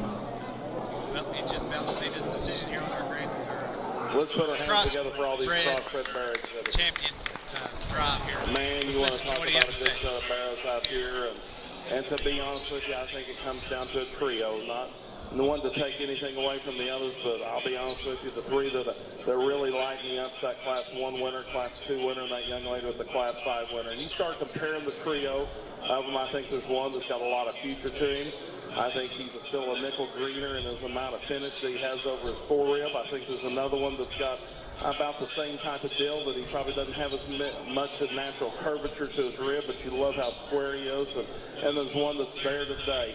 And you start comparing the three of them, you start checking boxes of which one that checks the most boxes for you and which one you like the best. Put your hands together and congratulate that young lady out of Class 5. He'll be the champion barrow in the crossbred division. Good job, Ryan. Bella Ball wins our crossbreed champion. Breed champion. Not Bella. Ryan. Champion cross. all those girls, ball girls, they do a great job. Jace, get him moving. But anyway, yeah, so Brad Carey, he's done a great job all day long, judging all of our different animals, and we sure appreciate him coming out to Cashion today and doing our show. He always does a great job. See what he says about our reserve. When we bring our second place out of that class in here, and he doesn't hurt the quality at all, but I thought it was extremely close between a pair of them. My reserve champion in here will be that young lady out of Class 1. He'll be the reserve champion crossbred. Let's give her a nice round of applause. Bella Butler, reserve crossbreed. Now as we move on into there, we'll bring all of our breed champions back in and let the judge look them over and have our grand champion barrow drive. And this is an exciting part of the day, you know. The grand champion drives are always fun because you get to bring back all the different champions of every breed and really just compare across the board and see who wins it all. If you're showing, when you're showing it, you're getting into livestock, judging livestock, showing livestock, this is where you want to show. You want to show in the grand champion drive and get to compete for the biggest prize of the day.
Champion spot shown by Brooke Sheeline.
Let's put our hands together for all these kids at the Shown Barrows.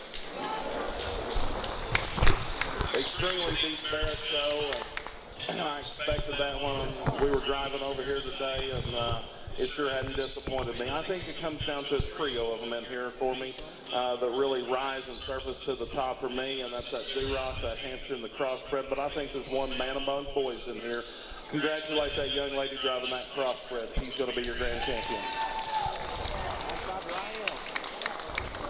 Ryan Ball with Grand Champion Barrel here at the 70th Annual Cashion Achievement Day. Congratulations to Ryan. She does a great job.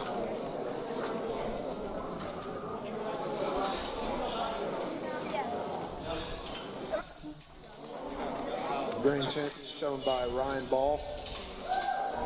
Then we'll bring in the reserve breed champion cross into the ring here, and then he'll pick out our reserve breed, or reserve grand champion.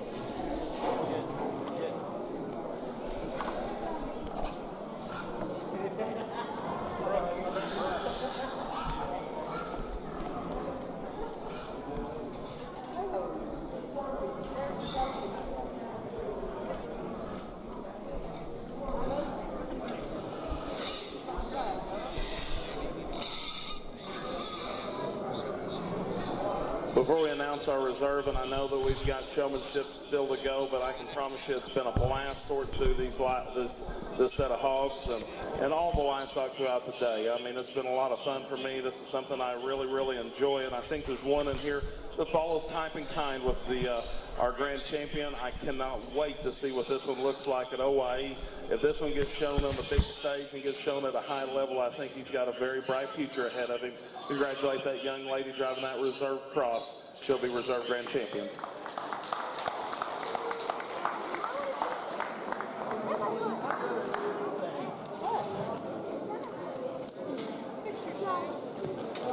Reserve cross, or excuse me, reserve grand champion goes to Bella Butler.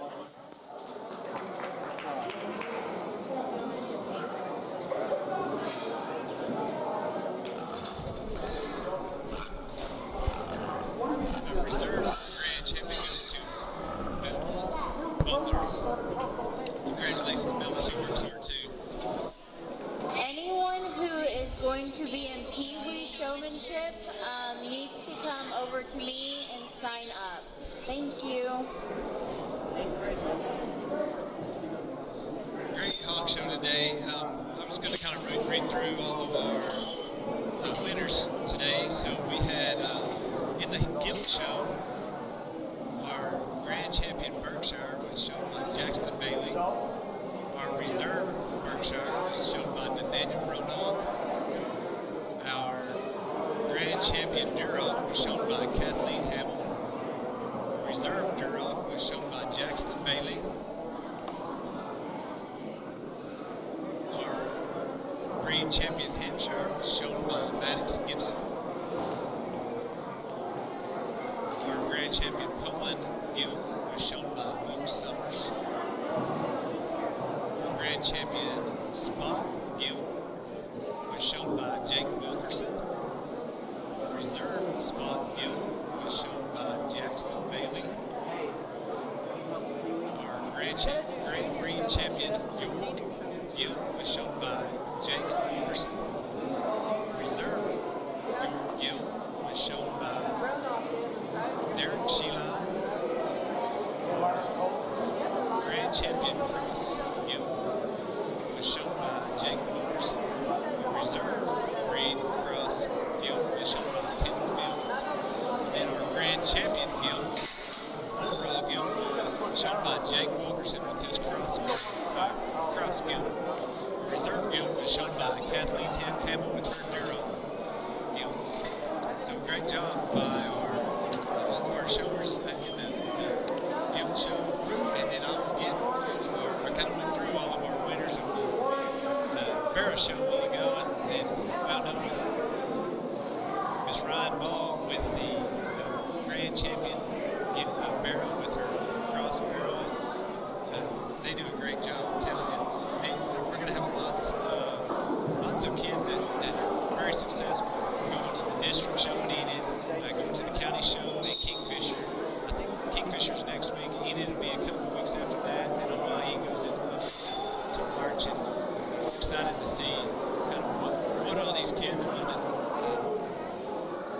how they wind up placing in some of those bigger shows. I'm telling you, just like the judge kind of was talking about, the quality of the pigs and everything that we have in this little community here is very high quality, and I'm excited to see how they compete on the bigger levels. Now we're going to get ready and have our junior showmanship, and we've had our showmanship winners in the lambs and the steers and all the different species. And kind of what showmanship is, if you don't know, is just how well the kids handle their animals. And it's just like it says, showmanship, to show your animal to the best of your ability to the judge and make it look the best for the judge to decide that he picks it over another animal. So if you can drive your hog, you can set your steers up or your lambs up, and it just gives them an advantage. When you're out there showing, when a judge can look at your animal and it always is presented and looks the best it can be at all times. And that's what showmanship is. So, and showmanship isn't just one in the ring; it's one at home with hours and hours of getting your show stick out there and working those pigs and getting those heads up and teaching them how to walk and teaching them how to drive where you want to drive. So it's not just one out here in the show ring in front of the judges. It's one with hours and hours of hard work at home, at your barn, with your show stick, and you get out there and working your animals and your steers. Your showmanship is hours and hours of setting your steer up out there in the pen where nobody else is looking. You're just out there working and getting lots of good one-on-one time with your animal. And that's where you win showmanship is all the hard work that you put in. And then when you get it out here in the show ring, that's where it pays off. So I was going to have Lane Broadbent jump back up here with us for a little bit and just kind of talk some of the showmanship. And he's over here talking to the judge right now, and he gets down there. We'll have him jump back up here with us, kind of talk about some of the stuff. But yeah, as we get into the showmanship, much as the judge is out there judging the showmanship, he's looking for who has their animal presented the best to him at all times. A lot of times these judges, they'll kind of look away and see who gets their animal back in front of them and presents them the best, and from there they can pick his winner. And I love showmanship because that showmanship can either win big, or it can make you lose. Even if you have a great hog, a great steer, or a great lamb, if you can't show it, if the judge doesn't see it, and it's not presented well, you can lose.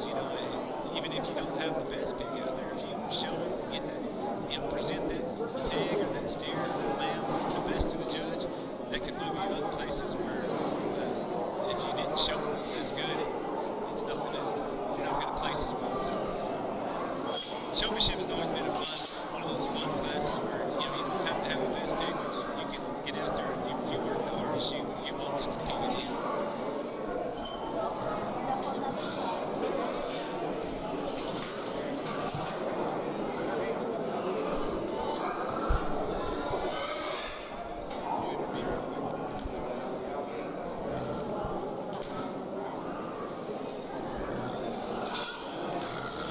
I said we were going to have Lane on, but Wyatt walked over here, and I want to get him on here. Wyatt Collins is our FFA chapter president, and he's actually been running the camera for us during the whole pig show. So, Wyatt, we appreciate you. Yeah. Thank you for jumping on here with us for a second. This year, you've been the president. Can you kind of just tell us about the different things y'all have done in FFA this year from the years past? I know it's kind of been a little bit different, just changing advisors and making that transition. Yeah, so our kind of goal this year was kind of get out in the community and kind of just spread our name and get us out there and get sponsors for this. And we've had a bunch of sponsors. And yeah, so we'd like to get out in the community and help out as much as we can. Right. And so lots of contests. Y'all haven't really started your speech contest and stuff Not like yet. that? That doesn't start till April usually. Till April. But y'all have done some other contests. What all contests have y'all participated in this year? We did opening ceremonies in the fall, and then we recently did archery, and we placed 7th in state there, and we did pretty good there. We've all wrote speeches in like my ag class, and right now we're practicing speeches, so that's it right now. So when will those contests be?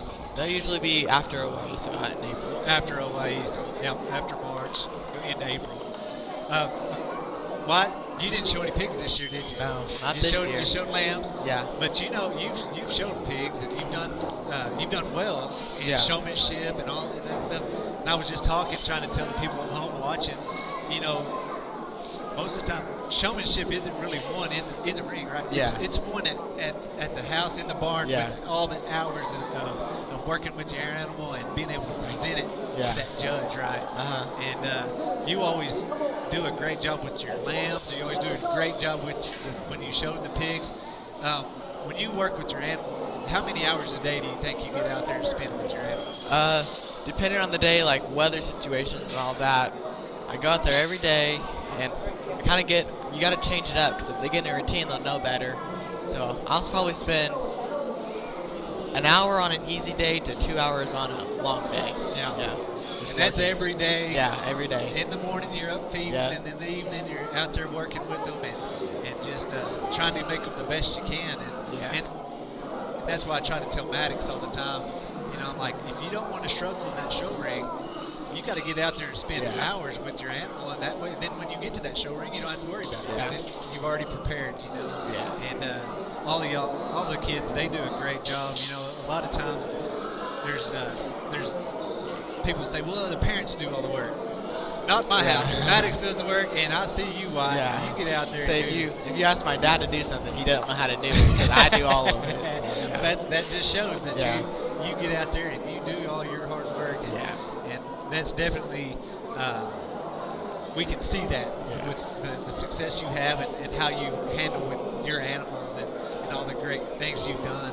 So, are you taking your lambs? Where are you taking your lambs this year? Our goal is to OYE, and possibly if they stay pretty lenient with their weight, we might try to carry over to summer.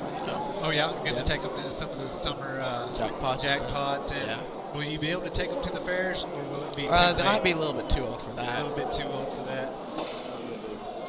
I was just going to kind of keep it on the judge there, where we can see them working, and see right here the judge is kind of moving areas in the of the show ring to see which kid is going to get that pig in front of him and show their pig and put their pig in the best position for that judge to see their animal, present that animal best to the judge.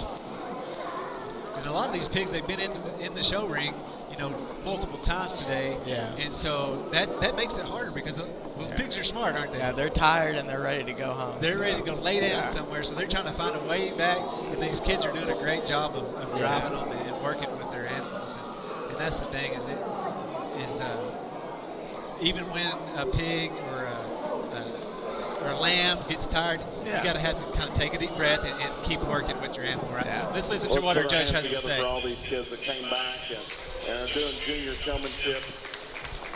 For me, this is a very, very big deal. I mean, I've got one of my parents in here that's helping Miss Drake in the ring today that rode over with me, and I put him to work, or she put him to work, and showmanship's a big deal. I don't care if you know ear notches, and I don't care if you know what you eat and all that kind of stuff. For me, and showmanship on hogs is being able to get one stuck and getting them out there and getting them drove. And guys, there's one in here that's going to be a future rock star. He's pretty close.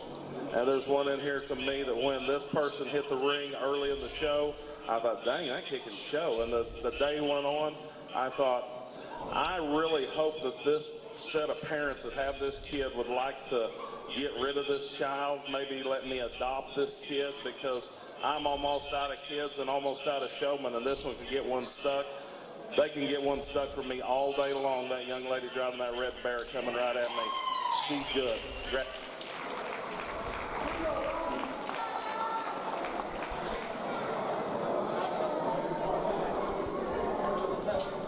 That's Bella Ball. She does a great job. I think she won the showmanship here last year with the pigs, and he is right. That girl works hard, and I was talking about the hours it takes to try to do good at showmanship. That girl puts in the hours, and her sister is the one that won grand champion of the barrel show. And I'm telling you, that family loves this and lives for this stuff. And they are out Your there. junior swine showmanship champion is Bella Ball.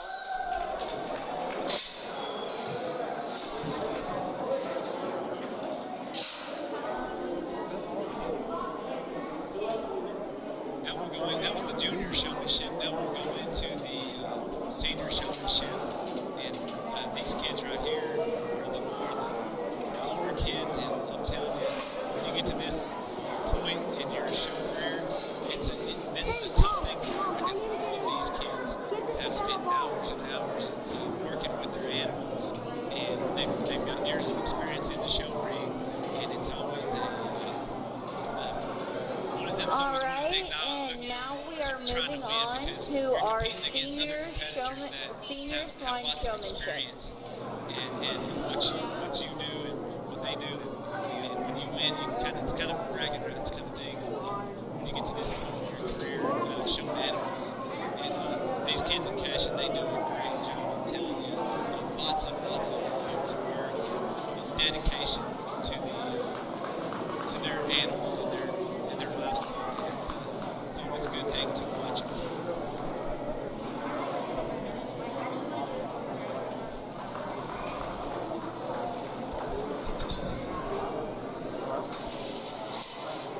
On the camera?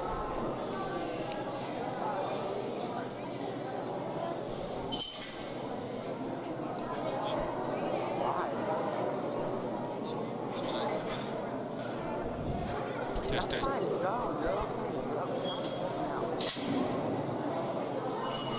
Who's going to interview? Go get Maddox.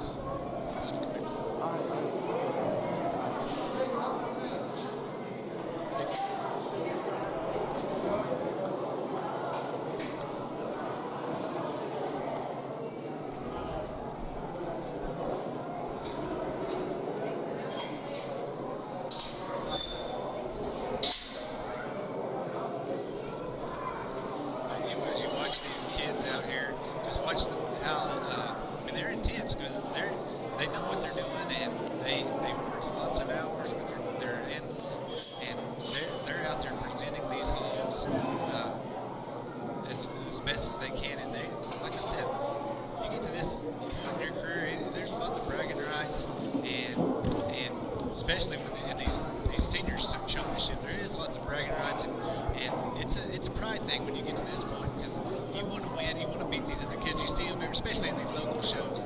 I want to say, hey, I'm the best showman that we got here, and all these kids have competed against each other for so long. Main Broadbent's back on. I was talking about with Wyatt, showmanship's not won in the ring, it's won at home with all of the hours and hours of practice. Hey, I mean that.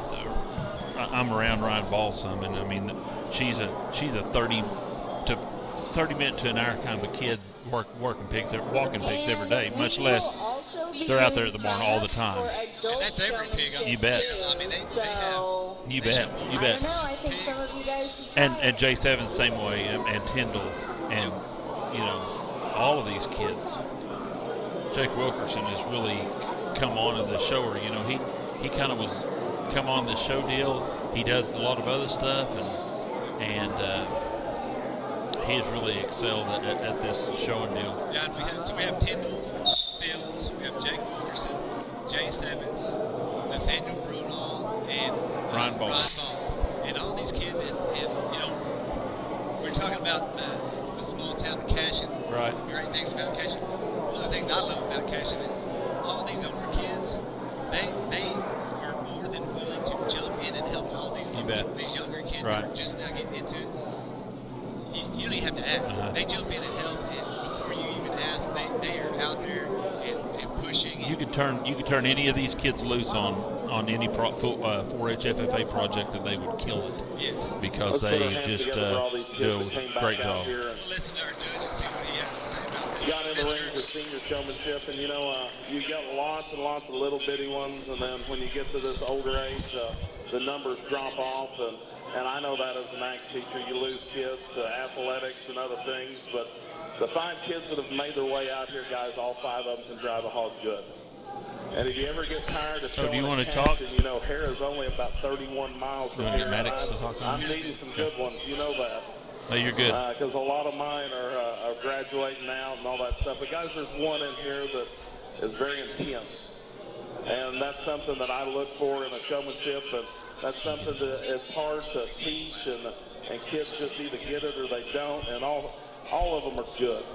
I mean, guys, all 5 of these kids do good, and they can drive hogs, and I'd love them driving hogs for me, but there's one that just when I look at this person, I can tell they want to win. You can see it in their face. Congratulate that young lady with the bear right in front of me. She'll be your champion. Ryan Ball. Yeah, Ryan Ball, she earns every stinking bit she makes here. The thing about Ryan Ball is, and that Chickering's the same. They're in that. All them sisters are the same. They've just been doing this for 2 or 3 years, and they have totally excelled in it. It means a lot to them. They go to jackpots, they walk hogs, they feed right. They're not jacking around. And that's what we were talking about. There's a lot of families. All right, and up next You bet. we will have our Oh yeah, right. We're going to do 2 Yep. separate And it groups. pays off. Oh yeah, One right. will be They pre-K both of them won the Yep. showmanship, and you can and tell the they other spent one hours Right. will out be there. You bet, first you and bet. second grade. I think we're going to jump in and Pre-K kind of a kindergarten fun will be event that right. we have in Cashion is we let the peewee, the kids that aren't to show age yet, and some of them may need a little help with their parent to get out there. Right. They get to jump out there and show it and get their foot in the door. Yeah, I got to go. I'm gonna get some hogs back in the back for these kids. Okay.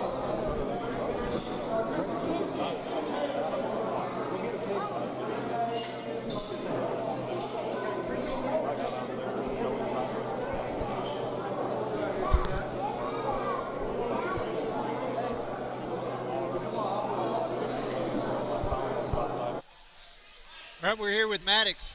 Before the Pee-wee starts, Pee-wee showmanship starts up, I was going to have Maddox jump on. This is my son, and I'm very proud of him. He got out there and he gets out there and works hard every day too.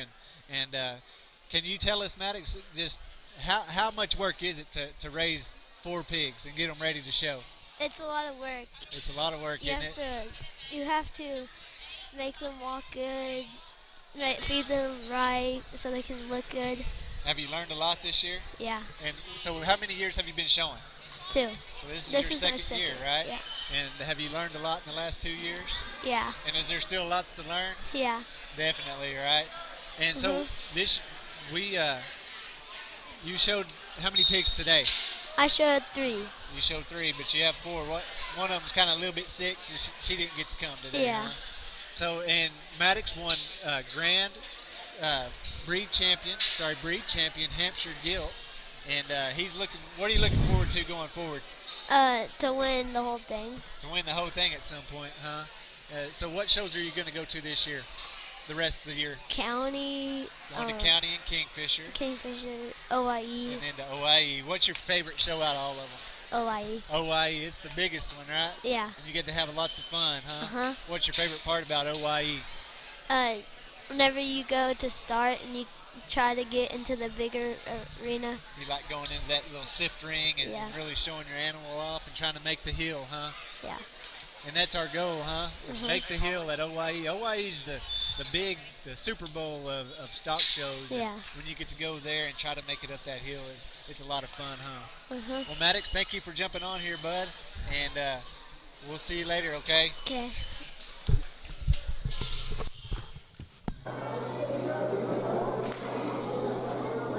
Like I said, we have the junior, the Pee-wee showmanship, and like I said, if you're not here this year and you have a little one that you want to try to get to showing and get involved in like livestock and showing livestock, this is where you need to be, because you get the chance to get your little one out here and let him try to drive a hog around and just get him interested in it, or her, and let him have a chance to see what all the fun is about. Sorry, I'm in the camera's way.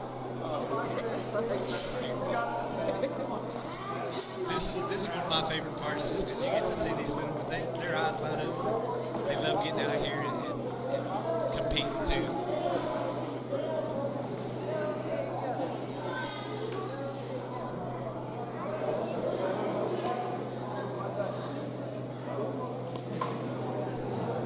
Like we were talking about earlier, by the end of the day, these pigs are ready to get back to the house and eat some supper and lay down and do nothing. And all these kids do a great job getting out here and driving the pigs. Even when they're a little tired, they still like to get out here and have a good time at the end of the show.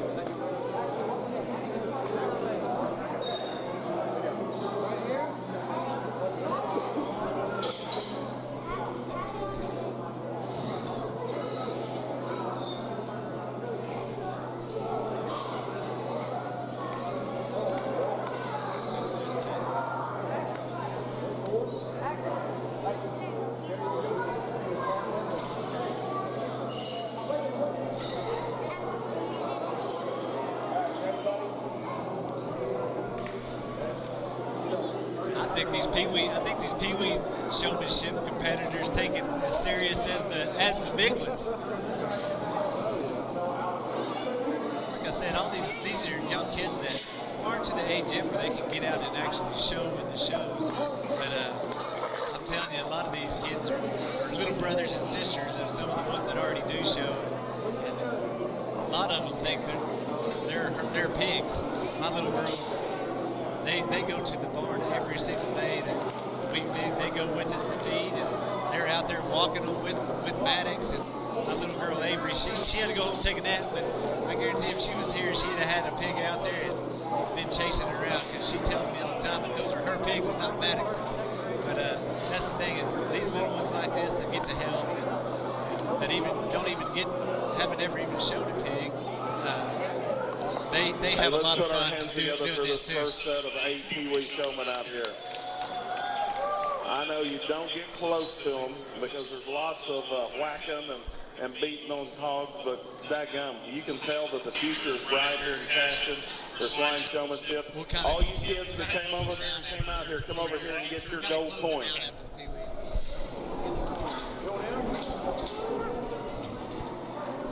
Hey, Abby, would you grab $1 off of there? We're going to give it to that girl in the back here.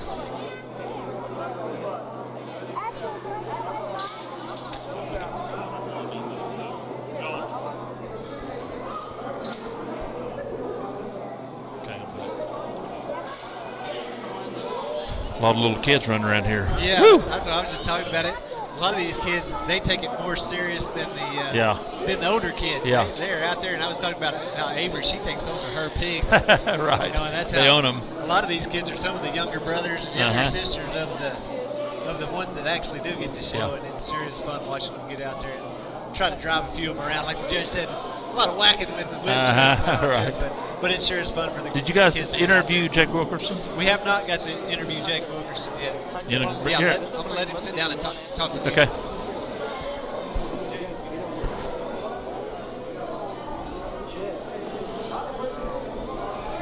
Got Jake Wilkerson here. He killed it today. Killed it. Man, that's awesome. So, we were talking that when you were showing for Grand. How long ago did you start showing pigs? 8th grade. Yeah, 8th grade year. I don't think his mic's on. Is it? Okay. 8th grade year. Who got you involved in it? You did. I did, didn't yes, I? Sir. Yes, sir. Yeah, I conned your mom into getting a pig, and then it kind of went from there. And I'm really proud of you. You've really come a long way. It's kind of one of them things that you've earned every bit of it. You've worked hard, and there's been times where it doesn't feel like it's worth it because you put a lot of time. You go to the county, you didn't make the sale a couple of times, right? Yes, sir. And it's like, man, I think that I'm not doing this right, and you finally get the right pig, and enough work goes into it that it happens. Yep. So tell us how much time you put in a hog deal. How much time? Yeah, how much time do you do? You play basketball. Yes, sir. Right? And golf. And golf. Yep. I usually. And you're with the ladies too, so them three things. Of course, that's given. Yeah, that's right, exactly. And then after school, after basketball practice, tell me your routine. Well, I usually go up. It's about 5 maybe. And I'll go up and I'll feed and get a little bit of a walk. We have a gate at the end of our road down to the barn, and I usually try to get at least one down and back a day, if not 2, just to get them out and moving so that they can be used to the ring, something new. And then I'll wash twice a week. Yep. So, did you see this hog being what it's going to be? I thought whenever we got it, it was going to do pretty good. I just kind of had faith that it was going to turn out like it did, but I didn't know if it was going to. Did you know 2 weeks ago it was going to be good? Yes. I mean, you did. Okay. Some people. And I don't mean to brag on myself. No. Like we had a little part in the Reserve Grand Barra, and he's just kind of come on, and so we didn't see it coming 2 weeks ago. So some people you can see that hog progress, and you're like, that hog's going to be somebody, and I can see it now that it's somebody, and sometimes they just sneak up on you, surprise you. So yep. I'm way excited. Those are the fun ones, though, the ones that you don't think are going to do anything. And like my freshman year, I got a pig from you. I didn't think it was going to do much, and it snuck in the stale. I was so happy that day. Yeah. There's a lot of a lot of pride that comes into showing these hogs because you put so much time into it. Yes. And it's not a deal where I'm going to go up there and spend 15 minutes feeding a pig and then going home. You can see that. We'll listen to the judge talk about this junior showman. Here, they've probably been in the show ring before showing a hog, or at least helping an older brother or sister.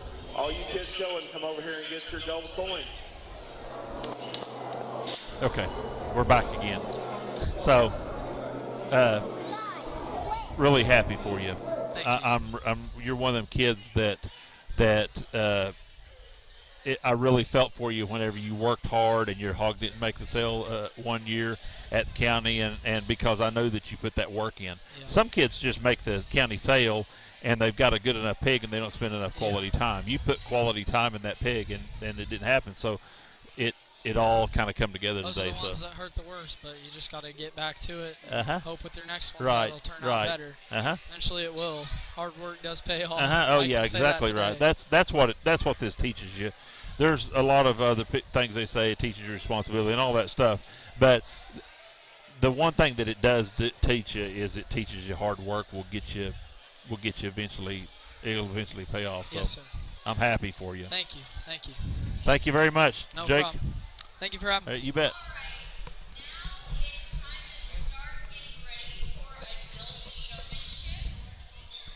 We got adult showmanship coming up. You better get out there, Lane.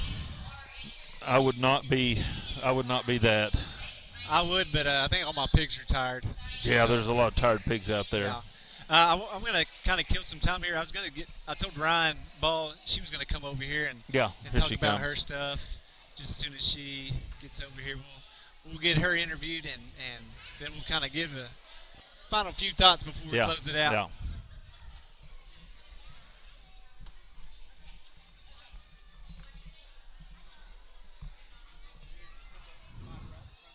It is. Ryan Ball, you killed it today. You and Jake, I just interviewed Jake, and he killed it too. I'm so happy for you, really, I am. Our barn, we have animals out there at your granddad's place, and so I get to see you almost daily, and I get to see how much time you put in them hogs. And so I drive by to feed hogs. You're out there walking pigs.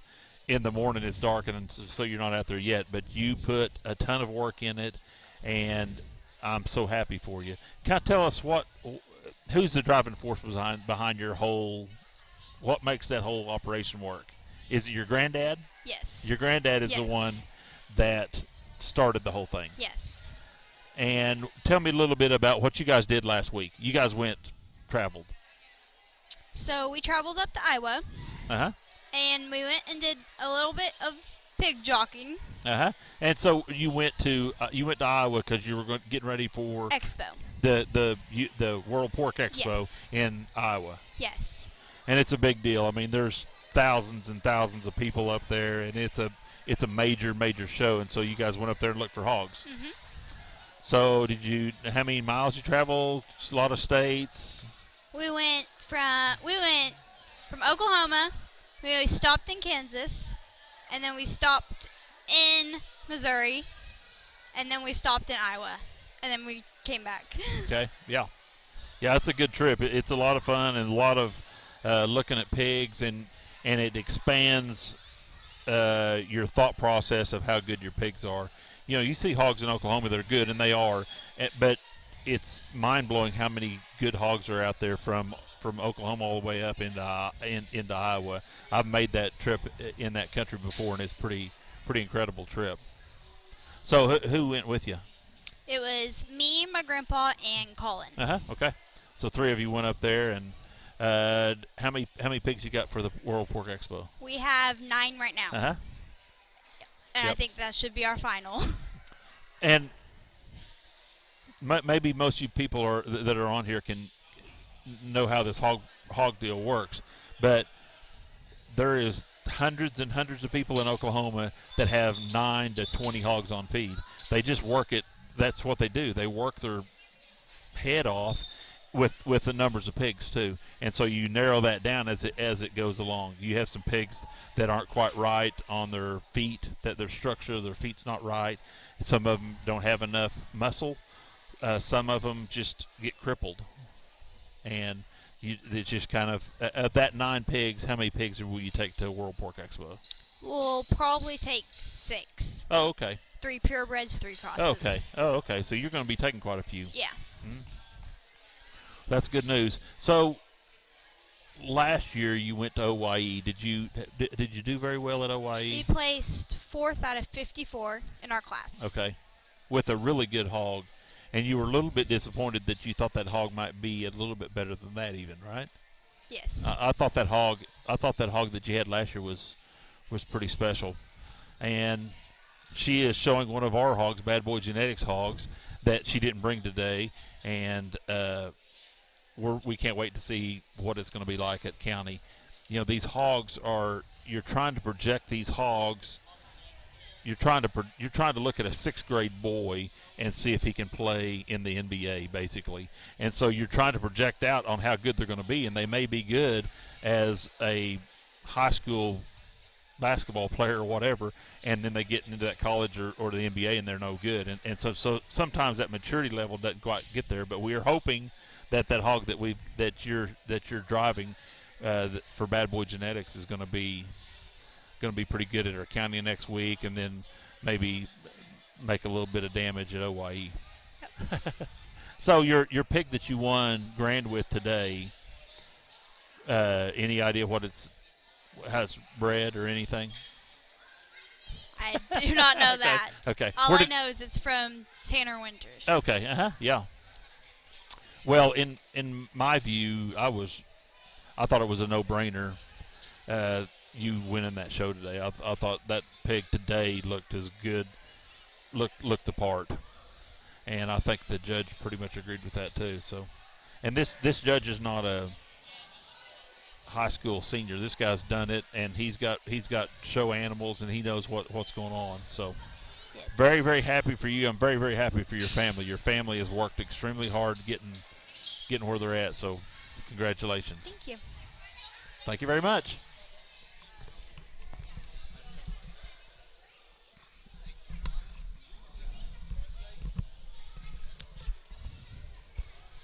She's impressive with her work ethic and all the hard work she puts in, for sure. We had some pigs out at our house, some sows out at our house, and this was like 2 years ago. We bought a pig that she showed a gilt. Yeah. And she jumped right in the middle of the thing and pulled 3 or 4 pigs. She was out there in the middle of it doing all of it. So. And it shows with her getting out there in the show ring and the success they have. Anything. For sure.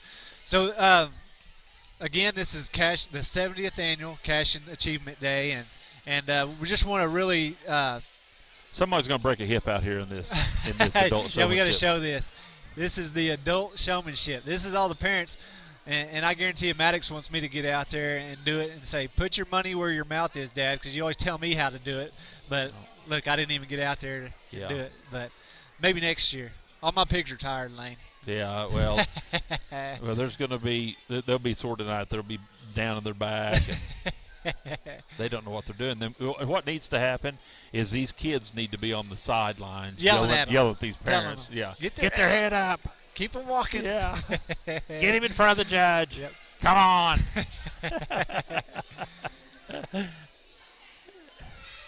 But, yeah, just want to remind everybody the dinner starts at 5 o'clock tomorrow at the school cafeteria.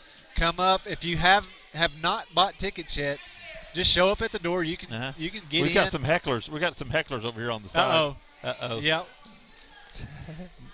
Nathaniel Bronaugh. Nathaniel's over there giving it to his mama, telling her, get that pig out there in front of the judge. That's good stuff. Yep.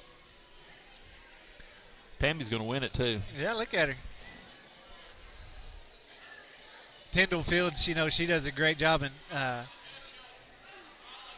Miss Fields. She loves those showing the pigs, and she works really hard with Tyndall and is always there helping Tyndall out, and they do. Yeah.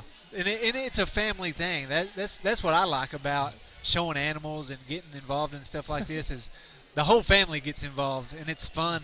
You're close. You're close, Tammy. You're close. Fun things to do as a family. Uh-oh. Tammy's kneeing her hog now. I don't know. Here comes the final decision. Judges. This is going to be big. The judge, see what he has to say be big. Here.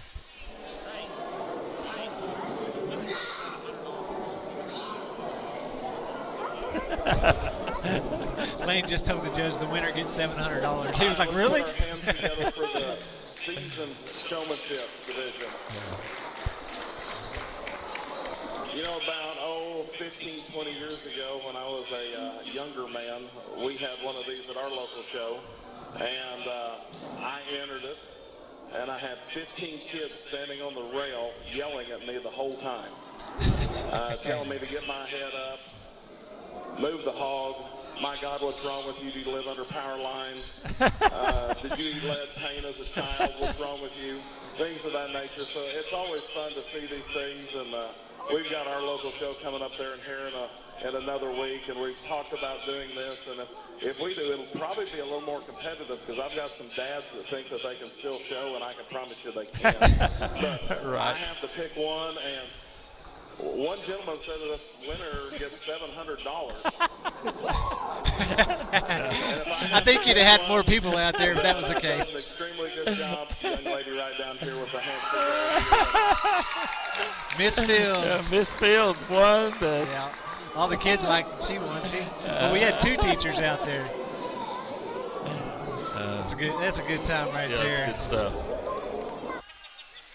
So Lane, I think that was a pretty successful day overall. Yeah. I think we're about to shut down our broadcast. That kind of concludes the showing and all of the animals and everything like that. And, man, it's been a great day. Lots of kids in and out of the show ring. Yeah. And you can just see the heart and the passion that all these kids have, and all their hard work got paid off today. And we sure appreciate. We say this quite often, but this is probably the best show we've had in my memory, as far as the condition of the ring, the quality of hogs. I didn't see the cattle show, but the quality of the hogs, and the quality of the showmen. It was really, really good all the way across. Yes, definitely, and you can definitely tell that Cashion FFA 4-H, the ag program, is in a great spot, and can only go up from here for sure. Exactly. And I'm excited, like I was talking about earlier, just excited to see the future of this ag right, program. And right. we both have kids that are fourth grade and excited knowing what they have in store for them. I'm ready to see what happens here. Yep. And so we're here, like I said, we were talking about this is the 70th annual, and we want to see 70 more in a row, you know, and we sure appreciate all the people tuning in today. I think we've had I can't remember how many we've had all together. And if you're watching, they said we had somebody from Hawaii watching earlier. Is that right? So. If you're in this vicinity and you want to be involved, we will have a job for you to do. Yes. We are always looking for people to help, and we just, if it's, you know, filling up propane bottles on a Wednesday night, putting wood chips out on the show arena, bread and kef fries. I mean, we have a job for you if you want to be involved. If you still want to get involved this year, exactly. There's plenty of work tomorrow to be done. That's so right. if you want to get up here and help with something, show up here tomorrow at 1 o'clock, right here where the show ring is. Yeah. We'll be right out there on the show ring, bread and calf fries and getting them ready to fry. And we fry them up right here at the school and take them over and feed them. Yep. So if you want to help, come on up. And that's the thing. It's all about community anyway. So even if you don't have anybody, a child involved or any, and I guarantee there's going to be lots of the bakers. Yeah. They don't have any kids still They'll doing be it. here. And Justin Baker, he's going to help kind of do the cooking of the calf fries. And they don't have any kids left doing it, but they still enjoy helping out and being involved in the community. Right. Lane, appreciate all your hard work, all the effort that you put into getting Achievement Day and making it a success I love this giving year. to this community. We all do. That's why we're doing it, because we want to see this continue to be a part of the Cashion community. Definitely. So everybody, thank you for tuning in. We're probably going to shut it down right now, and if you want to go back and watch any part of this, you can always go back to CashionWildcats.tv. Pull it up, watch the archive. If you want to go back and watch your child's show again, go back and watch it. 10 years down the road, I'm going to pull up and watch Maddox's show again. You know, I'll be signing autographs all afternoon, so just come by the table. How much was it? $1? $18 $18 a signature. Yeah. That's pretty cheap. Capitalism. That's right. That's at work right there. So anyway, thank you. We want to thank our sponsors again. Thank you for all the sponsors. Thank you for our administration for providing this awesome service to us, to bring this to all of our viewers and family members that can't make it, and people that just like to watch stock show. Right. And, I want to watch basketball. I want to watch football. No, I want to watch stock shows. You can do all that. Squirtle's is the place. Exactly. And like I said, we appreciate all of our administration. Thank you to Squirtle and thank you for just our great community and coming together and making this a great event. So I'm Chris Gibson. This is Lane Broadbent, and thank you for tuning in, and God bless. Thank you.